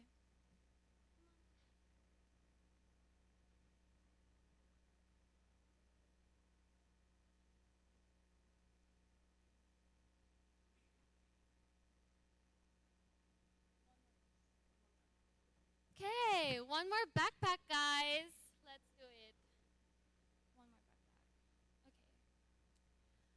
The last backpack, 5466890. 5466890. Do we have a winner? Oh, whoa. Okay. Whopper? Let's do another one. 5466716. 5466716. Nothing? Okay. Huh? Okay. I'll read it one last time, okay? And then I'm changing. 5466716. Nothing? Okay. Here's the next number. 5466599. For the backpack. Oh, 5466599. Is that you? Oh, almost. Oh, yay! Okay, so that's it for the backpack. Now we'll have 4 winners for $20 gas voucher. Oh, wait. Sorry, wait. Not gas voucher, just $20. Oh, yeah. Okay. So we'll have 4 winners. Okay. First one, 5466725. Yay! Congrats. Let's do another one. 5466746.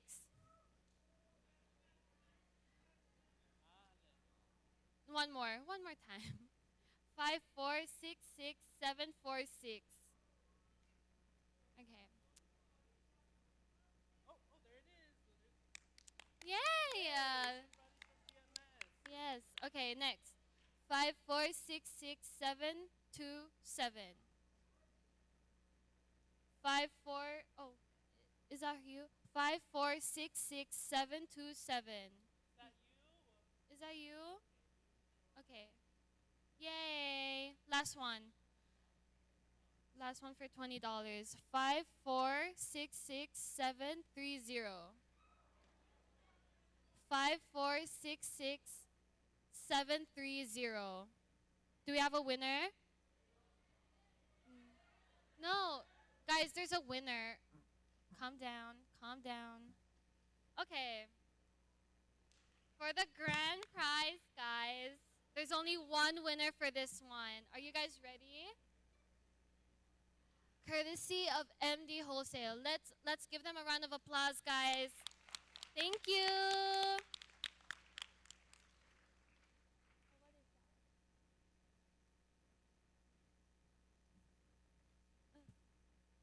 They were wait. We'll wait a moment. Oh, that's the prize. Are you guys ready? It's a tablet. Ah! Okay, this is the winner. Just one tablet. Get ready. Weber, come on, do something. Off. Oh, wait.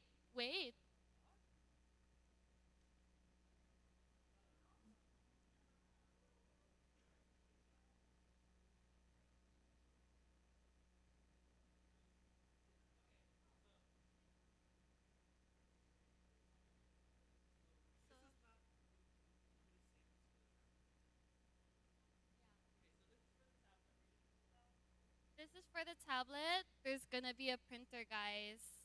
That's a separate, yes. So, printer and tablet, one winner only one winner for each. And Weber says it's this one. For the printer. Are you guys ready? Wow, this is so good. 546624. For the printer. 546. Wow! Congrats! 546624. Woo!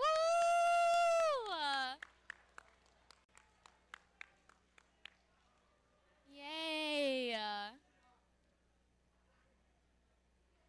Okay. Okay. Are we ready for the tablet? Are you guys excited? Okay. 546642. Huh? 546642. Excuse me. Why? Okay, yeah. Yes. Wow. Let's go. Pagikoy.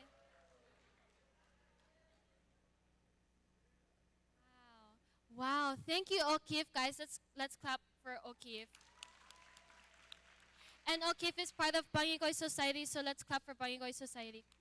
Ooh, okay. 546618. 546618. No winner? Guys, let's wait. One more. 546618. Okay.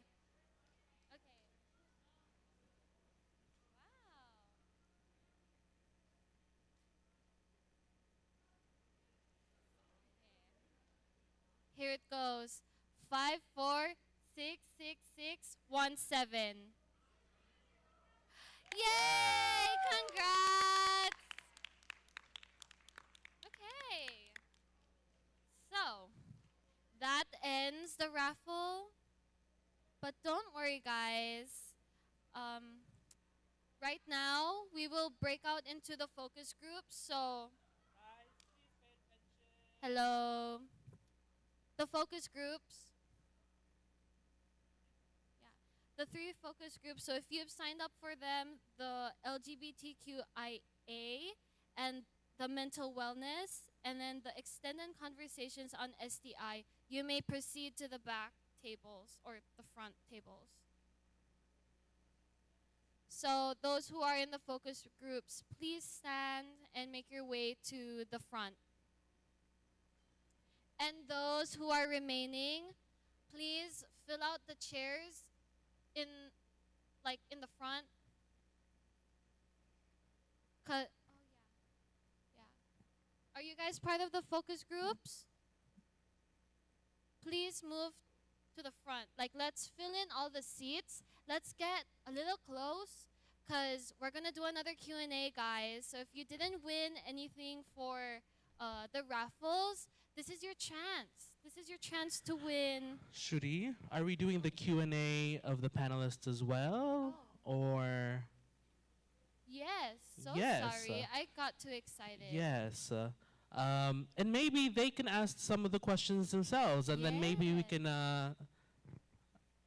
send out those. Oh, no, no, no, No Q&A. no Q, no I mean, Q&A. Not with the panelists, just that. Yes. Just the questions. All So right. we'll do our own questions, guys. Kamusta ka?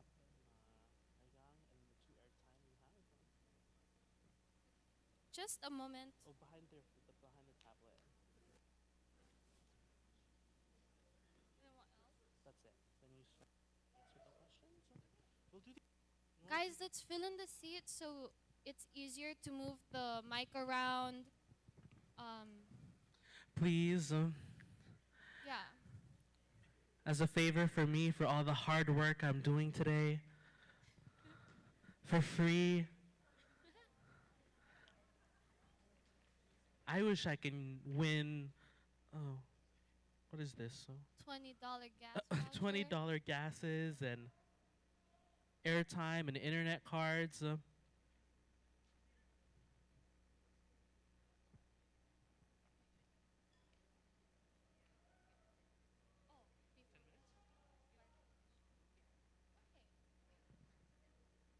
okay. All right.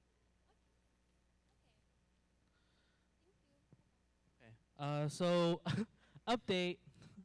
Another announcement. And so we are going to have a short break because snacks are being provided in the food area where you originally got your food. It's going to be short. How many long minutes? 10 minutes. 10 minutes. And then when you do come back, I'm going to ask everybody to fill in these front row seats so we can actually get these $20 gas vouchers and airtime and internet cards out. All right? Yeah.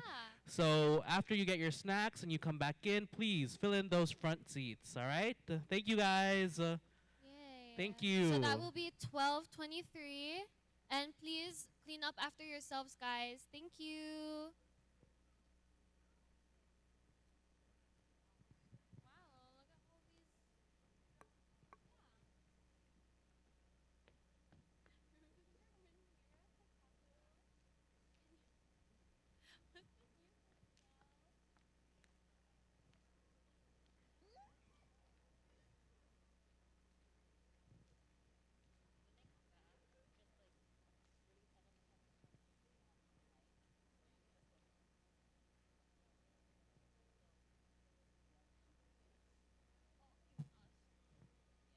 Okay. Deal.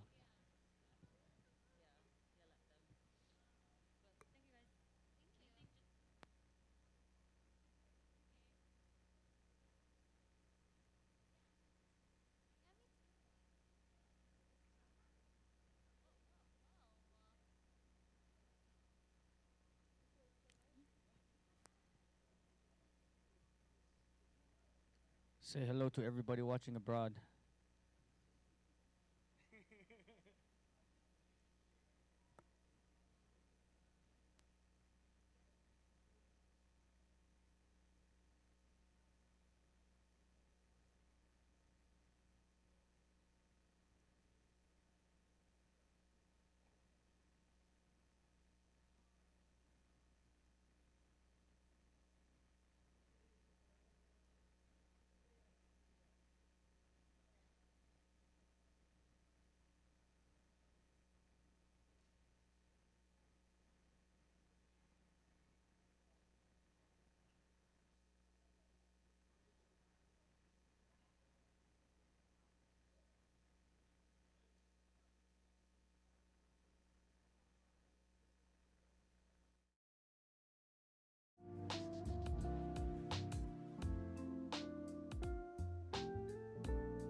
of us.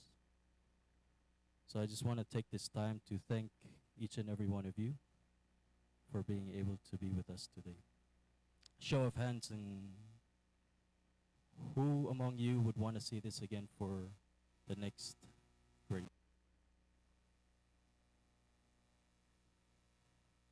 Is there anybody who doesn't think this was a good event? Teachers too. Okay, so there is an evaluation after this, so please fill that out either in on paper or online. But I think this is the first time we've done something like this, and I think it's good. It was also a chance for us to get some feedback from all of you on the issues that we faced together. So I just want to take this time to thank all of you and your teachers, Bangigoy Society, Shuri and Weber and O'Keefe for the donation. And I hope that you guys were able to learn as much as we were able to learn from you from this experience today. Of course, we want to thank our speakers as well for the different panels today, both from the Ministry of Health and Human Services and of course our partners including Bly and Dr. Dever and Ayana and all of those guys. They're not here anymore, but we want to thank MD Wholesale for all of the prizes as well as co-sponsoring this summit this week. So again, just want to thank you. You guys look tired already, but I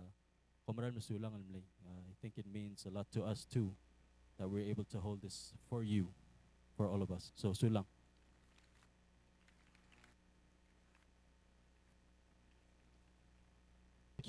Thank you, Minister. All right, so these are just a couple of reminders as you leave. Once again, please make sure to take everything you brought with you, including the gifts that you received. Make sure that every trash that you brought is picked up and properly disposed of. This venue will be used for the next 3 days, and so we'd appreciate it if you guys take care of it, all right? Please depart in the area where you were dropped off initially. If you walked, you walked, but if you were dropped off, please use that route. And this is a final reminder on the surveys and the evaluation. It is found in your little blue bag. There's an evaluation sheet inside the blue bag or a QR code that should be displayed on screen. Please do us a favor and fill out the evaluation form. It'll greatly help us as we plan future programs similar to this. This is also another announcement that there will be, in honor of Cancer Awareness Month, there will be a walk/run taking place on Monday, February 20th, 2023. Registration starts at 4:30 and ends at 5:30, and will take place, or it will start at the Palau National Track and Field. The route will be from the Palau National Track and Field to Palau National Hospital and back. You guys are invited to attend this event in honor of Cancer Awareness Month. Today? And it starts today. It is today. February 20th is today. February 20th is today, and it starts at 4:20. I hope to see you guys there. And let's do this walk and run for the many cancer victims and survivors here in Palau. All right? Once again, my name is Weber Santiago. And my name is Shuri Chibana. Wait, sorry guys. If you're walking and you see things on the ground, please kindly pick it up. I know it's not yours, but yeah, let's help each other. Thank you.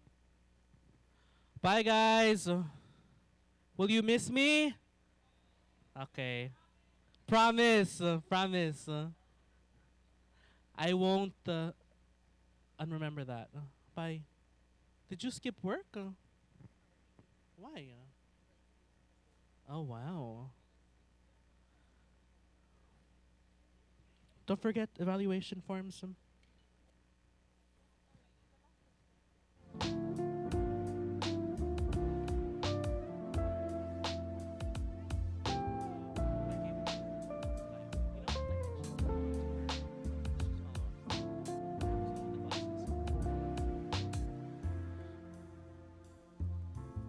Bye, guys. Thank you.